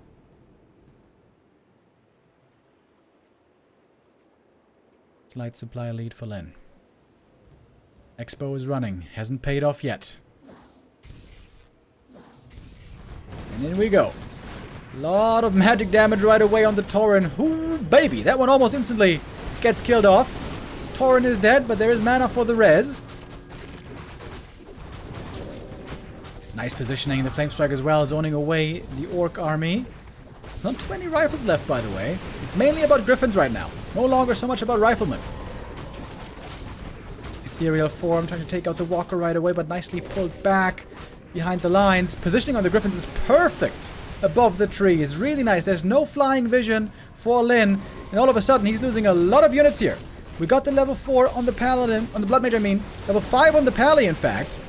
Oh, and the Flame Strike is doing big damage again. Is this the game, perhaps? The turnaround for Fortitude seems to be close around the corner. He got so many kills already. Hold on. Using the staff as well. The human army, so hard to kill. Siphon mana again. Now Forti says, well, thank you for that Khadgar's pipe. And he wins this fight. He wins the fight, doesn't he? Siphon again. And everything is so damn hard to kill. Level 3, Holy Light now. Not too much mana left, but a little bit is still available. Was fighting here the mistake? Maybe Lin should have stayed further back in the open. Well done by Forti, though. Not much mana. There's only one Hex. He's trying to go for the kill. With the one Hex. Shadow Hunter is going down to the right click. The Paladin, though. The Paladin. Divine Shield. Holy Light. What was it? Must have been an Inborn. Ooh, Farseer trying to run away. Invo Potion not lasting much longer. He's trying to get this kill. It's the big one, though. The big Inborn is lasting so long. 15 seconds can feel like an eternity sometimes. Mana being given over. Another Holy Light. The Pally safe to the back. And Lin is falling apart. He's losing everything now. Even if he gets the Pally, does it even matter? I don't think so. And the Holy Light again and again. Forti does it. The tiny Great Hall, not quite enough to hold right there. GG is called. Fortitude with a comeback after a difficult game. Lin applying so much pressure at the start. The Blood Mage going down was the key thing that threw him far behind. But the Petty Rifle delivers in the end. With the Griffins here, the important adjustment. Going for Griffins, forcing Lin to not just go Tauren Walker, of course. I think the fighting position here was the problem for Lin. I think he needed to stay back at the Expo and fight in a more open field. But positioning from Forti was absolutely beautiful. Well done from the human. And Lin, once again, is bested at the hands of the Pally Rifles. Only the first map, though.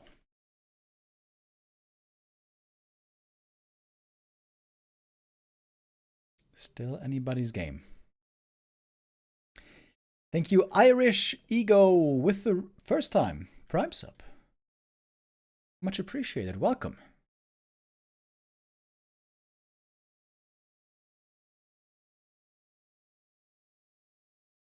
Alright, we're getting ready for map number 2. It's going to be Hammerfall.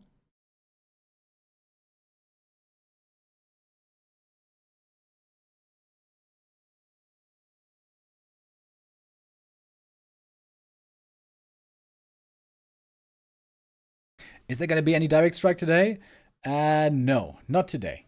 Today we got too many games here in the Friendship Cup. But there might be some direct strike tomorrow. Tomorrow B Cup returns. Or begins, I guess. Group stage begins tomorrow in the B Cup. And there they like to take long breaks. So, might be some direct strike time there.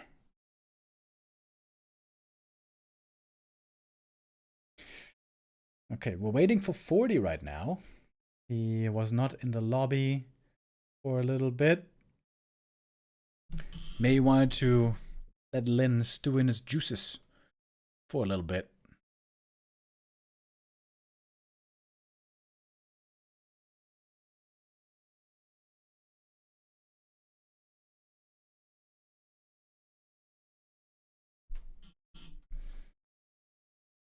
But I think now we are about to start 2 minutes, and then we're ready to join onto the second map.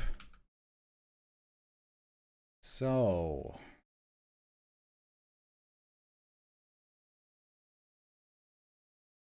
the score right now is 2-2.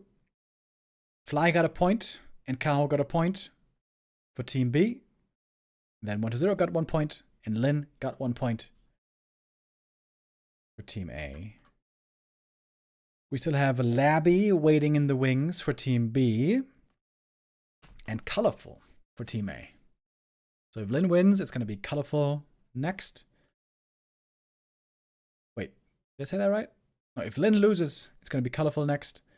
And if Forti loses, it's going to be Labby. Those two, the last players of the day.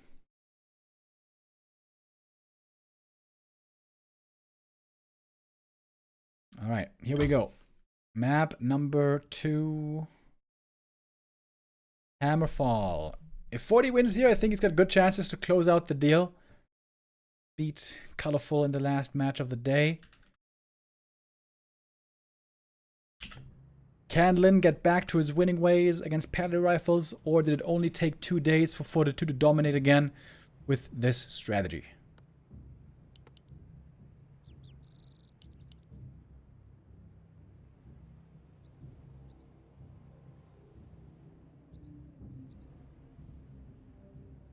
Oh yeah, the score is wrong. Oops.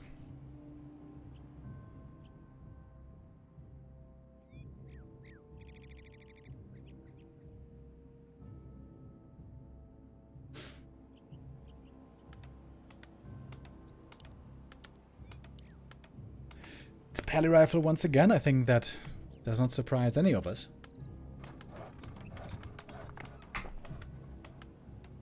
Is there another Gamba?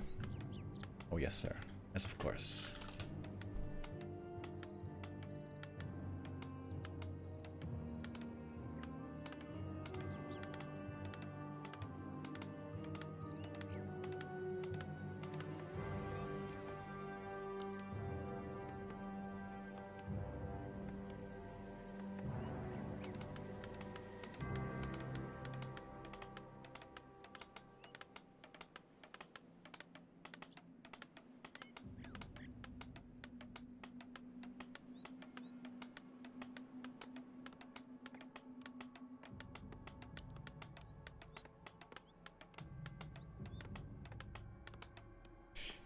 Pally and Forti are once again going to be going head to head here. I guess on this map the nice thing is Forti should be able to creep this camp, the small one, before the Forti arrives, right? Should be doable.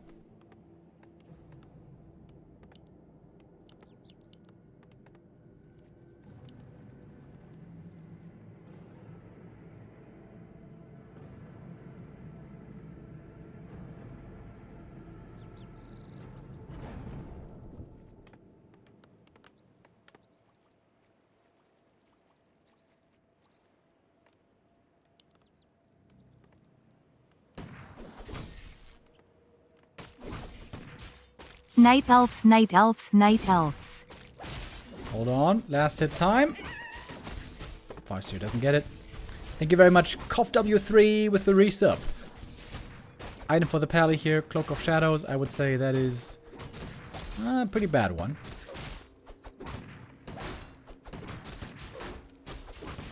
Some decent damage being put out early by the Forti, trying to minimize experience being given away from the wolves. 2 Holy Lights forced out early. And there's one peasant back here.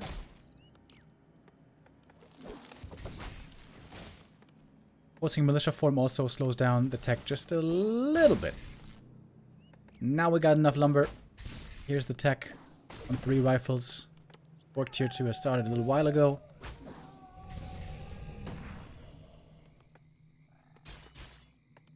A player's forces are under attack. Both right now have to focus on micro. You want to make sure to take minimal damage and inflict as much as you can with just the handful of units that you have here. 7 headhunters Seems to be the magic number before we go into Walkers and Taurens. Forti now very deep in the base. Seems like Lin successfully pushing back the human here quite a bit. Early on map 2.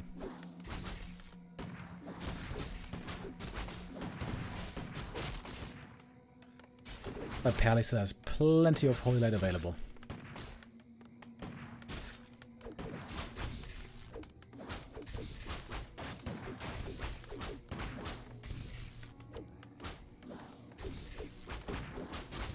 So far we have no aura advantage for the human.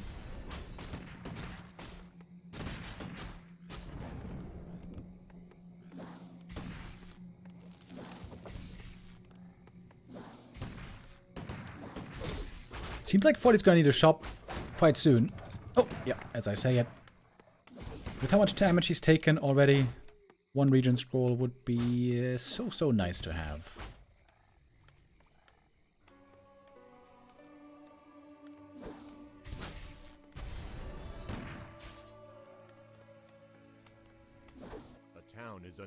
Here's the Naga.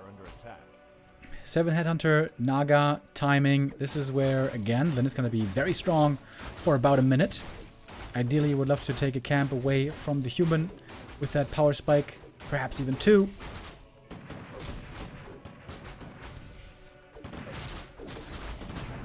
Oh, 1 kill available here. You can only heal one of the rifles, and that's a kill in the early game. Rare to see. This rifle as well. Whoa! 2 kills! That is actually big damage. Another one goes down. It looks like Forti's about to GG out already. He's got no mana. Look at the splits. We got half an army here, half an army here. Lin with a beautiful early aggressive play. Fortitude just doesn't seem to be able to handle these headhunters right now. Lost a bunch of peasants as well. This is going to be the 3rd peasant, I think, going down right here. Oh my lord, look at all the corpses. It's all human corpses. Naga is already level 2. She got some solo experience. In fact, Fastir has 0 experience still, somehow. He was just barely out of range every time. Could use a fork lightning here as well. Another kill. 3 rifles dead in the early game. Devastating damage by Lin. This couldn't have gone any better. Lumber's low as well. There's no way Forti ever gets tier 3 this game. In the meantime, Lin is on the way to tier 3. Troll region. Might even be able to get the center camp. That would be icing on top of the cake. On top of the cake, excuse me. Only 3 rifles are left. Disastrous. Disastrous early game for the human.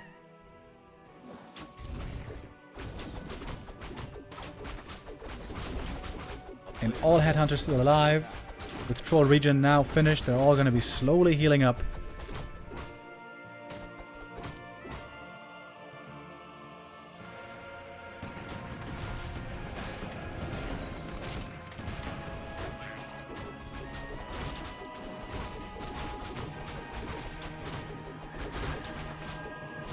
Here. A little bit hurt over here. Again, a bunch of defensive items, which is not exactly what Lin wants.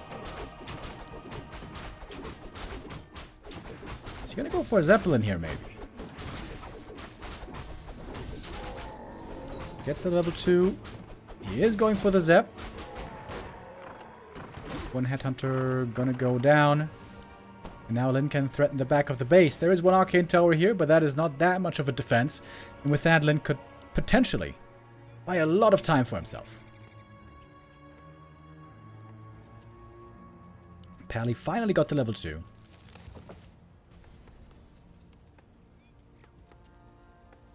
Can drop behind the gold mine, out of range of the Arcane Tower possibly. Fortitude in a very tough spot here. One would think this game is almost unwinnable. Has to go for a workshop to get the gyro out. Lindo not going to force the issue, is not going to drop. Might just be creeping up elsewhere, get more levels. What's the Pally doing, by the way? He's just scouting right now.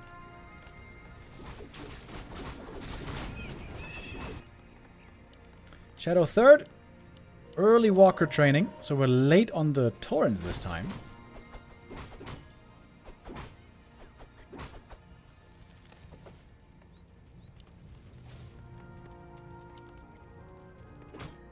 But we've seen before, you never want to underestimate pally rifles. Once the pally finally gets level 3, and we have 50 supply pally rifles, it is still a dangerous army. A player's forces are under attack.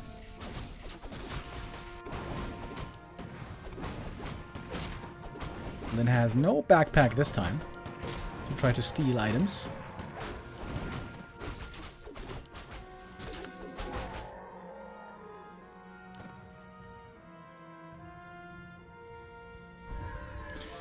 Naga already on level 3. First hero on the map to get level 3 is the Naga. That's kind of weird. A player's forces are under attack. I think this would be a great time for Lin to fight, isn't it? He's got triple hero. There's no level 3 pally yet. He's got the first Tauren out already. Second Tauren totem coming up. Lin though. Not so sure if he wants to engage in here. The rifles have a range upgrade now. The long rifles are available. 1-0 upgrade. Lumber for 40 though. Actually, it's looking a lot better. I take it back. The lumber for 40 is looking fine. A player's forces are under attack. For Lin, the lumber is rather low. Of course, tier 3, triple hero, upgrades and so on. It all costs. We don't have master training yet on these walkers.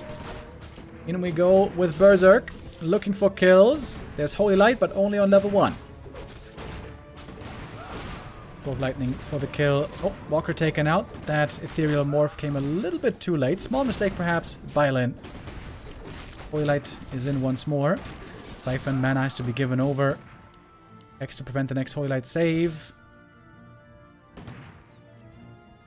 And then Jin can just walk it off. Berserkers all took some damage from the Spirit Link, but now, of course, they're nicely healing up that troll region. Once again, paying off big time. And now we're getting master training. And more walkers.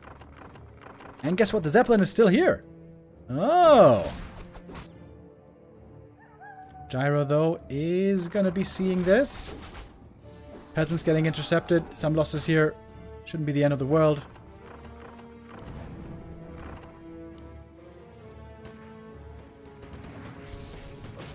Forti going to be forced back once again.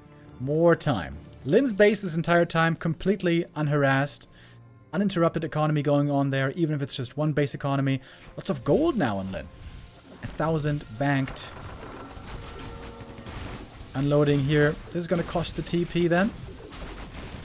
Wants to take out the tower first. TP on the Foss here. Can he save the Berserker? Ah, first small mistake by Lin. He lost the Berserker. Not loading it up.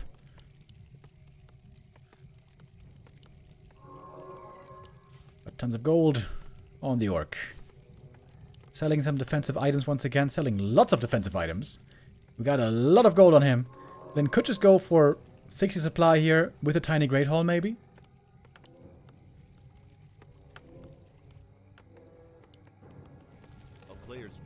And the orb, that's what he does.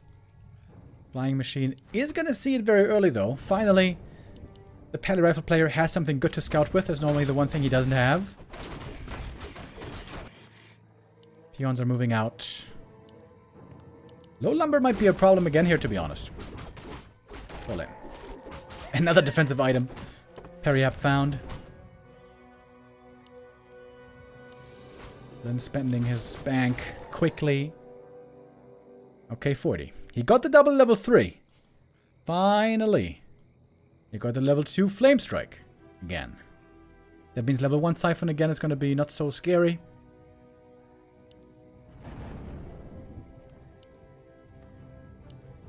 Levels on Lin, not that great. 2-3-2 only. Okay, if 40 wins this fight, then the series is pretty much over. It's not that many Taurens yet. We're going in with a Speed Scroll. Where's the Flame Strike gonna land? It needs to do some big damage here. Flame Strike in the back, doing not that much, I think. Walkers have taken quite a bit of damage already. Lin wants to make sure not to be losing those. Ethereal form does help with that. Hex against the Siphon once again. Holy Light, though, should still be available for a couple of saves. Lots of Lin's army now. Pretty hurt. Doesn't have a heal scroll, by the way. First Torrent about to go down, but we have the Walkers ready for the rest. The Naga! Lin doesn't pay attention to the hero. The Torrents are getting ignored, understandably. Nice Hex. He was trying to steal mana from the Walkers to prevent the resummon. The Ancestral Spirit. Torrents are doing a lot of damage, though. The Torrents are doing a lot of damage here, getting completely ignored. We have a lot of Pulverize being thrown around. Flame Strike to kill the Walker. That was kind of neat. That one could be res, though, from the other Walker. He's almost got the mana for it.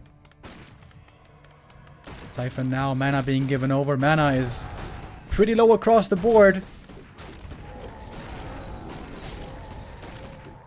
Right now, the Blood Mage has nothing himself. Everyone is out of mana. The shop has not finished. No potions for the human. It's looking great for Lin here on map number 2. Shop is cancelled. Only 2 Riflemen is what we have left. The Naga may have died for Lin, but he's going to be back pretty soon. Res on the Torrent. This Walker, I don't think, will be coming back.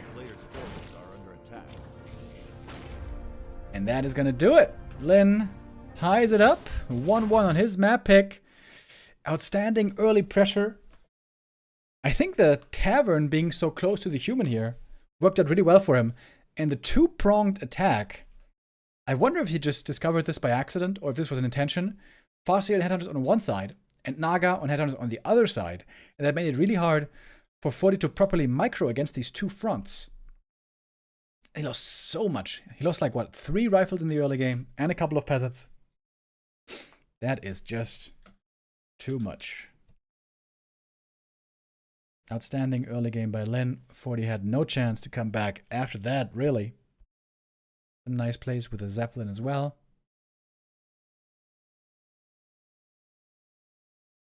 So we're not done yet. 1-1. We got things tied up.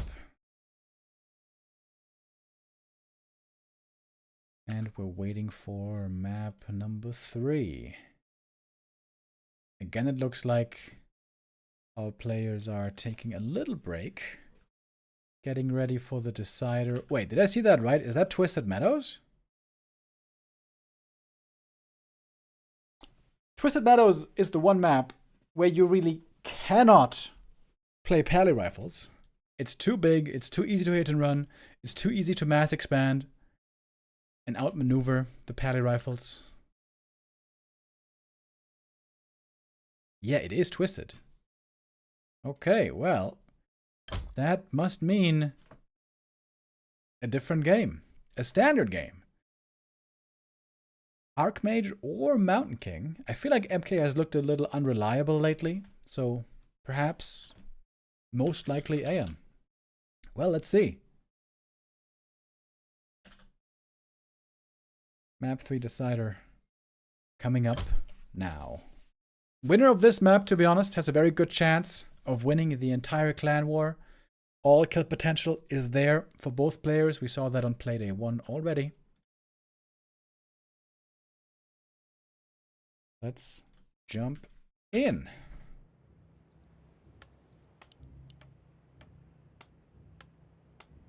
We got 40 bottom left. Lin in the top right. Forti did let this map through in the veto process, so it seems like Forti was aware that on one map here he may have to play no pally rifles. I think this is the only map where pally rifles is literally impossible, right? Hold on. We have Autumn Leaves. That's okay. Concealed Hill. That's okay, although we never see this map. Echo Isles. I would say Echo Isles is also very bad. For pally rifles, is it? LR, Northern Isles, Springtime, Tidehunters. Yeah, I think Tidehunters, or Twisted Meadows, excuse me. I think Twisted is the only map where pally rifles is legit unplayable.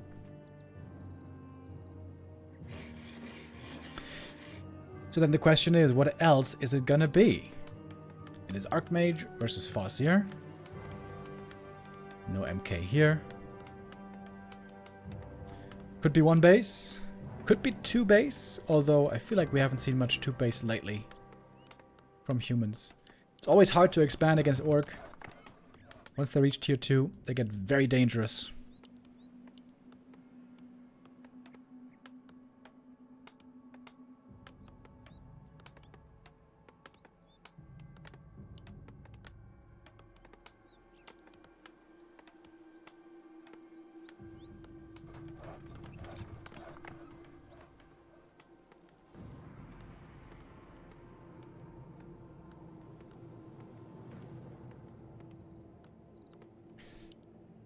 After these players, there's only 2 left for this clan war. On Forti's team, we got Labby still. And on Lynn's team, we got Colorful.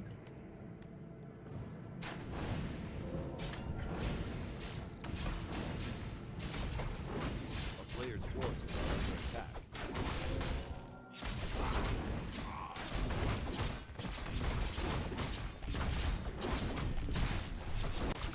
Farsi are starting off with a bit of creeping here, in fact. Not going for the instant harass. Doesn't feel the need to scout. He is very, very sure he's not facing paddy rifles. And he is correct.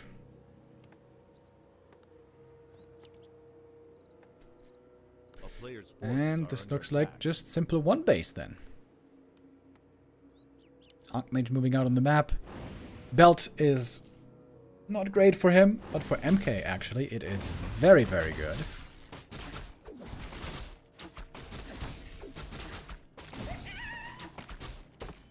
Ban this map so we can see more Paley rifles, please. Yo, Lemeds with the resub, thank you very much. I'm afraid I must decline this request though. Twisted Meadows is amazing. Forti could have vetoed it, didn't do it though. Forti now would love to tech to tier 2, use the militia, creep the green camp, and then get level 3 with it.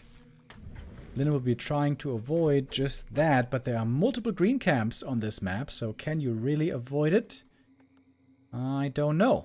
The grunt and the wolves, I mean, down here. Trying to dissuade the peasants. What are you thinking right now? Okay, where can I go? What can I creep? How can I get level 3? Where's the Archmage, by the way? I don't see him. Ah, there he is. Archmage here A town at the is shop. under siege. I like the scout grunt over here. Knows exactly what the peasants are up to. If you can damage the footies a bit early, it's also quite nice. Makes the push a lot less dangerous. If the AM here creeps with the militia, of course it's an easy creep then that the grunt cannot stop. Gives him the time though to creep in the meanwhile. Take this camp for himself, but it's not going to be level 3 for him. So, level 3 advantage for Forti. Grunt damaging the Archmage a little bit. I like that a lot as well. To be honest though, it's not much damage. Good attack items for the fast here, plus 7 damage. A player's forces Not bad, are not under bad. attack. Alright, now we got to level 3. Picking up the circlet. We are getting ready for the push.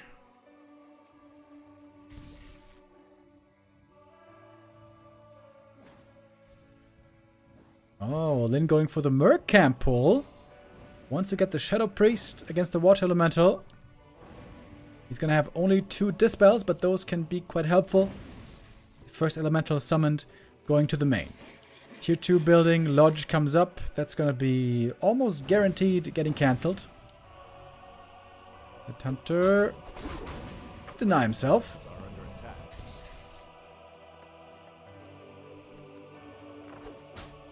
Alright, here we go. Footies and Watch Elemental in the main. We're getting Spike Barricades a little bit late. Easy cancel right there.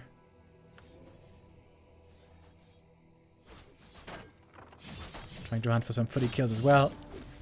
And we got Defend. TC coming out. Oh, the Shadow Priest. It's an important unit.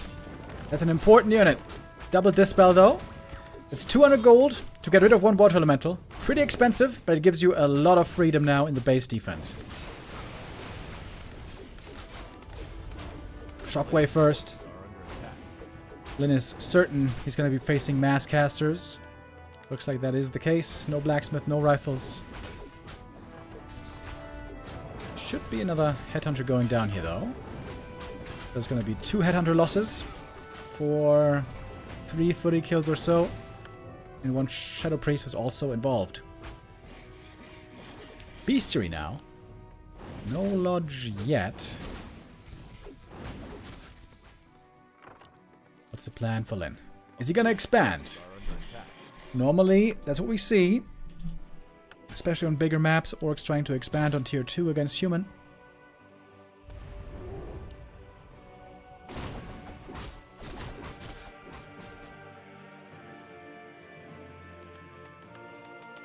MK coming up in the meantime. Arcane Sanctums end up finishing first because of the harass from earlier.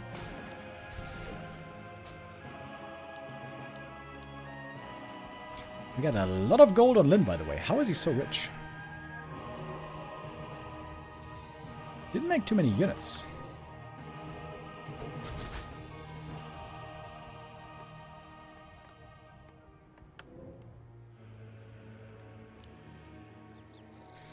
Okay, MK is out. Of course, he would love to creep up a bit.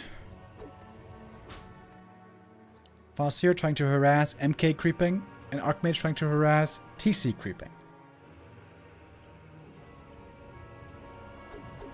And as long as Lin doesn't expand, I think this is good news for Forti. A player's forces are under attack.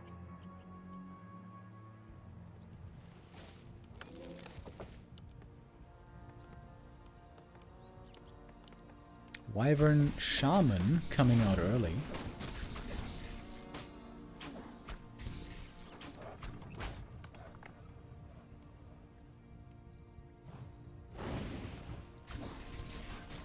No raiders, interestingly.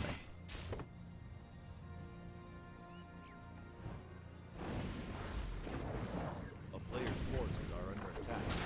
Oh, Shaman comes out just in time for the purge. 400 damage against water elementals. Let's see if it times it right. One more hit. Purge. Purge. Ooh, repair. Ooh, man, that's very close. Kodo Beast. Devour. Farseer in the meantime. Lots of stuff happening. Farseer is not surrounded. Oh man, it looked like it. Kodo got the water elemental. Burrow stays up. Oh, but the Farseer is slowed. I guess this will be the TP in the end. TPing out for the Stormbolt. But there is absolutely no expansion coming up for Lin. TC, no level 2 yet. This seems like a big success so far for Forti.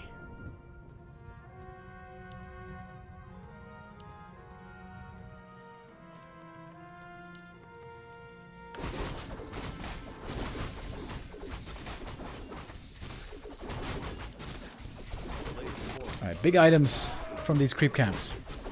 TC with the Scourge Bone Chimes.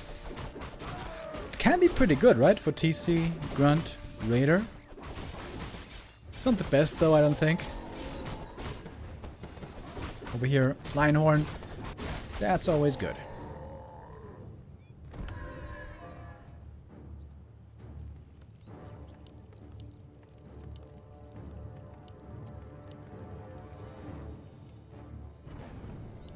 We're now bringing out a peon. It's going to be an expansion in the end, but really late. Considering what we normally see timing-wise. MK's got a good sturdy inventory already. And he's not going clap. Neo told me about this. Human's not going clap anymore against Orc. And I gotta say, last time I saw it, I wasn't very convinced.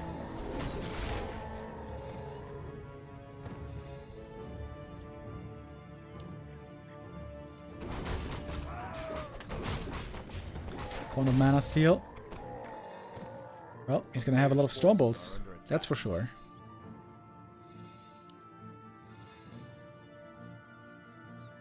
Double level 3 achieved. Is this where Forti wants to fight already? I wonder. Big heal potion. Ooh, very good for the TC. Mountain Ganking with Invis. But of course, as we mentioned, no clap to use this Invis with. Kodo comes in with a Devour. That wasn't the Ensnare Spellbreaker. He's looking for that kill as well. Heal Scroll right away from the human side as well. Purge aggressively on the Berserker, but there's Invis to save the Berzy. And the army size for Lin really isn't looking that big right now. Stormbolt on the Wyvern, taking that one out with a few more right clicks. Ensnare on the Berzy, trying to kill that one, and he will get it. Another Stormbolt, another kill. One of Mana Stealing can still be used, should still be used. Oh, the Kodo kill would be huge.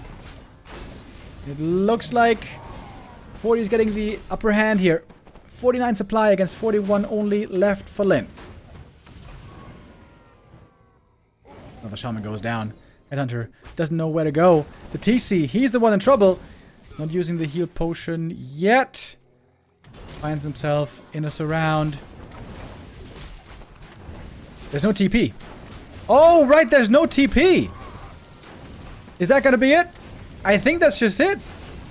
TC goes down. Another Stormbolt flies.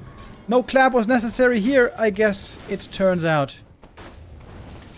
Farseer close to falling as well. He goes down, and that's game.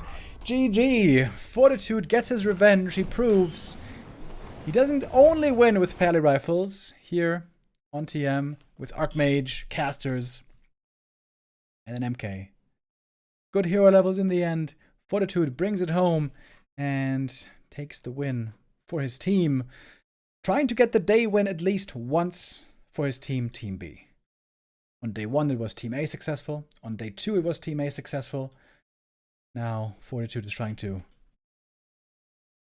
perhaps also get the extra award for MVP of the day. If he wins the next one, I'm sure that will be his.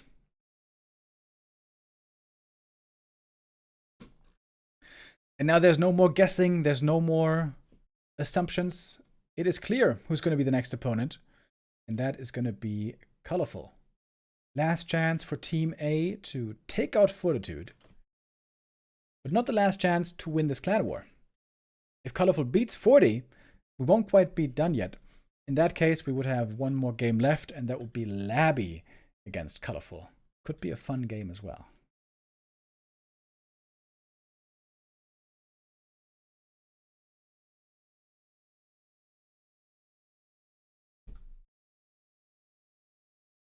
Okay. We're going to go into one quick break right here. Give the players a little bit of time to get the vetoes and everything ready. We're going to be right back with Forti versus Colorful coming up.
Welcome back, everybody. We have one, possibly two more matches for today.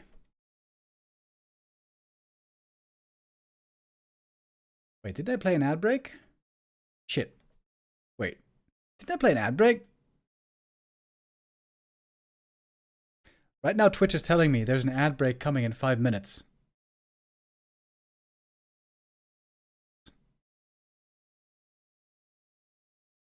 Did I forget to hit the ad button before the break? Gee. Okay, sorry. I hope it doesn't play ads twice now. But Twitch is telling me in no uncertain terms that we need to play ads. Alright. Well, all the subs can stay with me. The rest of you will be back in 2 minutes. Our next match is coming up. Fortitude just defeated Lin, getting his revenge from 2 days ago, where Lin finally found the answer to Pally Rifles. Today it was a 1-1 in Pally Rifle games. But the Archmage MK Classic was the thing that took the win in the end. So, Colorful right now, the last man standing for his team, Team A. If he's defeated, then that's it. We're done. And if Fortitude loses, there's one more player still that has to be bested. That would be Labyrinth. So things looking good right now for Team B. It would be the first day win in this tournament. The first 2 days went to Team A. First day with the King of the Hill 1v1. And the second day, yesterday, with the team games. Also went to them.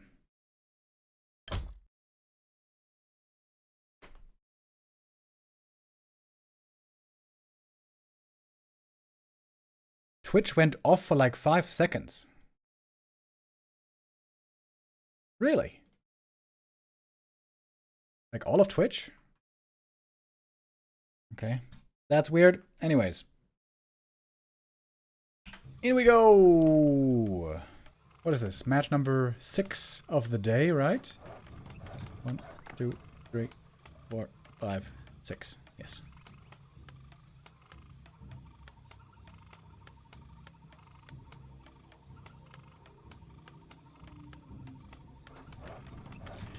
I'm looking up the stats between Forti and Colorful right now.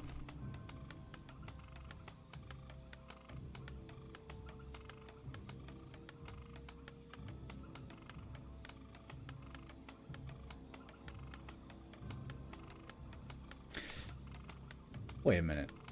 The last 3 matches, Colorful defeated Fortitude actually. Not counting the most recent though. As 2 days ago the two played as well, and there was Forti winning. But the 3 times before that, Don't Force Me Cup 225, 219, and the Duanba Cup actually went to Colorful. Colorful doesn't have a bad matchup at all into Forti. Also apparently at the moment.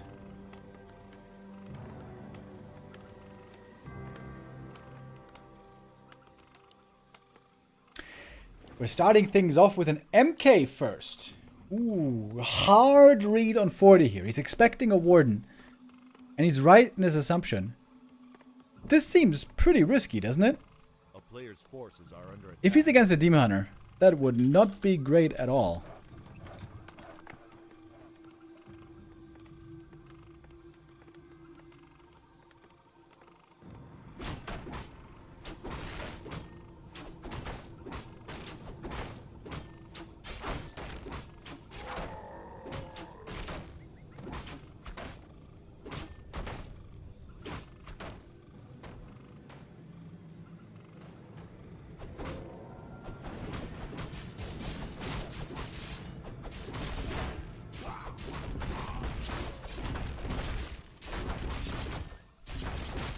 Very ambitious camp here also early on. The Wisp sees it. The Warden is approaching. Ooh. This is looking dangerous for Forti. Okay, what can the Warden do here? 1 kill. Can she steal the item? Level 2, thanks to 2 peasant kills. Rune Bracers for the Mountain King. That's pretty bad if you ask me. Warden would love to get some more kills. Man, that's a very ambitious creep by Fortitude. Warden cautious. Oh, Blink fan, maybe not so cautious. Gets a triple kill, including the creep. Gonna cost a lot of mana though. She's gonna need to blink out as well for another 50. So that is a big part of her mana pool.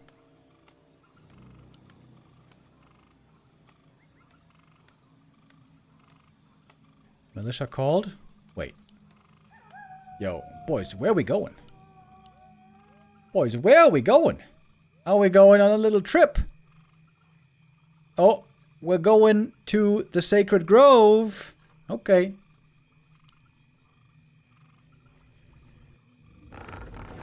Well, time for defense for Colorful. I would like to see some ancient... Wait, he's got double Ancient of War already, though. Colorful should be doing pretty well here, right? Double Ancient of War already up.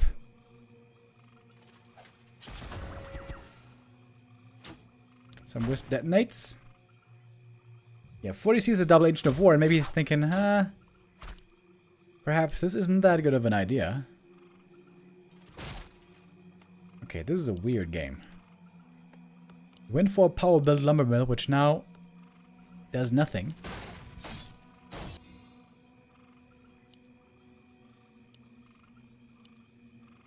Got a bunch of Moonwells as well. It's going to be a lot of Moon Juice for Colorful this game.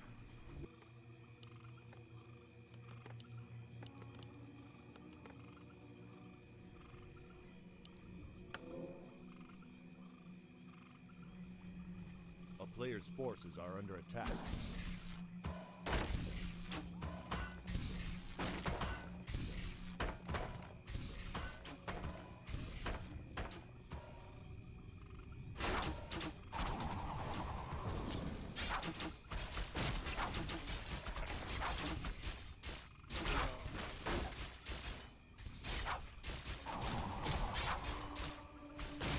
For the attack now into the main base. What is going on this game, by the way? Militia are now going to try to creep the gold mine, I guess. Getting lumber upgrade very early. MK... Not sure if you found any kills yet. I guess this archer is going to be a goner. With the Stormbolt here, I believe. Got good experience though. Maybe I missed some kills. Oh yeah, there's another one here. Okay, Militia creeping up in the north. Of course, this camp is very easy. Militia can do it by themselves. MK got the level 3 as well. The Hunter Saw coming up now. The Warden loves her Moonwells. Loves them dearly. Doesn't just want to sacrifice them.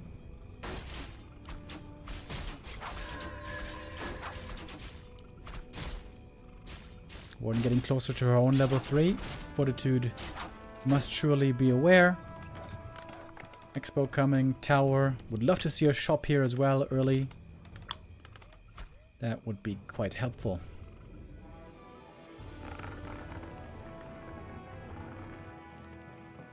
Actually coming in the main base. Damn, the lumber's looking good for 40. You might not even need a shredder this game, but then again, in the long game, shredder pays off a lot. Oh, and the Warden. Look at that. Looking for her own bit of aggression, can even steal an item here.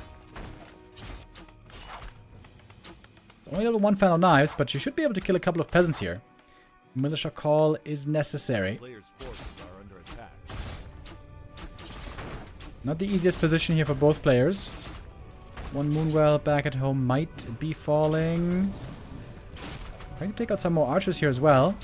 But the Moonwell is still healing up for the time being. Warden got only a single peasant, I think. These corpses here are Murgles. Arcane Tower about to be up. Oh, Warden cancelled the staff. Whoops. Moonwell falls.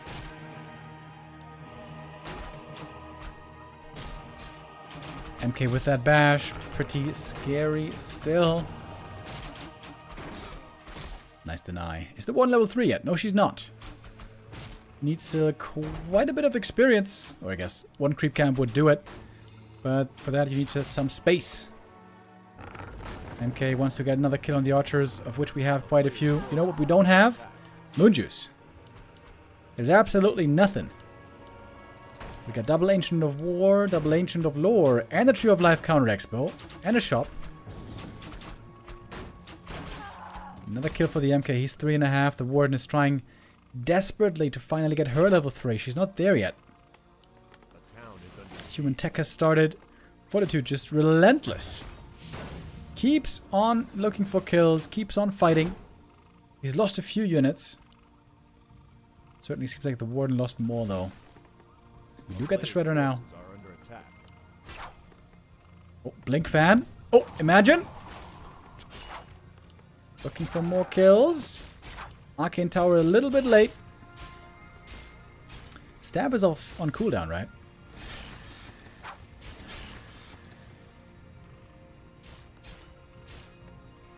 MK still hunting for more archer kills.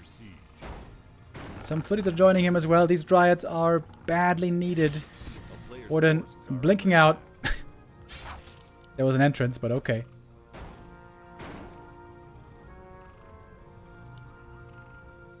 Yeah, it seems like finally Colorful is safe in the main base. Doesn't have to be worried about this MK anymore. Maybe it's time at last to expand. Lumber is a bit low on 40, but of course gonna have plenty soon with that shredder.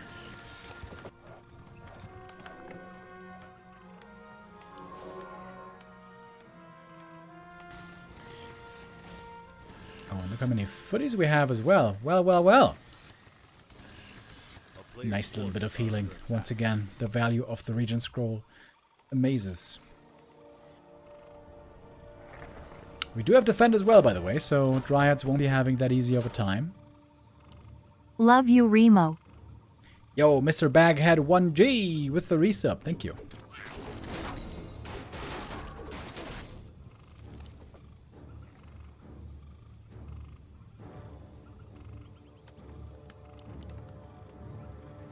Tier 3 could be started any moment. There it is. Get the Alchemist second.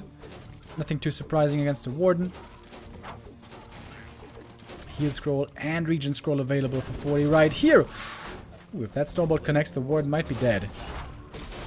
A little bit of a bash surround. Heal Spray to heal up all these footies. How did this Ancient of War get up here? What the hell happened with that? Love you, Remo. Oh, Lacrimosa with the resub as well. Thank you very much.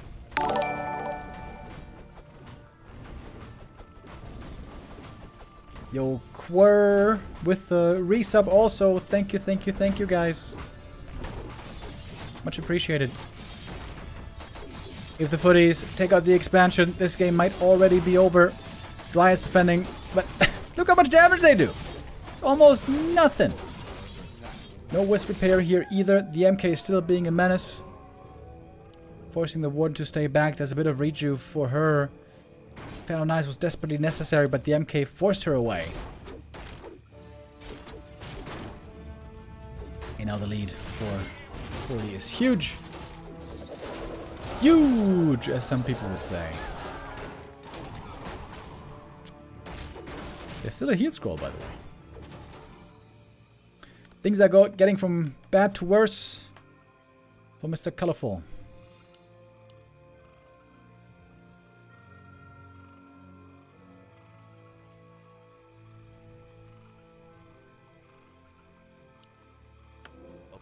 Love you, Remo. Yo, Beolaws with the resub as well. Thank you, guys. Haven't been loved like that since childhood. Thank you.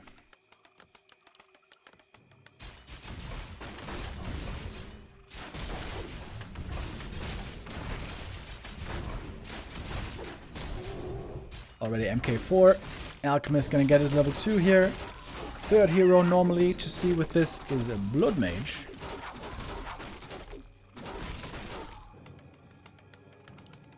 There he is. The Blonde Devil.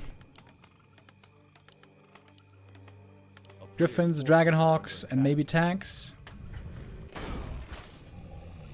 On the menu. Forti with 2,000 gold as well.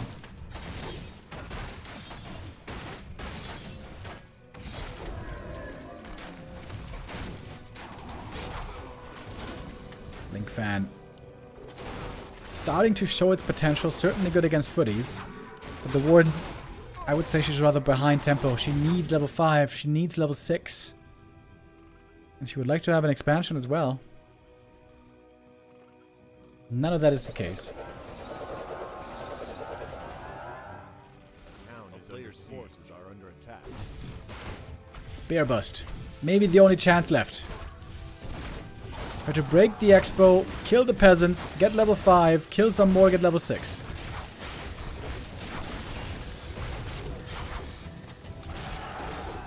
Alright, Foul Knives indeed. Getting a bunch of kills here.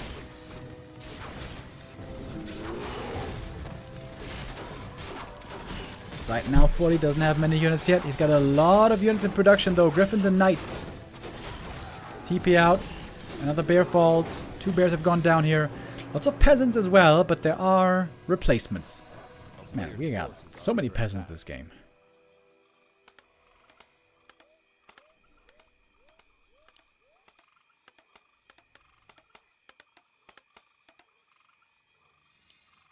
I guess the race is on to level 6.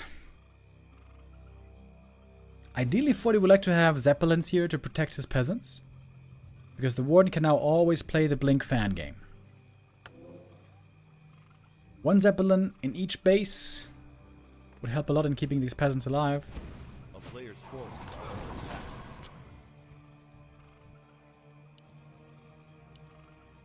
Because the peasants are easy pickoffs for this Warden. But there's the big push coming towards the main. For a moment I thought the tanks are going to be good against the Dryads. But that doesn't work in this game. That only works in direct strike. So in fact, Forti has almost nothing against Dryads. That's why he's going to need Dragonhawks. A little bit of Siphon on the Warden. In come the Griffins for damage against the Knights. And you can see that is quite significant. And the Griffin goes down. Perhaps the heal scroll a little bit too late. And the Warden's about to get level 6 here. This tank gives a lot of experience.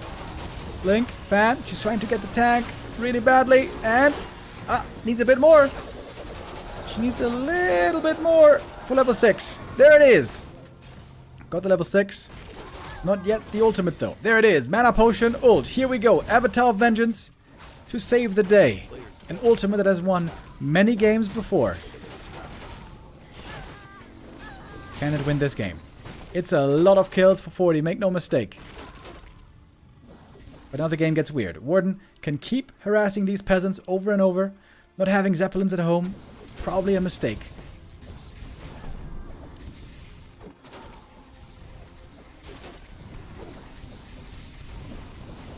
Avatar Vengeance fighting on against the heroes. Warden is back against those peasants. Got a mana potion as well. Not much in terms of supply for the Night Elf, but we got the Warden ult.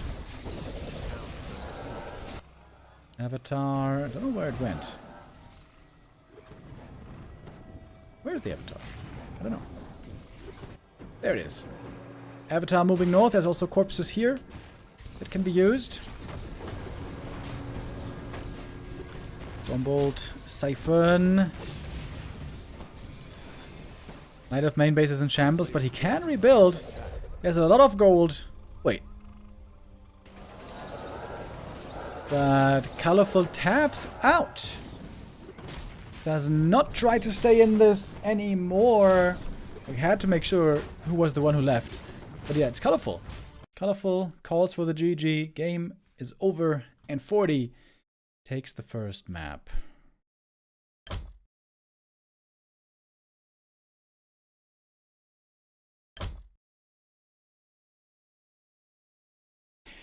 Now Fortitude only 1 map away from finishing the day, finishing the tournament on a high note, winning the King of the Hill for his team. Next map is going to be Autumn Leaves, which we see only rarely these days, it seems.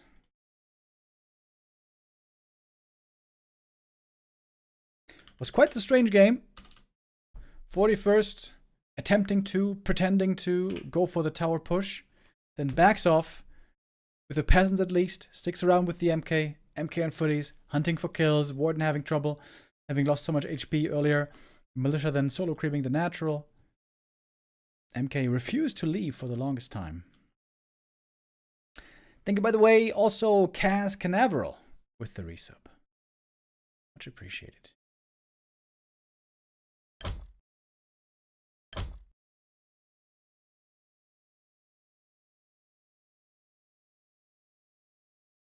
All right, here we go. Map number 2. This is Colorful's map pick, so he should be feeling pretty comfortable right here.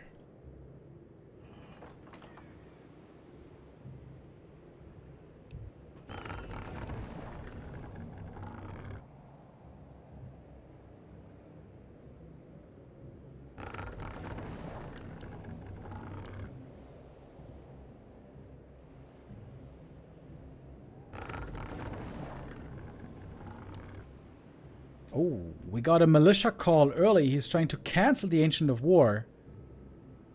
Greedy positioning for Ancient of War would be here. But this is looking pretty safe. Seems like this should be a good start for Colorful, if he can save this Ancient of War. With the Wisp call, I think he should be alright, right? Trying to de-aggro the creeps. Gonna cost him some lumber. Ideally, you don't want to lose the peasant right here.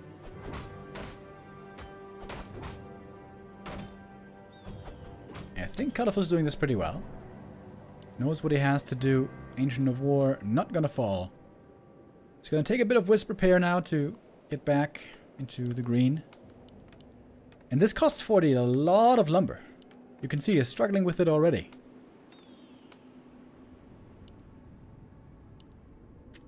It's a Warden again, by the way. Warden on Autumn Leaves. That's pretty damn rare, right?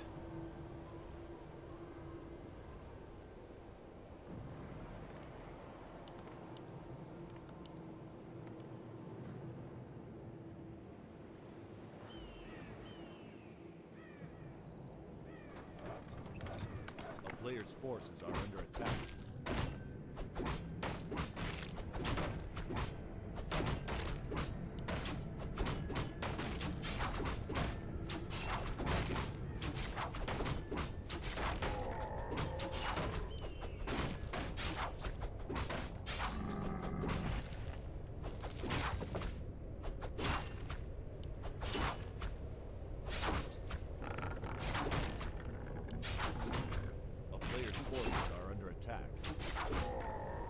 Gloves of Haze for the Warden. That's okay.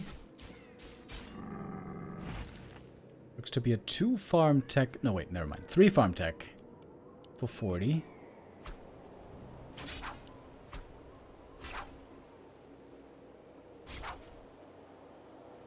This is Warden level 2. That would be quite nice to have early. Not just enough. And 40 playing this very aggressive. Level 1 AM aggression into the Knight of main base. Gonna cancel 1 Moonwell. A player's forces are under attack. As the tech begins. Very often here we would see humans use the militia, creep the green camp, get level 2. But that's not happening here.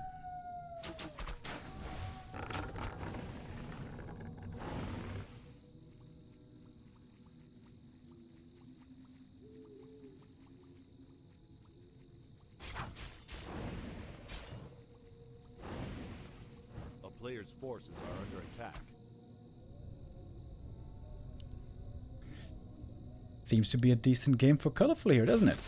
Here's the militia call that I was talking about. That is the level 2. Could be perhaps another Moonwell cancel.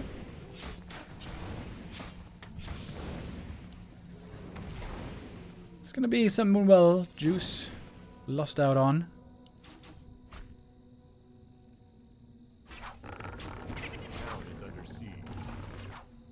Warden now can chase very well with those boots of speed. Forces are under Should be an attack. easy kill on the footy. At last, the level 2 for her.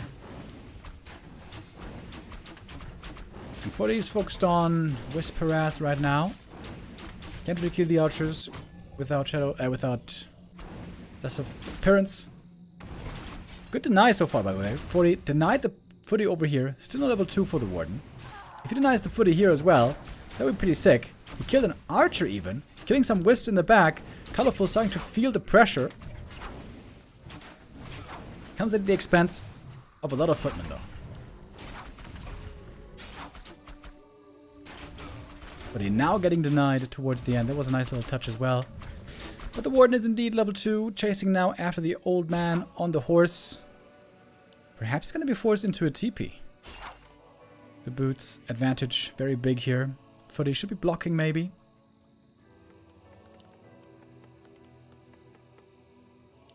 No, actually the Warden not using the last Shadow Strike.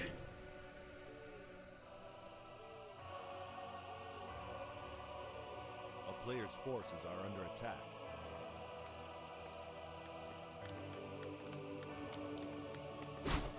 MK second. How much lumber is there on Colorful? Still has a decent amount. Has to wait a little bit for the Hunter's Hall.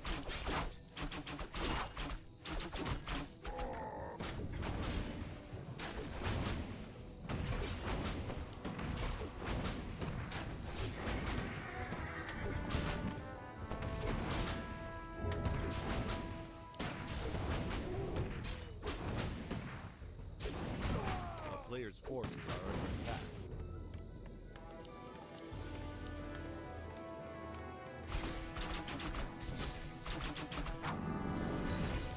Warden level 3. That's where she starts to feel comfortable. Not yet her power spike, of course. Level 5. Level 6. That's when she will win the game. If she ever gets level 6 this game, Forti's gonna be screwed.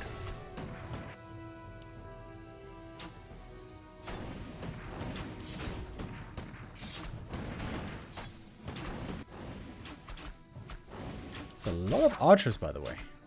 6 archers and a Naga second. Okay, that's gonna make reaching level 6 very difficult then. But it's a lot of single target. Archer focus fire and Naga and Shadow Strike. Creep Jack incoming. There's no TP here. MK showing up ready for the Stormbolt. Doesn't have boots of speed, but doesn't seem to mind. 2 archers falling. That was a great item indeed for the Warden. Picks up the Mana Stone here. Yes, we got Militia ready to join the fight. Ancient of War creeping continues as well as, of course, we're going to tier 3.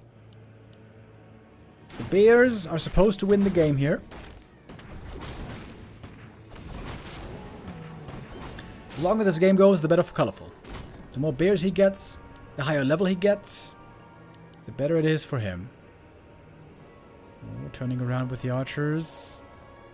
Trying to save them, but I think one is gonna meet her end here. Stormbolt. Pretty good. 5 seconds stun, even on level 1.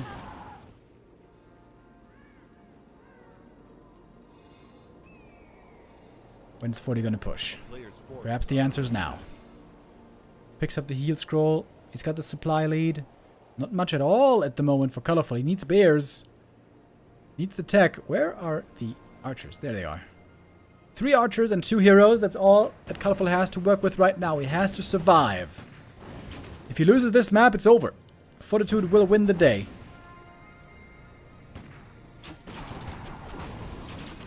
Warden with the final knives. She did retrain. No, wait, she didn't.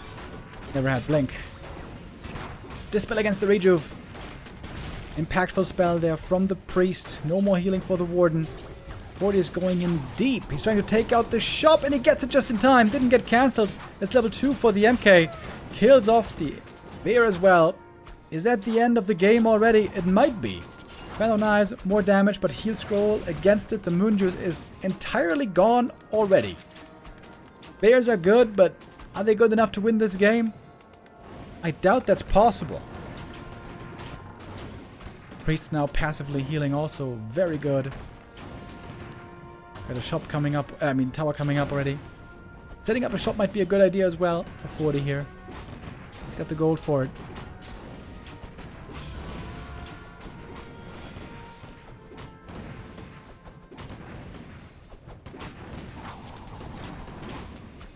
Rejuvenation this time at least, running through fully, so Warden enjoying a good amount of healing. But he's not full HP. Waiting still for more bears. Lots of gold there for a moment on Colorful. Perhaps didn't spend it properly, ideally. Mountain King, perhaps he can get the kill. Stormbolt comes in just in time. The Warden gets the kill, but gets killed in return. And that is bad news for Colorful. That is GG. Fortitude with the 2-0 in the last match of the day. Gets the win on the final day 3 for his team.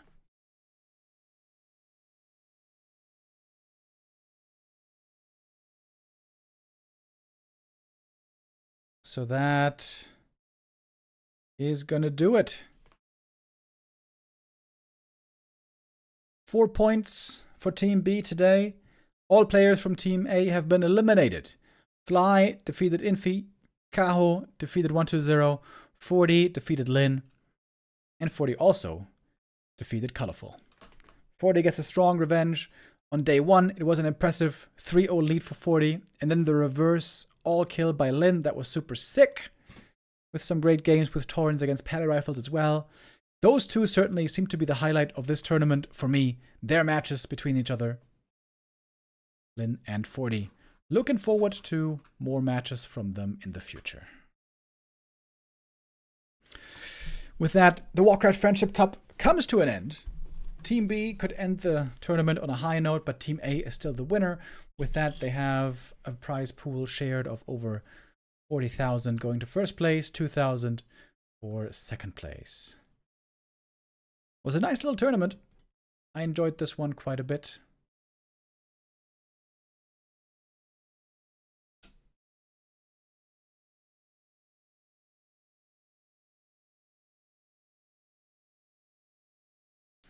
All right, and that's it from me today.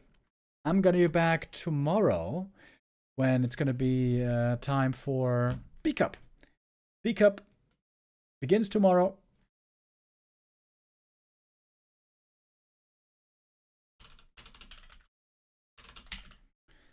And that is going to be group... What group is that?